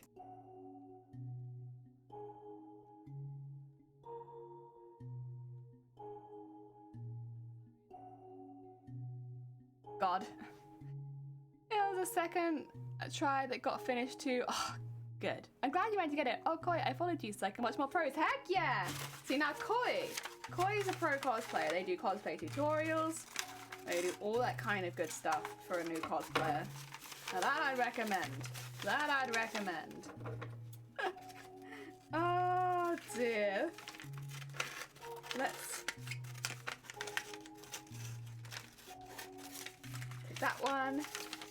And then take this one.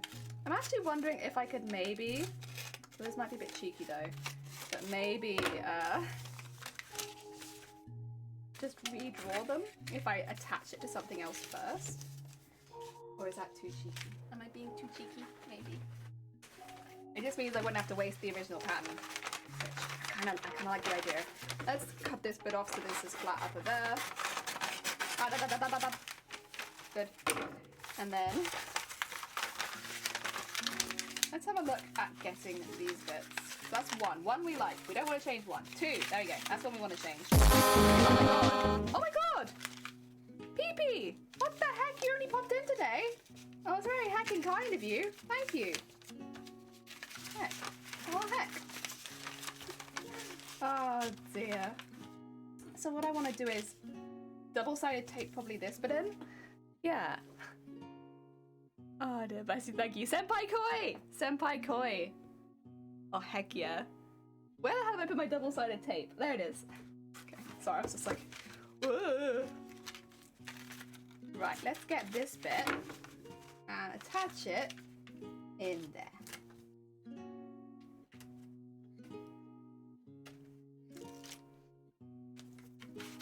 And then what we'll end up doing, I'll probably keep the base quite similar.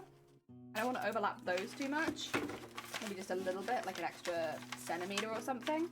But up here, we will overlap it quite a lot. Let's do that there. And then, there you go. And what we'd like is just to redraw this so it goes a bit more like...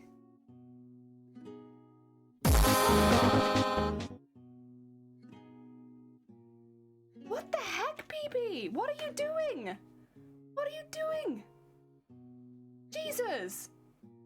Well, thank you so much for the 5 gift subs. That's very heckin' kind of you. What are you doing? What are you doing? Smug? Yeah, but that's very, very kind of you. You don't know. I might be an awful, terrible person. You just came by today. What if I'm a gremlin and you're like, nah? Oh dear. Well, thank you very much. It's very heckin' sweet. Jeez.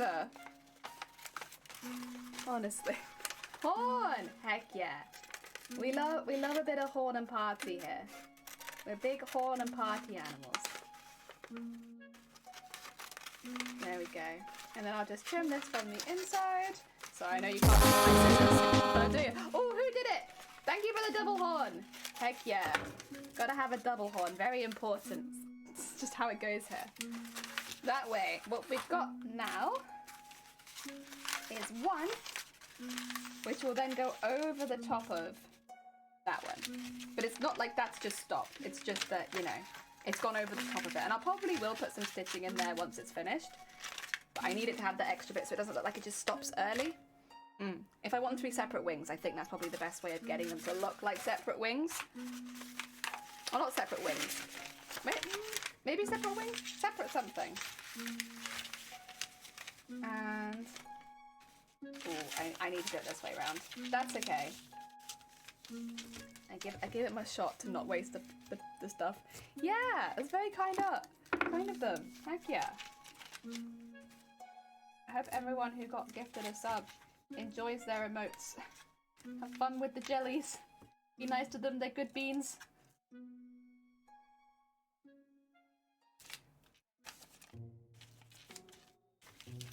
Oh yeah, there we go.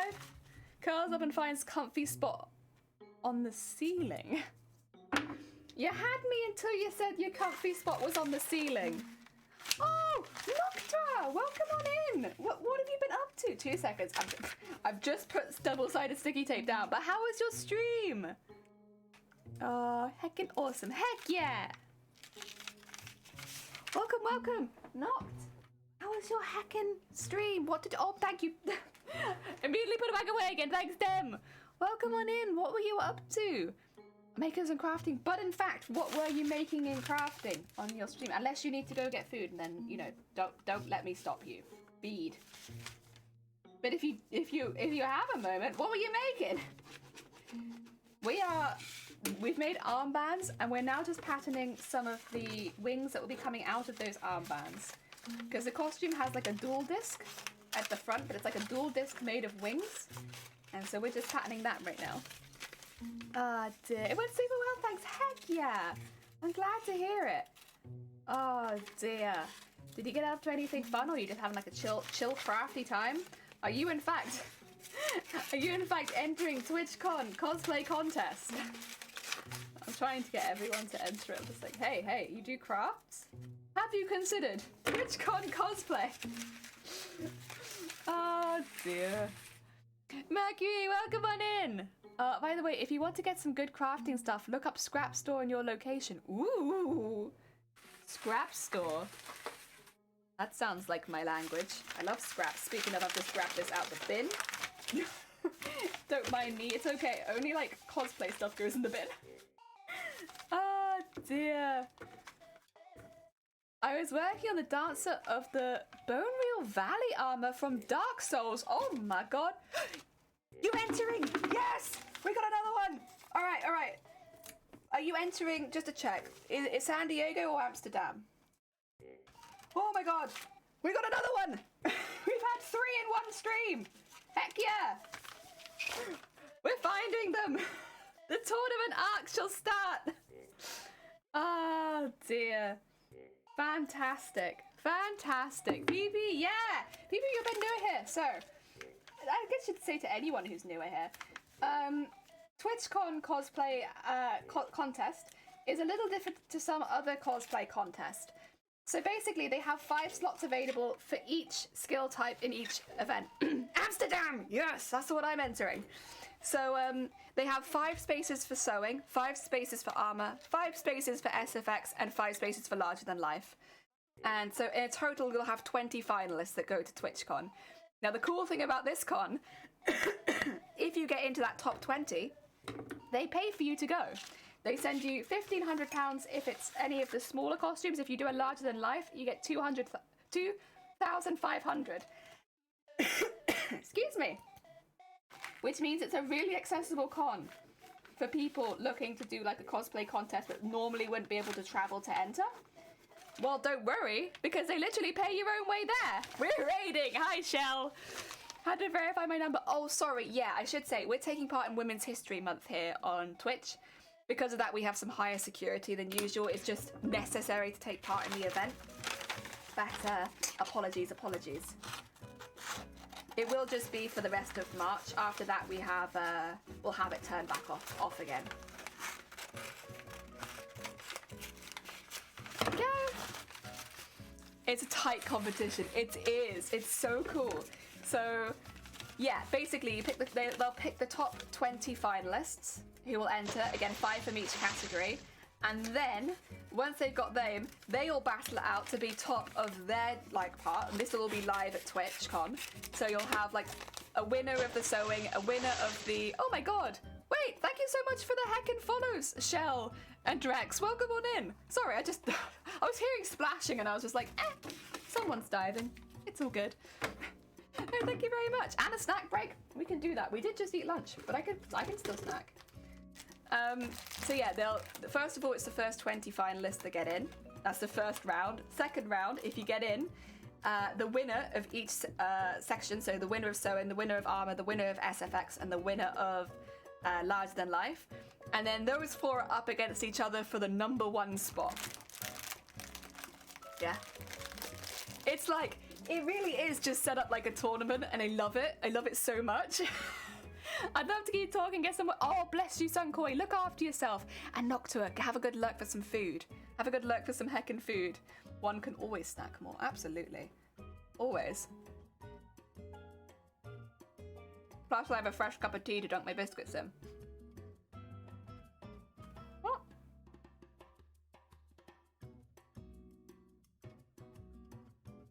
So, yeah, if you're looking for a cosplay contest to enter anyone, it's a really fun one. Really, really fun. I mean, I think it's really good as well because if you don't get in, you know before you've traveled to the event, which is lovely. I mean, it doesn't mean that the event wouldn't be fun anyway, but for people like me who wouldn't be able to afford normally to go to 2 events a year, if they didn't pay your way, I couldn't go. And yeah, it's very heckin' exciting.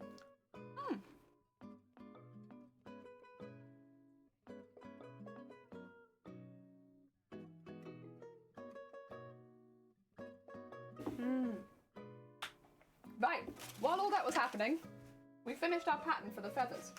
Feathers? I will need to do a little bit more work into them, which I think I'll start on the number 1 piece. It's a really weird pattern, and I am going to cut into it because I would rather get that bit done now. DJ! DJ! Thank you for the DJ! One mustn't forget to hydrate. Oh, absolutely. Very heckin' important. So, the way that this works is I kind of need to split it into 3, going the whole way up, like this. Because the 3, let me show you the arm really quickly so you can see what we're looking at. They have little splits between the feathers where you can see gold coming through. This is the bit that's been really like bothering me with designing this, that this is a real nightmare to like actually put into your costume. So, yeah, we need that little split there. And, oh my god, it's gonna be a pain, but we're gonna manage it. And the way we're gonna manage it is we're going to actually draw it into this bit. And, no, not that big, it only needs to be really small. And then, that way, it's designed in, you know? These little splits where it gets thinner. Yeah. Oh dear. What cosplay are you doing? Oh no, I just realised it says on the bottom of your screen. Yeah, if you want to see pictures of the whole cosplay, if you're interested in the comp, !cosplay will take you to the cosplay Wikipedia, where it's basically got the character, all the information as well as the pictures. If you want to enter the TwitchCon, like San Diego or Amsterdam, !comp will take you to the competition page, where you can see a little bit more about what you need to know to enter. Yeah. We're cosplaying comp. I'm trying to encourage every crafter on Twitch slowly to enter TwitchCon Amsterdam. I have a goal here, and that is to get everyone taking part. I just think it's a really good competition, and so I'm very like biased towards it now. But I mean, also, if you're streaming making your cosplay anyway, if you're already streaming making a cosplay, why not, right? Why not make it for TwitchCon Amsterdam? You're already streaming it, so as long as you put the correct title in at some point, you know, you oh, did I cut a little slice out of it? Oops. It must have been folded over. My bad, my bad.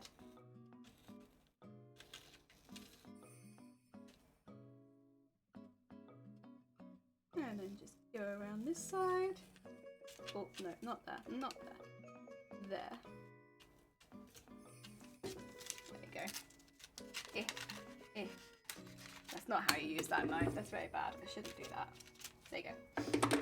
It's got the little slits in it like that. And not that one, ignore that slit, that's an accident. Oh dear. You've joined? Oh, welcome back, Shifty. How goes it? This is a complex cosplay.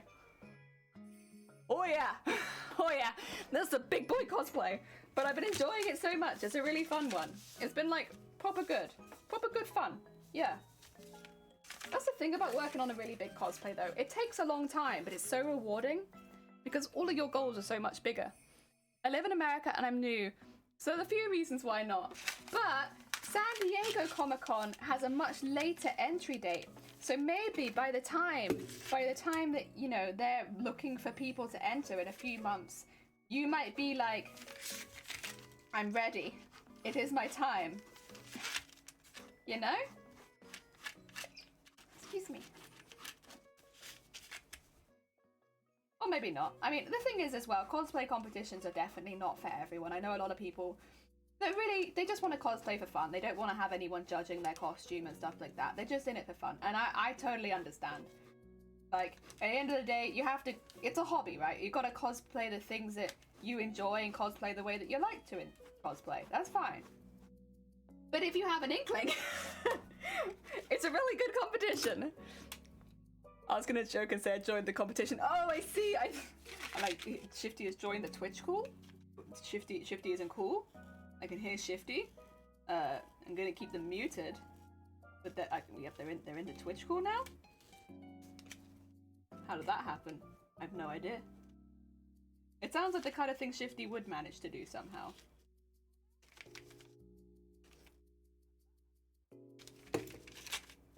There you go. There's 2 layers there, is there? Okay. There you go. That bottom one out too. Nice, nice. Nudicon that is. With jelly and koi help, anything is possible. Exactly. And the thing is, don't get me wrong, these big costumes, they do take a while. They are definitely a time investment. But it's very, very fun. I really enjoy it. I mean, again, not for everyone. And I understand there are going to be people that do not want to spend 300 plus hours on one costume. I mean, this one has already taken me around 600 hours. And I am not finishing it anytime soon.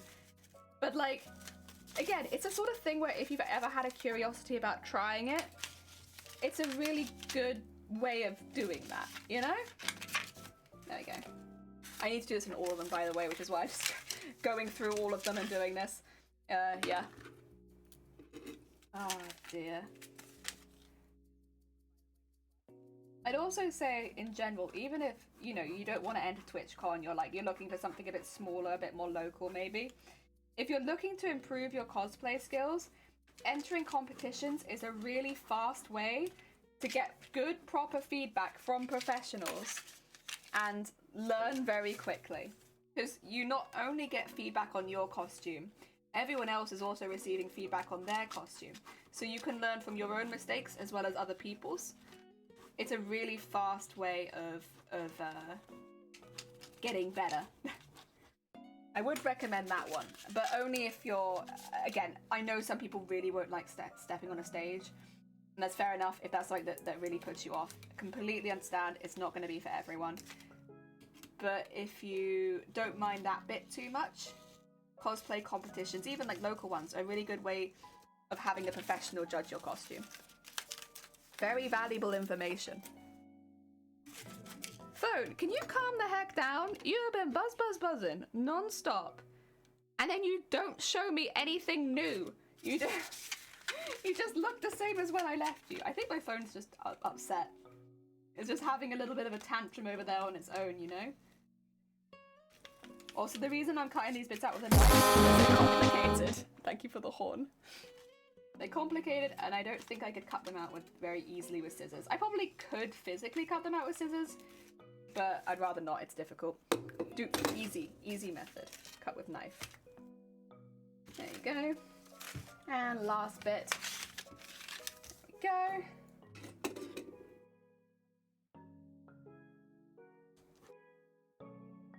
And like there.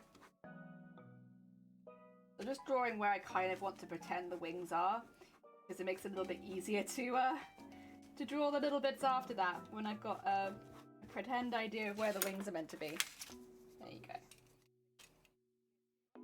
go. I know this also looks like a lot of work for a pattern, but yeah. Patterns are a bit of a pain to make, to be honest. They do take a lot of work. I don't know how many patterns I've made for this costume so far. I've made a lot if you include all the embroidery patterns. If you don't include those, a fair amount less. Spaced, welcome on in. We like to party? Heck yeah, we like to party. Me gluing down the claws onto my hand shoes, hoping I don't glue it on my skin. Be careful. Be very careful. I'm assuming you're using hot glue gun, and that can like straight up scar you. If you get that on you. I've got scars on my hands from hot glue gun. Be hecking careful. Look after yourself. Don't get caught with the glue. There we go. Nice. Okay, now we got all of these. Oh, you're using contact cement. Gotcha. Still be careful. That stuff's stinky. Very stinky. Can't wait to see all the inevitable Strangers of Paradise. Oh my god, I want to see them so badly. Show me Strangers of Paradise costumes any day. Any day. They actually look really good though, is the thing. Like, I was looking through some of the wardrobe. They actually look pretty good. Like, a lot of them I'm like, damn, I'd make that. I'd become Jack. I'm getting some sleep. Have a good rest. Oh, thank you, Leon. Take care of yourself and get some good Z's. Have you made anything with EVA foam? I have. I don't normally make whole costumes out of EVA foam, but I have a lot of experience with smaller parts. Yeah. Oh dear. It worked and it's not stuck on my skin. Heck yeah. This is... How am I gonna do this? I think I worked it out earlier. So what I'll need... It's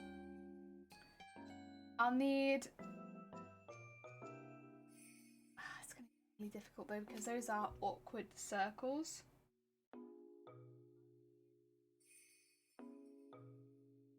So I'm trying to find a way that I can sew this with wadding in the middle. And also neat. And also lightweight. I'm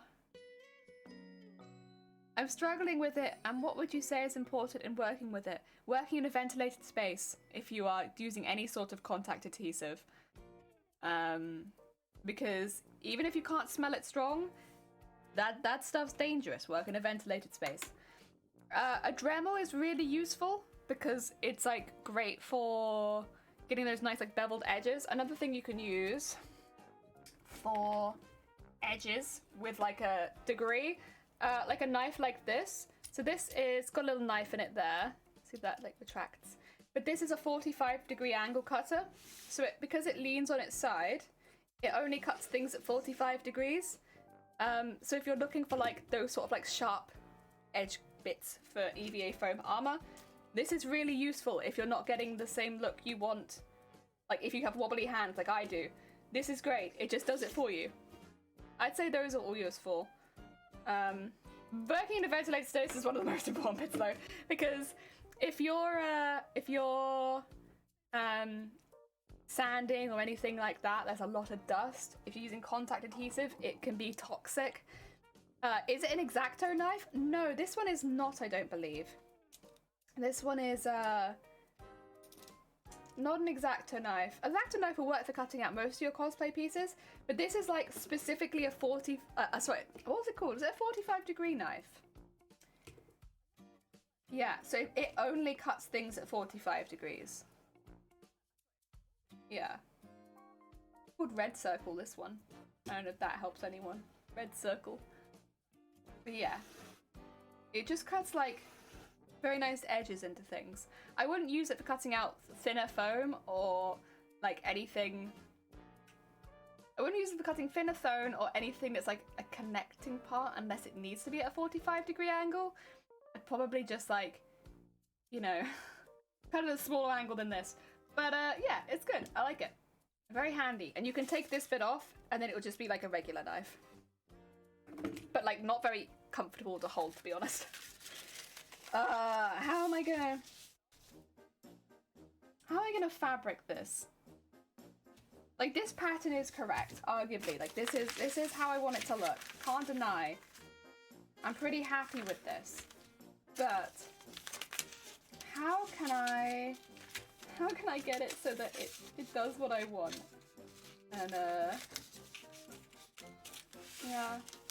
It's awkward because of those holes in the middle, but it is correct. I could X-Acto knife it if it was a fabric that didn't fray constantly, and if it didn't need to have stuffing in the middle. The stuffing in the middle means I can't just really cut it. A mat cutter. Oh, is it? There you go. There you go. I've always just called it 45-degree knife. Shows my technical knowledge.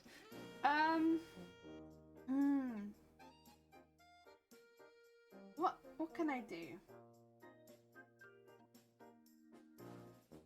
Thing is, I could make them all as individual feathers. I'm a bit hesitant to do that, but I could. And I'm wondering if that might be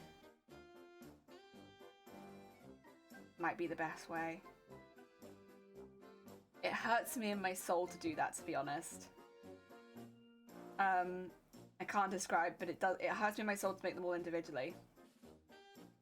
But that might be the easiest way. I can't wait to meet up with you at an anime con in the future. Heck yeah, Spaced. That'd be heckin' fun. 45-9-degree matte color from the red cell color. There you go, you got it. Okay, then I'm just here like 45-degree knife after I've literally must have read it at some point. Oh dear. Do I make them all as individual feathers, or do I try and make them in one piece? Individual feathers or one piece? Individual feathers or one piece? I don't know. I really don't. This is a really hard one, to be honest. I'm just not sure. It might be that I have to make them as individual pieces. The reason I'm against that is it's 12 feathers rather than 4. So it's like tripling my workload to do it like that. And I still think I'd have issues with the gaps, filling them with gold. That's the thing, I don't think it would take away my problem.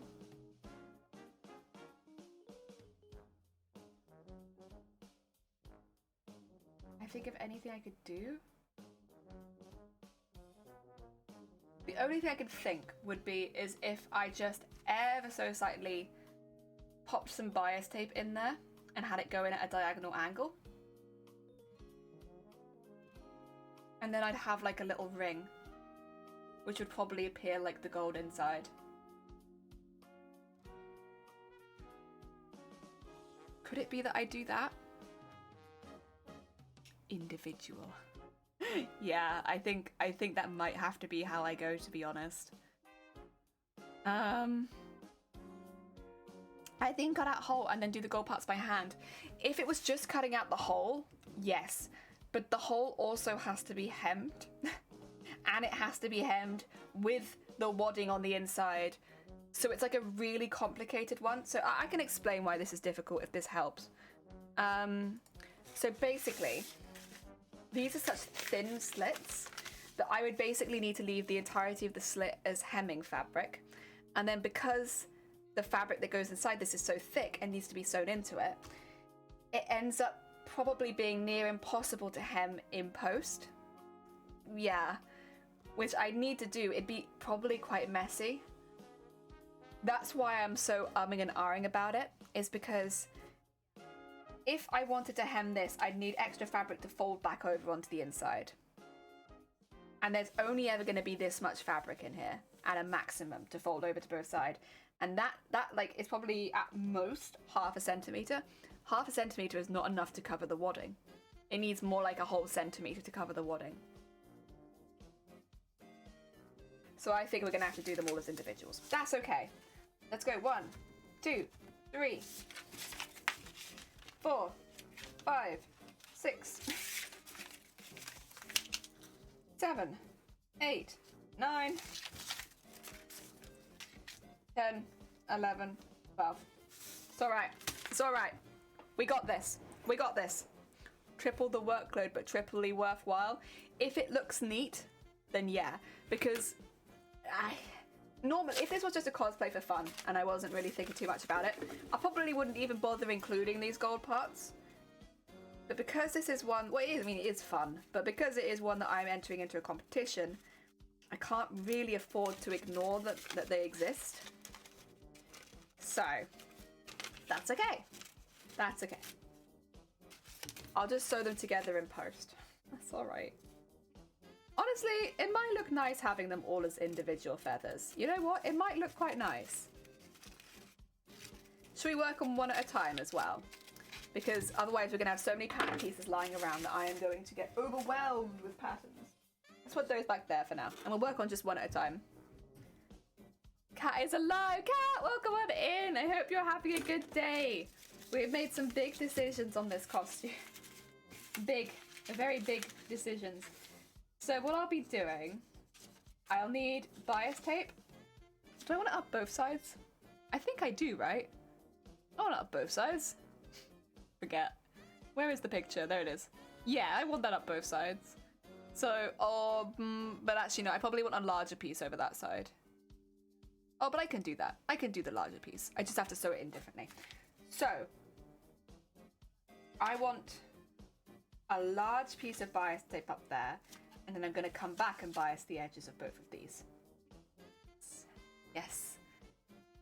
Ah, those look like burrito slices. What you making? Oh, nice. We're making the wings. The wings on the arm. They're a little complicated, but I believe in us. I believe. What I need to do is, that one goes back there, is cut these. These will need to be once cut out of the wadding on both sides. I might make one wing at a time for this, to be honest, rather than trying to do both the bottom wings at the same time. I think I might do one and then come back and do the other. Although, actually, with the wadding, I could probably cut it out. No, actually. No. I probably could, but I'm not going to. I'm going to take this easy and do one at a time, I think, rather than waste any of the wadding and be cutting out extra bits and such. Yes, you can do it. Thank you! I think we can do it too. I think it's going to be a little bit of extra hard work and elbow grease, but I do think we can do it. I'm pretty confident that we can. There we go. Putting out these little bits at the end is going to be a pain, but that's okay. Oh dear. There we go. And this means we will probably end up doing the same technique on the wings that come out of the arm higher up as well. Something to keep in mind is, yeah, with any of the techniques I do decide to do, I have to mimic them on the higher arm, which is arguably the more difficult of the two. This is the easy one. And it's still a lot of thought, but we can work it. We can work it out. It's okay. We got this. So this is a really big piece of wadding. I actually have a smaller piece of wadding somewhere, but I don't know where it is. It's weird. It's not something you'd think you'd actually lose because it's so big. But I have. I've lost it. I don't know where it's gone. I can't have thrown it away because it would have literally been like a whole bin bag. And I would notice if I was throwing away a whole bin bag of wadding, you know? Okay.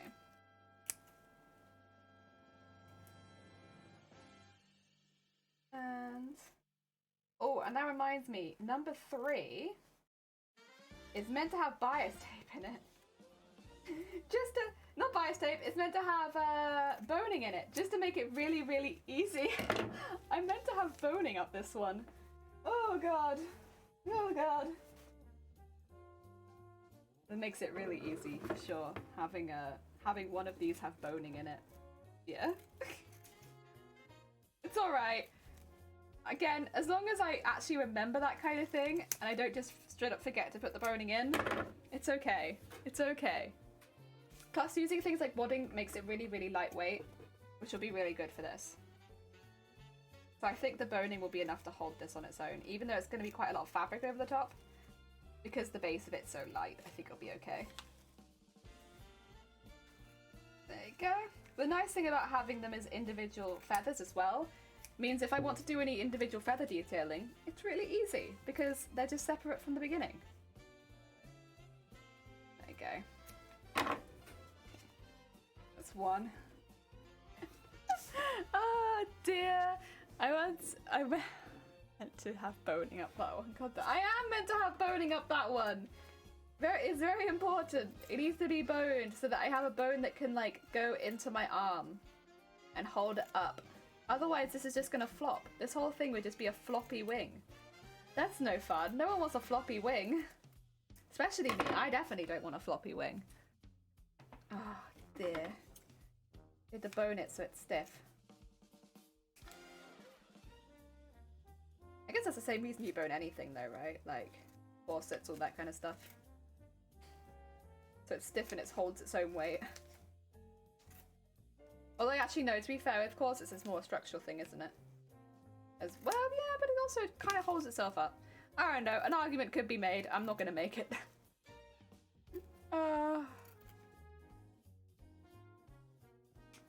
And this does have quite a big seam allowance, but also it's wadding. It's really difficult to cut. Unless you want to fly. True, if I wanted to fly... oh, what could I do to make it so I could fly? Ooh, I think I need some propellers somewhere in the costume. Some little propellers. There we go. There we go. Round the corner. Very nice. Damn. I swear. Shaking my head. Damn. Okay. We've got Steve Lance on them, but that's those ones. I do need to work out how I'm gonna get that in there. Ooh, that is gonna be a pain to bone because it's so thin at the end. The boning might end up having to be something I put on in post, and once it's all sewn together, because it's not gonna fit down there. That's for sure. How can I do it then?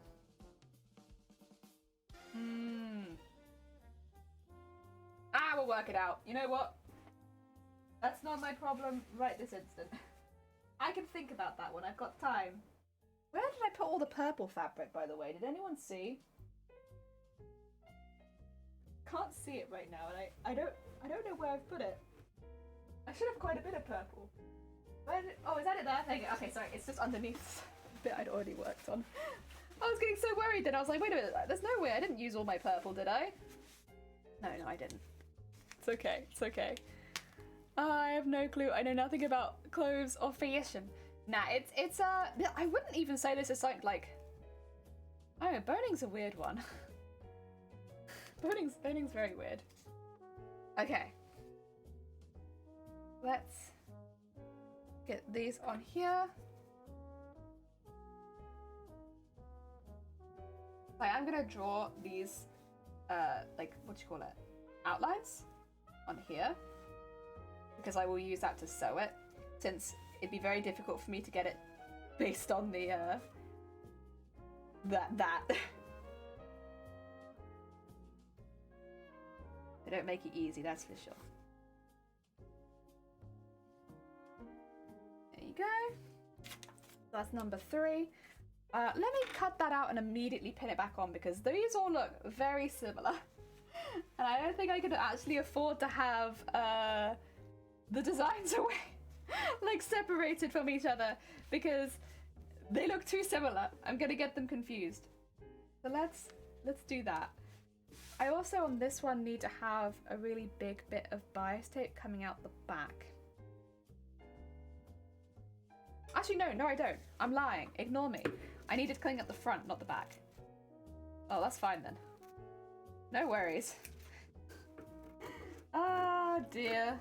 I'm panicking myself for no good reason. What I'm doing. I do need somewhere where this can turn inside out from. I'm kind of feeling the top. The very top of the feather might be that for me, because that will be covered in a really big piece of bias tape anyway at the end, so you won't see it.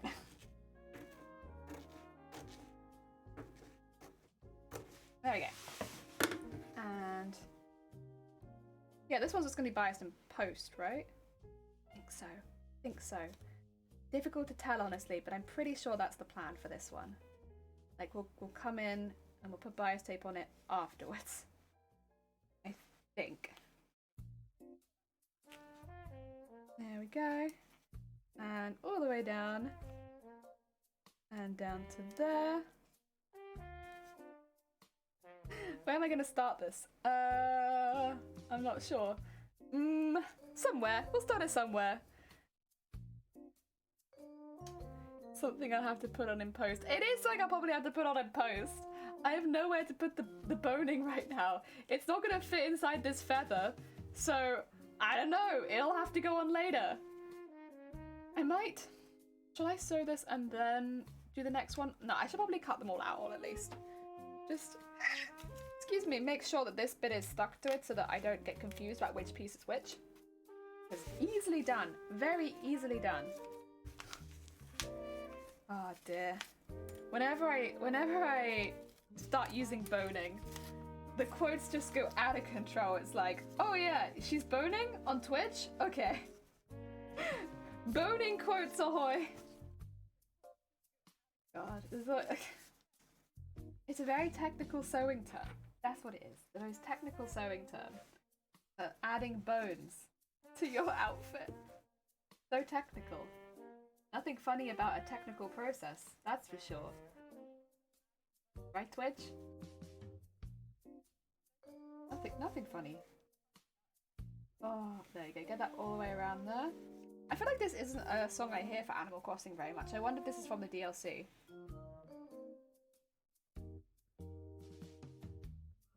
There we go. Nice. That can be 2.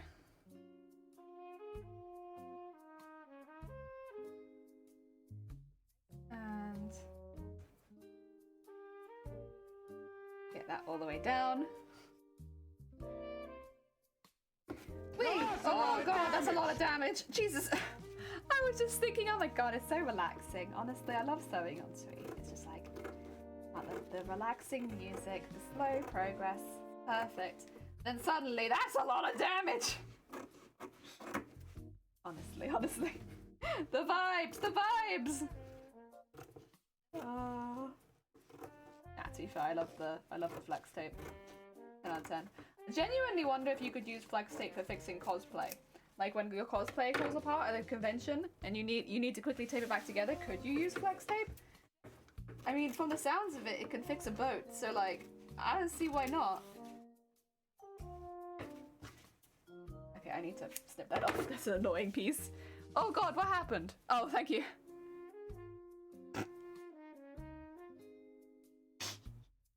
It's fine. I'm sure we've let that one go before. I'm just documenting the journey. You assumed I meant dirty. I wonder what could have led me to that assumption, damn. Oh dear. You can get good quotes from knitting streams because there's fingering with yarn. I knew Automod would catch that. I was like, why are they talking about boning and fingering? What is happening in this stream? It's sewing. It's sewing stuff. When sewing and crafts, listen. Nothing dirty is happening here, that's for sure. It's just chatting about sewing and crafts. Oh dear. Oh my god. Oh, Jelly Chat, I must bid you all farewell, and I have work in 7 hours. I need to sleep around. Oh no, and honestly, PB, good heckin' luck with your costume. I hope that it goes well. And thank you again for the gifted subs earlier. It was very heckin' kind of you. Oh dear, but no, good luck with the costume. I hope that it goes well. I hope you have fun doing any problem solving on it. To be fair, the problem solving is my favourite part, at least. There's always someone who enjoys it. You removed it? What did I remove? What did I do? What did I remove? Oh, massive. Oh no, that wasn't me. Quote massive. I haven't removed it as far as I'm aware. Not on purpose if I did. I don't touch the quotes. The quotes, that's none of my business really. Oh dear. Maybe it's because you had the emote on after it. Maybe? There was a show once and they had name that could be worded in a dirty way, but it's just about sewing and I feel... Oh dear. Yeah, fast fashion is, obviously it's a problem.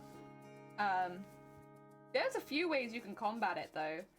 You can buy clothes from charity stores if you can't afford clothing stores. That's what I do. All of my clothes, all the clothes you see me wearing are from a charity store. Basically, unless it's been gifted to me, most of the clothes that I wear on stream are probably from charity stores. And I like them very much. And they're a reduced price, and also I'm not adding into fast fashion.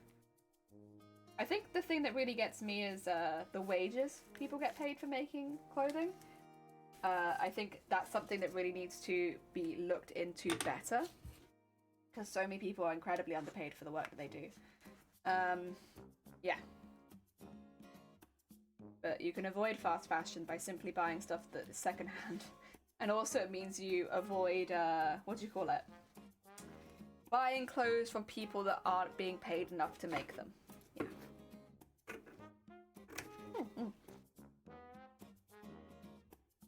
There it is, that's... Quote massive. There it is, you got it. It was just the, it was the emote after it that must have got it. The emote after it must have caused a problem.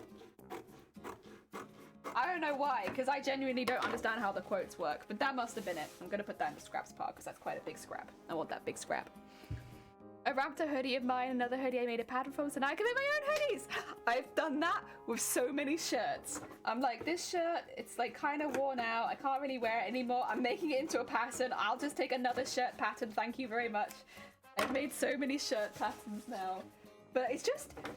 patterns cost like quite a bit of money to buy. Why not just make them out of stuff you already know that fits? Oh, it's my favorite. Oh, I love it. That's how I got into sewing in the first place. And you making different patterns. I would alter ones that already existed that I'd like got from shirts and stuff that I'd worn. That way I knew that they'd fit when I sew them back together again. And oh my god. It is such a good way of learning because first of all, you're taking apart a piece of clothing. So you can kind of see what went into it and how it was put together. But then also, you have then a pattern of something that you already liked, that already fit you forever. And it's just great. It's wonderful. I love it. It's such a good way of learning. It's one of my favorite ways, honestly, of getting into, like, seeing people get into sewing. It's just like taking something apart, making a pattern out of it, and then remaking it. Because I think it teaches so much knowledge about like what goes into making that particular item of clothing. Just background teaches you kind of thing. It's not like you feel like you're learning, but you are. So good. So good. I'm very passionate about this in particular. Also, this is the one that does need bias tape on the inside seam. So let's sort that out.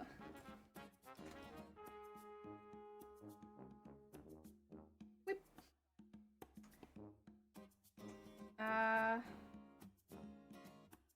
I don't think it really matters. Let's put it in this way, I suppose? Sure. Go on, why not?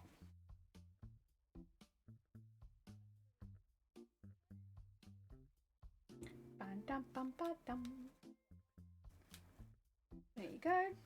So what we're doing, we're just folding out one of the edges of the bias tape so that we can sew that in. And it ends up looking really neat. You'll see when we turn this inside out. I don't actually still know where I'm turning this inside out from. But when I turn it inside out, you'll see, Looks very cool.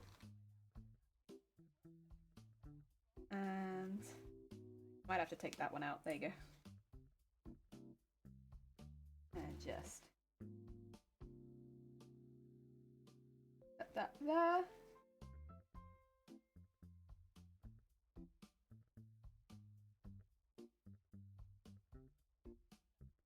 There you go. Bit of fiddling around, but then you get it and it fits nicely. And just put that bit there. Make sure that bit goes over it.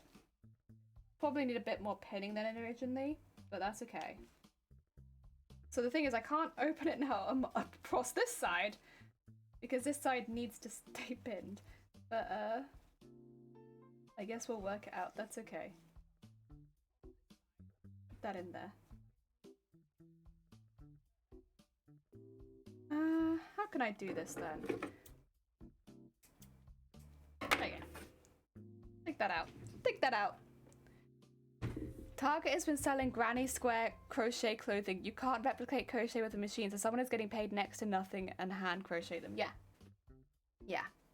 I mean, it's a big issue with fashion. I think most people are aware of it at this point, that there are a lot of people not being paid for their work in fashion. Not being paid even close to how much. Because if you think about it, even if you're getting minimum wage, if something takes you an hour to do, you should, you know, be getting paid for an hour's work, right? A lot of these items that are getting sold are being paid, you know, they've taken a lot longer. I think bras is the one I really see it in, where you'll find like a £5 bra and it's like, even if you are the most competent sewer that has ever sewn, you don't make a bra in half an hour. And that's like obviously not including any of the materials and stuff like that obviously goes into a bra. It's, you know, yeah, it's very bad. Very, very bad. It takes advantage of people already in a difficult situation a lot of the time. But yeah, you can get around it without having to spend extra money. Like, that's how I do, because again, it's not something that I agree with. That's why I don't shop at places like Primark. But, you know, I don't agree with it, and there are some times where you can really genuinely see that it's happening. And if I can see that it's happening, first of all, I won't shop there, but also, I just get it secondhand. I get anything secondhand, something similar secondhand. And it's even cooler where you go to college to make clothes and you can learn to make your own clothes and patented garments. I bet it is. As someone who has no education in sewing, I wouldn't know, but I'm sure that it is cooler. I bet it is. My boss has been told plenty of times that our prices are too high, but I say they're too low. It's because people... The thing is, I can't necessarily blame people either, because people are used to paying that price, and it's not really talked about what kind of happens to get it to that price a lot. So it's not really any individual's fault, except for the businesses that don't pay their employees. But that's the thing, is like, we should really be expecting the base price of things to go up because people are getting paid better. And unfortunately, that means that like a lot of people like myself who are very, very low earnings will not be able to afford that clothing. But that doesn't really matter to me if, you know, if it means someone's actually getting paid for their work. And also, there are still ways I can get really nice clothing at very affordable prices. Like, I have got a branded skirt for work the other day for £2. Like, it still had its tags on. It was brand new, and it was from like a pretty good brand in the UK, like a known brand for formal wear. And I got it for £2. I know a lot of people have a bit of a thing against secondhand clothing, but I think, personally, I've always thought it's fantastic. I need to leave something open, and I have just sewn the whole thing up. You know what's not fantastic? My brain. My brain is not that fantastic. I need to unpick that bit at the top, I think. Oh, brain. Brain. Here we are again, after you have in fact betrayed me and made me do something mildly stupid. It's okay. I'm used to it at this point, right? But... oh dear, let me just unpick this all quickly. I mean, I will be sewing this bit up eventually, just not yet. Once we've turned it inside out, I will do this bit. Are we near the end of the OST or something? How long have we been going for? Oh yeah, 5 hours. We're probably near the end of the OST. Come on now. There's more than this. Just because we've been going for a while. There we go. That's a better. It really is, and I'm most proud of the dress that I made recently. You made it for a classmate? Oh, that's lovely. That's one of the nice things about being a bit more creative, is that you can make things for other people. It's such a nice feeling to be able to give something handmade to someone that you think they'll love that they can't get anywhere else. It's a very, very heckin' cool feeling. Heck yeah. Had a woman come in asking about recovering a kid's horse today. She wasn't expecting me to quote 200 quid. I'm on minimum wage, my boss occasionally gives a cash bonus and has talked about raising my wages. I just need to work on getting faster. Distracted too easily. I mean, the thing is, I'll always be on minimum wage probably because, you know, I work in retail and that's kind of how that goes. But in truth, I do think if you're sewing or the crocheting or anything like that for your crafts, it's not really minimum wage work. That's skilled work. And so I feel like a higher paid wage should just be expected with that. But often the time it's not. I think I can do it from there. I do need to have a little look. We'll turn this inside out, but I think it should be okay. Should be able to go from the top as well. I think it's okay. But it's difficult because I really don't want to sound preachy about it, and I know there are a lot of people who don't have the funds to buy nice clothing and stuff like that any other way. I get it. I'm there with you a lot of the time. But it's like, even if it's just like a few things you decide to get from a charity store rather than buying from like somewhere that doesn't pay its employees, it's a step in the right direction. Yeah. But I think a lot of it does just come down to advertising better that this is something that's happening still. I think a lot of people don't seem to realise that it's happening still, or think that their clothing is made by machines. Which I've heard that quite a bit. I've heard people talk to me and they're like, it's really cool to see someone who still makes clothing. And I'm like, who still makes clothing? The clothing you are wearing is probably been made by a person. You just don't notice because of how cheap it is sometimes. It doesn't strike your mind to think about it. But like every piece of clothing, I'd say except for a few bobble hats and jumpers occasionally, the majority of it is made by people. It's out at machines. Sewing clothing. Probably sewing the same item of clothing all day. Yeah. Go. But I guess it's not really something you think about too much. Yeah. Many hands have touched your clothing. Many, many. There you go. This bit's gonna be a bit rough at the bottom because it's so tight. I might try and cut a bit of this out and just like cut it at a bit of an angle so that it's still there. It's still been sewn. It's just a little bit less because that's gonna be rough turning that bit inside out. Only a small business is paying me out of his pocket, so oh yeah, that's understandable. Damn, people have touched your clothing. So many people have touched it. Very spooky, very spooky. Okay, can I turn this inside out? Or not very easily. I think it will go. It's gonna be a pain in the ass to do. Okay, come on. Oh, I should probably turn my sewing machine off as well.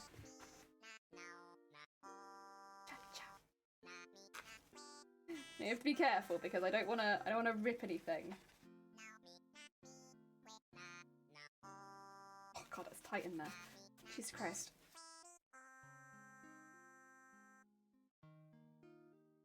Okay. We're getting it. It's coming through. They're going to keep their mitts off my future unders. Nah, underwear is one of the more complicated ones. I mean, maybe for men's underwear, you'd only have a couple people touching it. But as soon as you're wearing a bra or something like that, many people have touched your bra. Oh dear. That's kind of why I get the confusion about secondhand clothes, I suppose. I guess it's more obvious that someone's touched your clothing, but it's only one other person when you've already probably had 10 or so touch it, you know? I don't see the difference between 11 people touching my clothing and 10 people touching my clothing. But, you know, it's each to their own. Some people will really dislike it. It's the last day Den wore underwear. Good! Can't wear pants on stream. Very bad. No pants. Not allowed. Against Twitch terms of service to wear pants.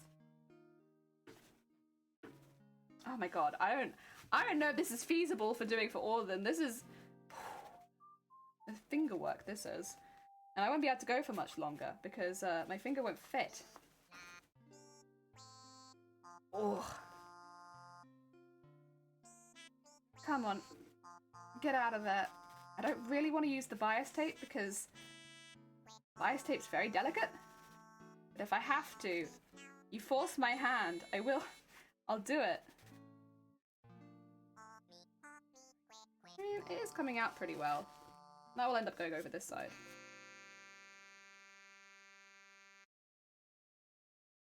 But,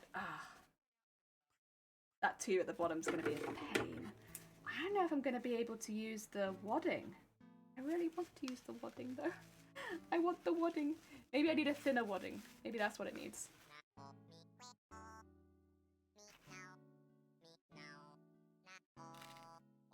Oh, God. Very tight. Very, very tight. Oh, the shaping is good, actually. I can see the bit where it's meant to dip in. Looks good. Can I wear a pretty skirt then? Yeah, absolutely. You're welcome. 4 now, never mind 3. Wait, what happened? What did I miss? 4 watts. 4 watts, Dem. Oh dear. Okay, okay.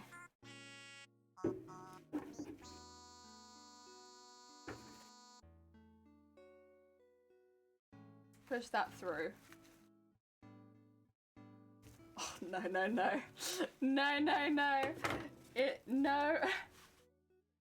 Fabric says, actually, not gonna do that. Okay, this might not be a viable way of doing the wings because I can't pull them inside out and I definitely want them stuffed. Ah! Okay. Oh, the quote.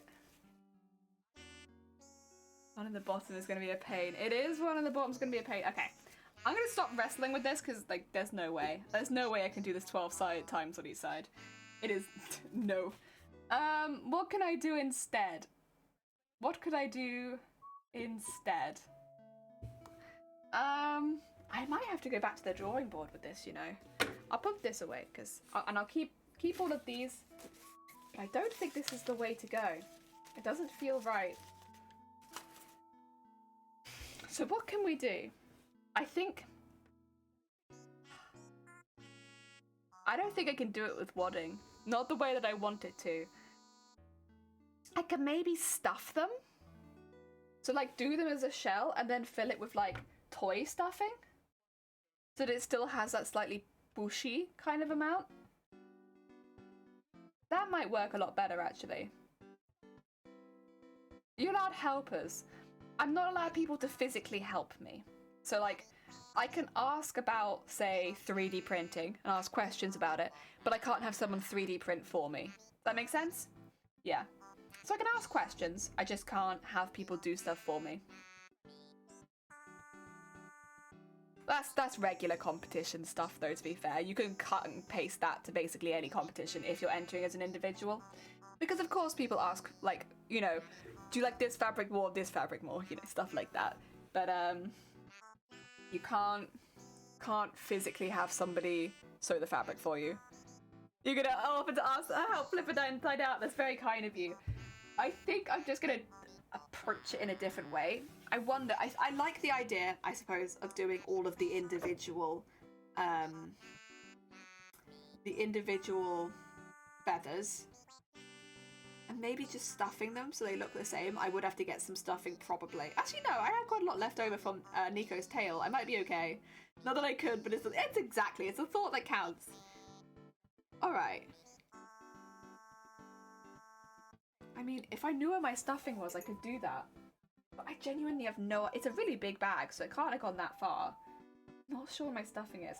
What I might do is end it there for today. Sorry, the second half was very short, but I think I need a little bit more time to look into it and like genuinely make a good decision about what we're doing with this, because it is, you know, a bit tricky. But we're streaming probably again tomorrow. What if you got real feathers? So the thing with using real feathers in cosplay, they can look really, really good. Of course they can. But you kind of want to be using them in a place where it's easy to replace them, because real feathers will get damaged during cons and stuff like that, and you'll have to replace them quite a lot. That's why a lot of cosplayers choose instead to make their own feathers and stuff like that, because it just, you know, they last a bit longer. You don't have to replace them every single con. All right. Let's have a look, see what's going on. Oh, I should double check to make sure no one's entering the cosplay contest that I haven't met before, right? Ceres? Oh my god, I don't know Ceres and Diane? Ooh, but neither of them are alive right now. But ooh, and Hartigan. These are all new people. Oh my god, someone's making the Armored Titan.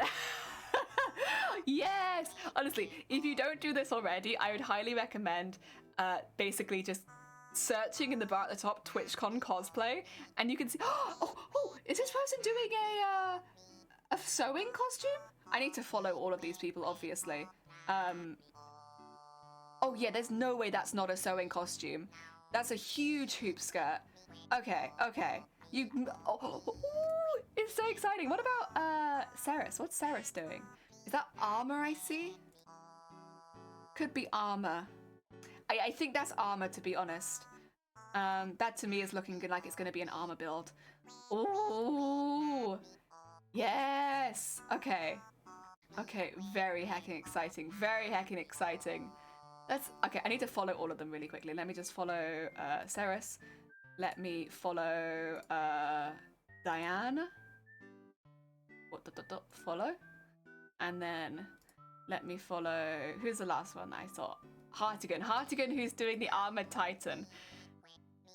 That's so hype. That's so hype. Oh my god, I love that. That's amazing. None of them are live right now, unfortunately.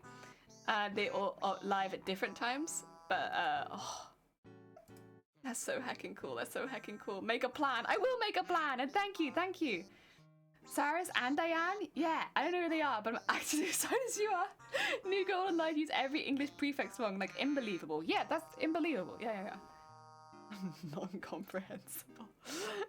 Oh, right, I do need to find someone to raid into. I'm sorry. I just got so excited that there are like a whole...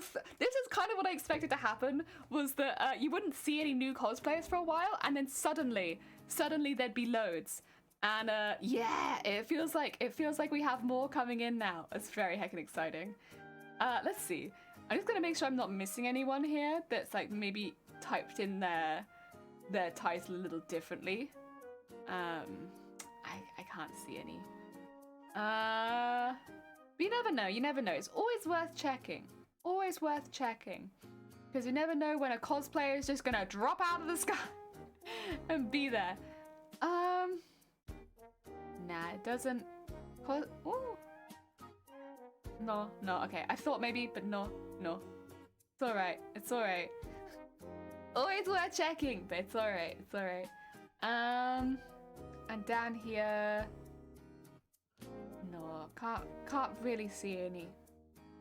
Oh, I could browse it by cosplay. Duh, obviously. I'm like looking at everyone, and I'm like, I could just type in cosplay, and then yeah, they'd all pop up. I'm a smart bean. Let me do that. I want to look at this. Yep. Wait, is Diane cosplay live? They are live, but they also speak French. Let me just see if they're speaking French predominantly or... Oh, yep, that's French. Okay, well they're live, but we're kind of English speaking, so I don't know, guys. Do you want to raid into a French stream? I don't know. I'd like to go see them, but look for an English tag. Well, they're tagged English and French. So I assume they'd understand English but are predominantly French. Some people are bilingual. Yeah, I know. I know. I just don't want to bother them if they are going to be wanting to speak French and we're just here like, All right, we're going to raid into them because I want you all to go follow them if possible. Listen. Tournament arc. And I'm pretty sure this is the streamer that I just said I thought was also maybe entering a sewing build into the competition. So, you know, sewing. Oh, damn. You're faster than me every time. Thank you for putting those in the chat, Dem. I appreciate it. Oh, dear. Anyone, if you want to grab one of the raid calls, it's a really good way of sending love to another streamer. And if you fancy seeing more of the cosplay tournament arc, you might want to follow the streamer we're about to raid into, because they are, I think, entering the same category that we are. I think they might be a direct competitor for those top 5 spots. So definitely give them a follow for continuation of the tournament arc. And if you have not checked out my mods at this point, I don't know what you're doing. I don't know what you're doing. We have 4 wonderful mods, 2 of which stream, so you can always send them a bit of love on their own channel. They do so much here to help out. Right, has everyone got their raid call? Are you all ready? Right, let's go send some heckin' love over to this other cosplayer. Heck yeah. Oh, I'm so glad they're live. Have we made our way in? I think we